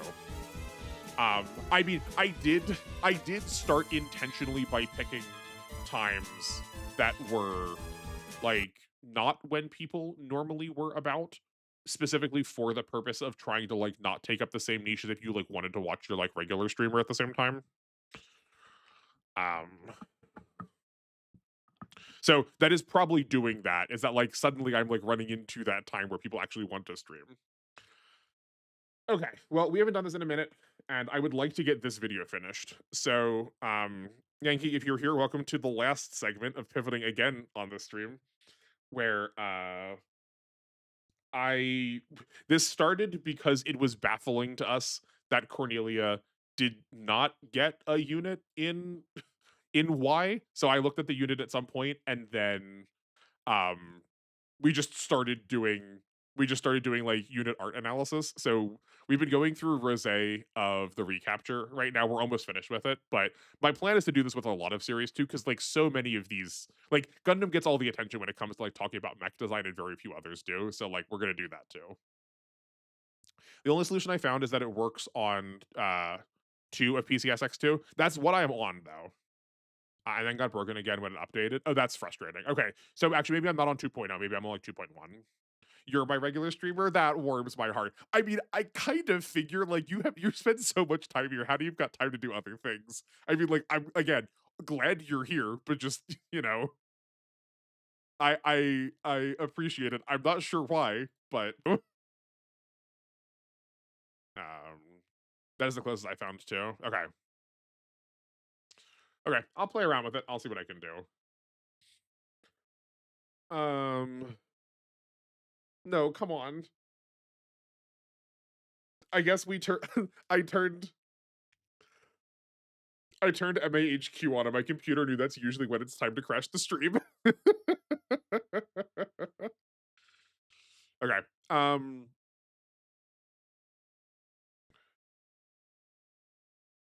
Yeah. Okay. I'm pretty sure we talked about the High Grail already. Normally normally when we go here, this like solves the frame rate problem. Good to know though that's actually kind of my internet. I did try to isolate this last night when I knew Comcast was not going to be of help. Um yeah, correct. The, the internet's also ready to leave. I guess I should. Yeah, the internet also just like wants to go home. Um, I feel like we talked about the Lancelot High Grail already. We only probably did it a little bit because is that true? Maybe we didn't. Maybe I'm conflating that with. No, I might be conflating that with the Sheffield Eye. Yeah, no. The Sheffield Eye was the last thing we talked about. Um, I decided on saving the Maharoba because I think too much of my feelings on this thing, on the Maharoba's design, are really tied to the rest of Lelouch's mechs. So it feels weird to talk about this first and not talk about like the rest of the foundational information. Um, where at the very least we've already talked about the Lancelot during the Code Geass podcast episode. So we can like still do that same work here, though I probably should just bring up the regular Lancelot. It's also like only one step removed from regular Lancelot, whereas the Maharoba is like 4 iterations deep into Code Geass mech. So like that probably requires us to have a little bit more, like background preparation. Um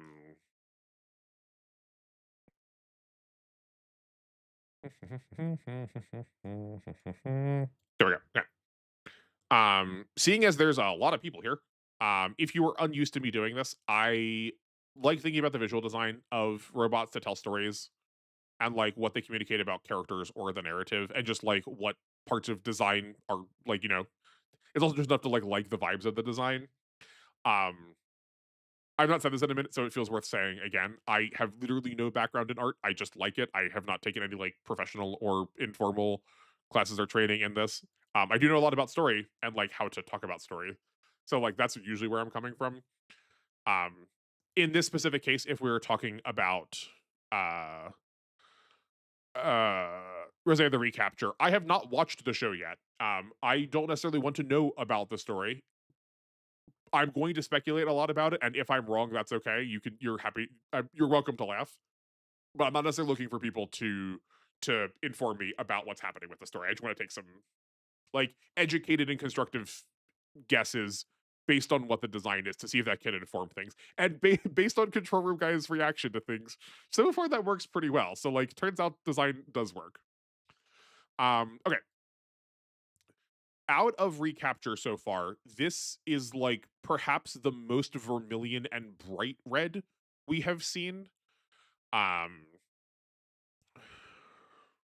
I don't like capes on mechs. I think cloaks are fine. Capes though, I generally don't like capes that much. I think all the instances of capes we've seen I've kind of liked. I really like it on the Lancelot High Grail though, and we'll talk about that in a second, but I really like the capes here for two very different reasons. No, sorry, actually no. We'll make it three. Um I think this is like the brightest, yeah, this is like the brightest, like most deepest red we've seen so far. So on one hand, knowing that this is after regular Code Geass, Lancelot is like indisputably the Suzaku mech. And Suzaku is a character that is like, his hands are deeply stained with blood by the end of the series. So painting it in the color of blood feels very fitting. So I don't know how the character who pilots this calls back to Suzaku. Um Ol- Aldrin Zevon. Um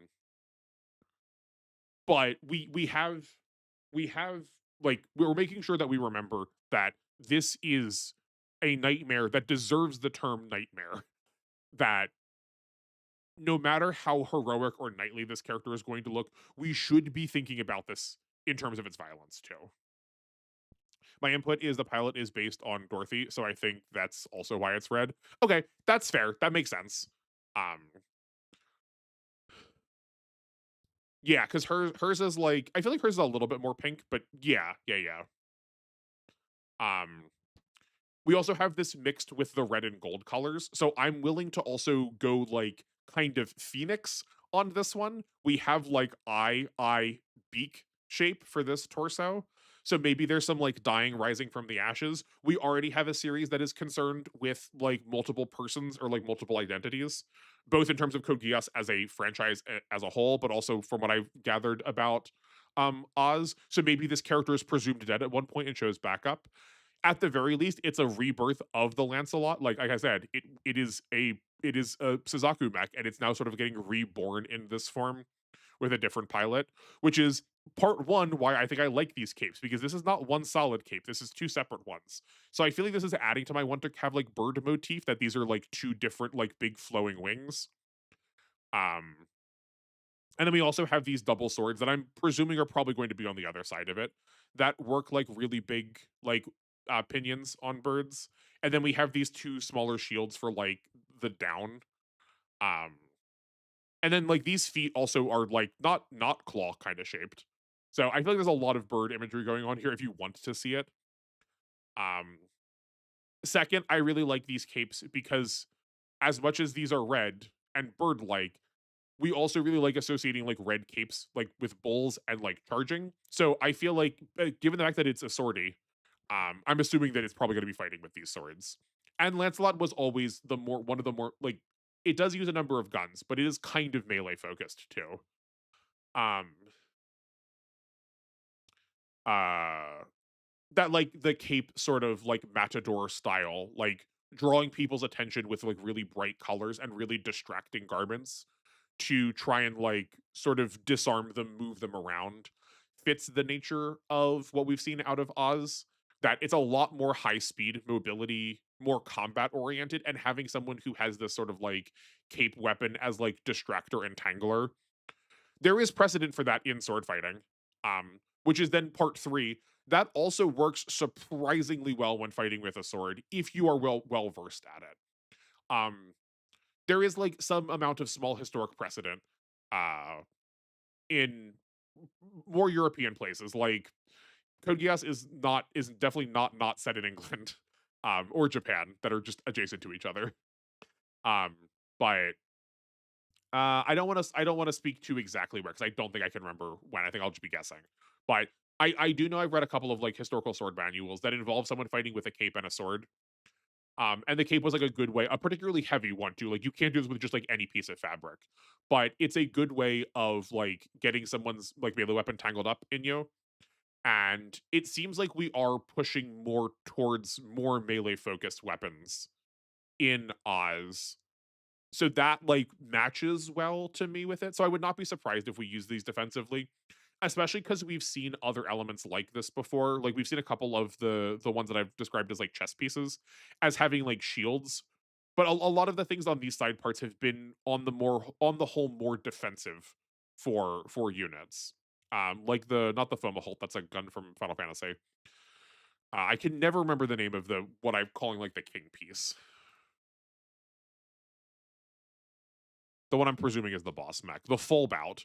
Like the full bout has shields in rough it's taking up the roughly the same design space. Um so I would not be surprised if this is more defensive oriented. I will concede looking at the difference between these two that this is I mean like it says it's from Oz of the Reflection. So um oh wait, isn't that the hold on, isn't that the Japanese name for it instead? I was gonna say it looks like it's older. What's the nope, that's too far back. This is what we want to go back on. Um Wasn't there a manga that was in between this that a couple of these have been showing up for? Oh, no, no, sorry, no. It's Rose of the Recapture. I'm trying to go too fast. Yeah. The manga styles do look a little bit closer to the older designs. So like maybe that's either A, maybe that is inappropriately assessed because I'm like trying to force something that is true based on what I'm like a quality I'm seeing that is actually just like incidental, that like this is a holdover from a design for a different reason. But it also like they don't have to pull forward anything from previous series. So maybe they picked it on purpose because it was matching that visual design that they already wanted to try and do. IRC, the only ranged weapon it uses is the tactical slash Harkin, which you can see on its waist. Okay. Oz is different. Okay, yeah. We got there. So you're telling me that it doesn't use these swords in melee? That feels very weird. This feels so melee focused. Um, Interesting that the slash Harkins are hip based, where like a lot of it is like a lot more of them are up around here. So yeah, like the biggest design difference I would say between the Lancelot is how its shoulders work. Like the Lancelot already had these like really spiky shoulders. We have even bigger, chunkier shoulders to like make this kind of like I guess if not Phoenix, maybe owl motif. It is doing something similar to what a lot of like insects will do, where they put faces on things to make them look more threatening than they are. But we're taking up a lot of real estate with these shoulders, so much so that we are taking a design, right? Like the Lancelot's, I guess the Lancel, no, I guess the Lancelot slash Harkins are also on its hips. I thought it also had some on its sides here. Hmm. Okay, but it is conventional for the slash Harkins to be on the front. What can we do with it being on the legs? I mean, Suzaku like on one hand, Suzaku does like kind of play it from the chest a lot, but on the other hand, he is kind of like lying about his motivations. So maybe it's not that they're on their hips. It's just that it's not on its chest. Um, so maybe this speaks to like a character who is aggressive, not through like true motivations. That also might be a bit of a stretch. Um, Ranged, not the only melee. Oh no, in melee it uses multiple swords. Oh, sorry. The only ranged weapon it uses is typical slash Harkins. Got it. No, I read that as I don't know why I read that as melee. I think because I think of the slash Harkins as a melee weapon, but they're like a long ranged melee weapon, or I probably called them like a melee based ranged weapon too. They do fit a really weird space, and they can combine into a big sword. Incredible. So you're telling me this is like Advent Children Cloud of Code Geass. Um, okay, cool. Um,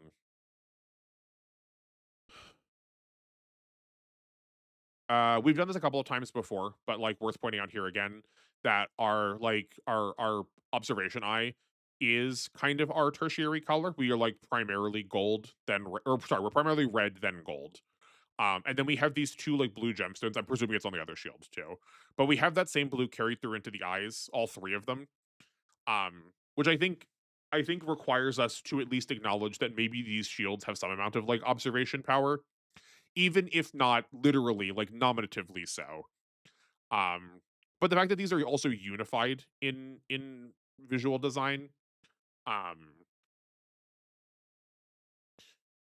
I think in this case, okay. So on one hand, either it is that our pilot sees clearly both through their own action, but also like the data that they are gathering, where like these kind of eyes, the ones that they scan with, are very impersonal, are very like going to collect data, as opposed to like the human eye that's like seeing the like lived experience of the person, which I feel like works in well in Code Geass when we have this direct contrast between like who you are versus who you are presenting.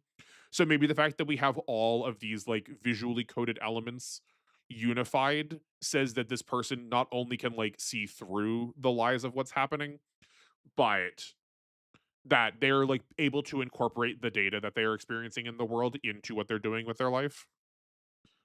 But the color scheme is the same as the pilot who wears red and has gold hair. Surely a coincidence. Absolutely. Definitely. Um, that's I mean, to go back to Power Rangers, very Power Ranger coded that we like yeah, Code Geass is like Code Geass I feel like definitely pulls on that a little bit. It's not just them, right? Like okay, hold on.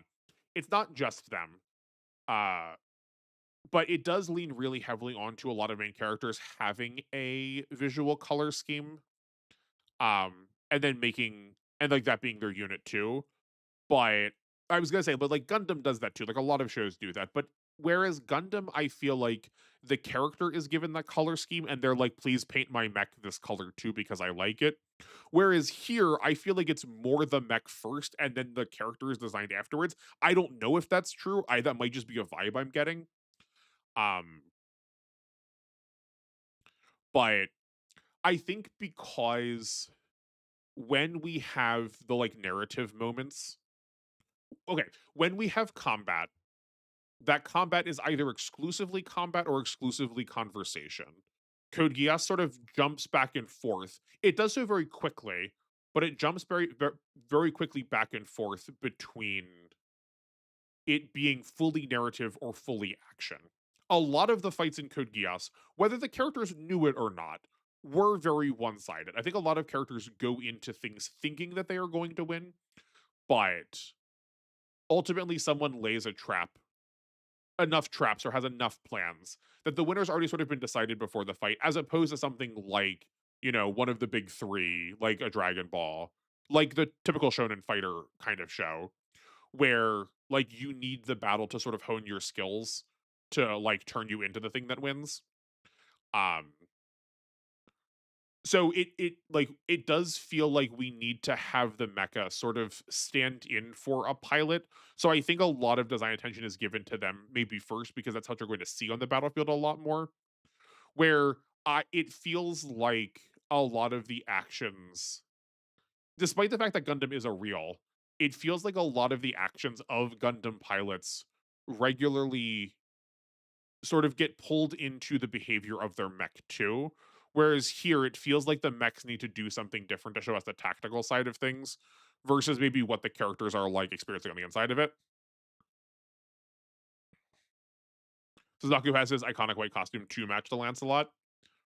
Yeah, I guess that is true too, right? Like he's assigned the Lancelot he's assigned the Lancelot by Lloyd and Cecilia.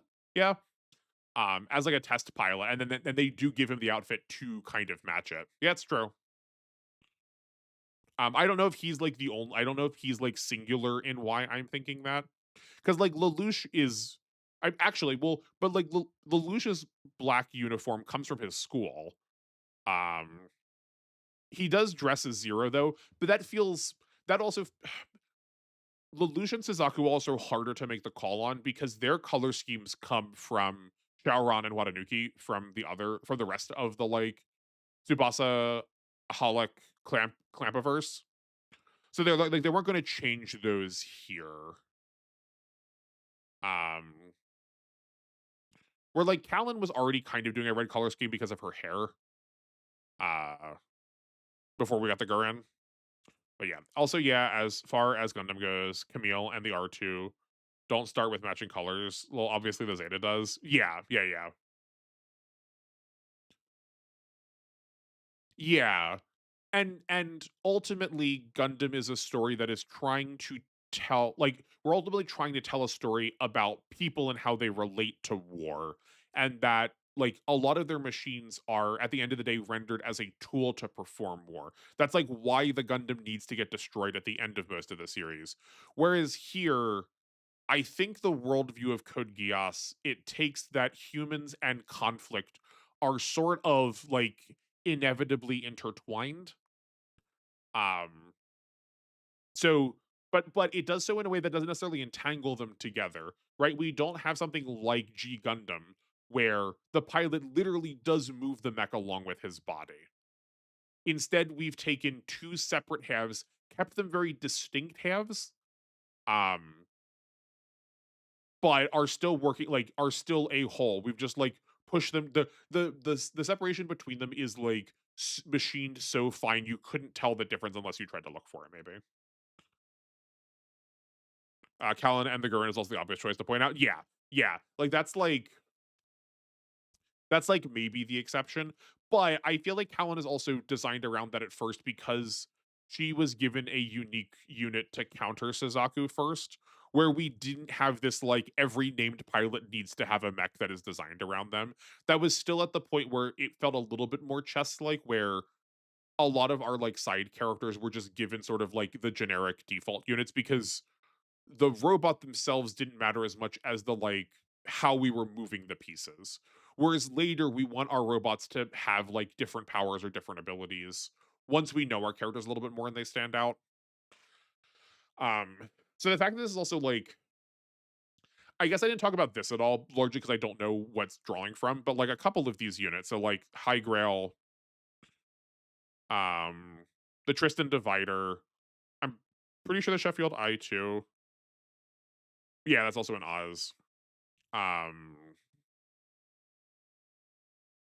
uh the Lancelot.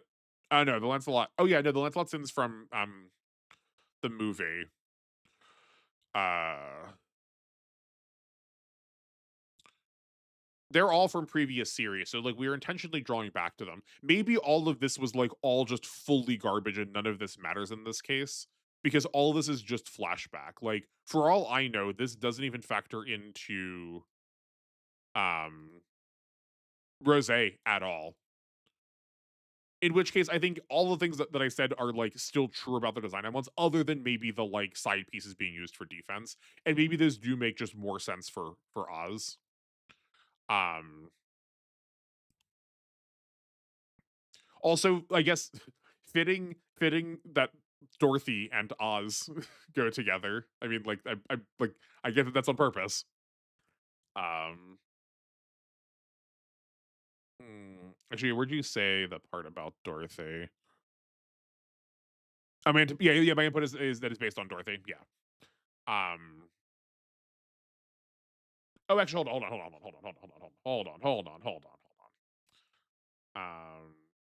We can also delete this now. Or turn that off for a second.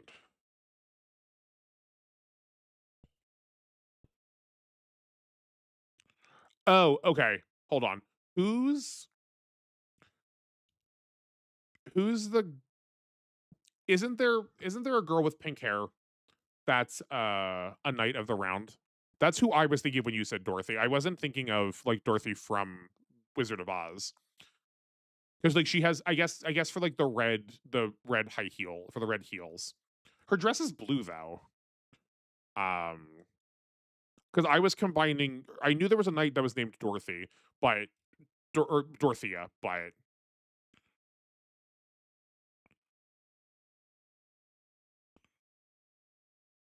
oh yeah, Anya. Anya was who I was. You said Dorothea, and I put Anya in my head because she also kind of has a red color scheme with her mech. Um, but yeah, no, I'm with you now. Now that you say Dorothy, yeah, like presumably this is the main character from Oz then because it's Dorothy. Um, okay, well, I feel like I don't want to comment too much on the Oz, like on Oz stuff specifically, because we've not really interacted with that at all. I guess like how are all of these getting featured in Rose? Are these all just flashbacks then? You think Yvonne? Yeah. Yeah. But there was someone that was really close to this name. I remember her name is Dorothy, not Dorothea. That was a Knight of the Round.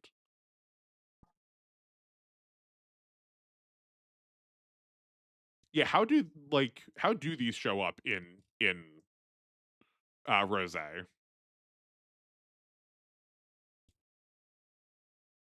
Unless that's like too majory of spoilers.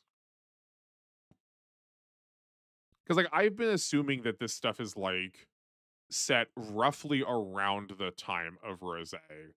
Because we have like I was like, well, the Maharoba is still here. Like this is Lelouch's mech. The Gurren is still here. This is Callan's mech. And we still have Britannia. It's Neo Britannia though. Curious. Um, what time is it? It's 4:20. Okay. We have the Alexander and the Goka Byakuen. Uh, without spoiling, no flashbacks. Okay. Cool. Um, okay, then let's talk slightly for the future.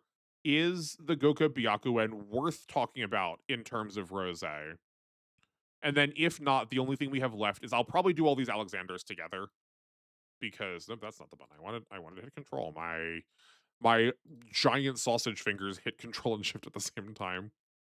But like these are all clearly from Rose. They have like the same. You can like tell the same design work went into them, right? Or they're like they're closer. I do see it. I does say it. I do see it says Akito the Exiled, but like I don't think we're gonna be able to do a lot different between these three when they're like just changing their horns. Oz is just a midquel between S1 and S2. Rose is post Lelouch the Resurrection. Yeah. I figured it was post it, but I figured it was still like I didn't think it was gonna be like set 100 years into the future, or like maybe it is. Maybe they're all just like relics that are like sitting in a museum or something. Um, you don't think you finished Rose? I know that's what I. That's like also part of one of the reasons why I wanted to do this. I think this was generally speaking not that well received. I think a lot of people didn't finish it. Um, but yeah, I think we talk. We'll definitely talk about these ones next time, and then maybe that'll put the end to Rose. The reason I bring it up is, um, I guess like get your votes in now if what the next series we want to talk about is. At least for a bit, I still want to not go to Gundam directly just because this kind of thing I feel like gets done about Gundam a lot more. Um, but if we don't have one in mind, I will intentionally I'll figure out one that I have in the back of my mind to pick. Um, one that I also know the story of, so I don't have to like bumble around quite as much. Rose is like 7 years after S2. Okay, cool. Okay, yeah. So like still, so like still like somewhat contemporaneous to it. Okay, cool. Yeah, and this also like won't be the end of Code Geass too. I think yeah, my two asks are if we figure out what we're gonna do after this one. I don't want to stay on Code Geass, so I've been thinking about Code Geass a lot. I want to like keep stuff fresh. And then also just no Gundam because we'll do Gundam at some point, and that's also to say like we'll come back to Code Geass at some point too to like finish up with the like rest of it. Like I want to do season 1 and season 2 at some point. Um, okay, a bit of a stalling end there. Apologies, as I was like figuring out where this was attached to, but um, and then like I said, this section, well, I'll put all these together in a supercut. If you watched this part, you were like, oh darn, I missed the other ones. I don't have to go back to the other parts of the streams to see them. Um, I'll put it together in a supercut, and control room guy has kindly timestamped like all of the streams, so you can just find where we do the like. I believe you were calling them Austin's art talks or something like that. Um, So you can find them there if you want to see them. Can't wait till we get over to MOTW designs of 70s super shows. Yeah, we will. Well, don't you worry, Yankee. We already did the Garida and the Doubless. Is that what they're called? The two starter ones from Mazinger. Like, no, 100% we did this. I feel like we had a pretty spirited conversation about the Mazinger robots. I think there's a lot to be done with those. Yeah, no, literally nothing's off the table. I do mean it sincerely that I want to catalog literally everything that there is about these games. Designs, maps, all of the data. If it's somehow present and related to Super Robot Wars, we're going to talk about it. Austin mech analysis. Perfect. Thank you. Yeah. So if you like this kind of thing, and this is like one of the first ones you're seeing, those have been tagged for you other places. But yeah, once we do the Alexanders and maybe the Byakuen, you'll see them all together. But that will do it for me. We're a half hour over as is usual. Um, the next time you will hear from me will be Alpha on Wednesday, and then Thursday we'll be back to W. Um, I'm off this Friday, and then uh, yeah, I guess on Thursday I'll post this while we're live.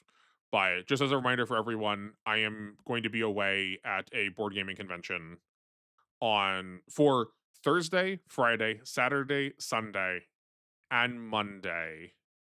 Uh the 20th through the 24th of November. Which so I won't be streaming that Thursday, that Friday, that Sunday, or that Monday.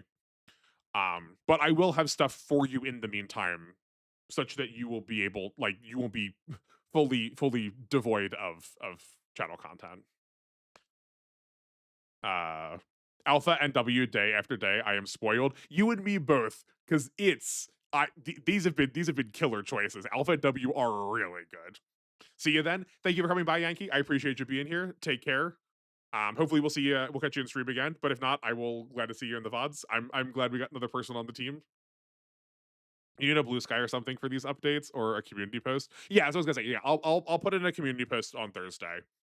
Um, I know I loathe the idea of using social media, but like for just the sake of it being extant for the channel, I might have to do one. Maybe I'll come back from my vacation with like a lot of new updates like that. We'll see. We'll see.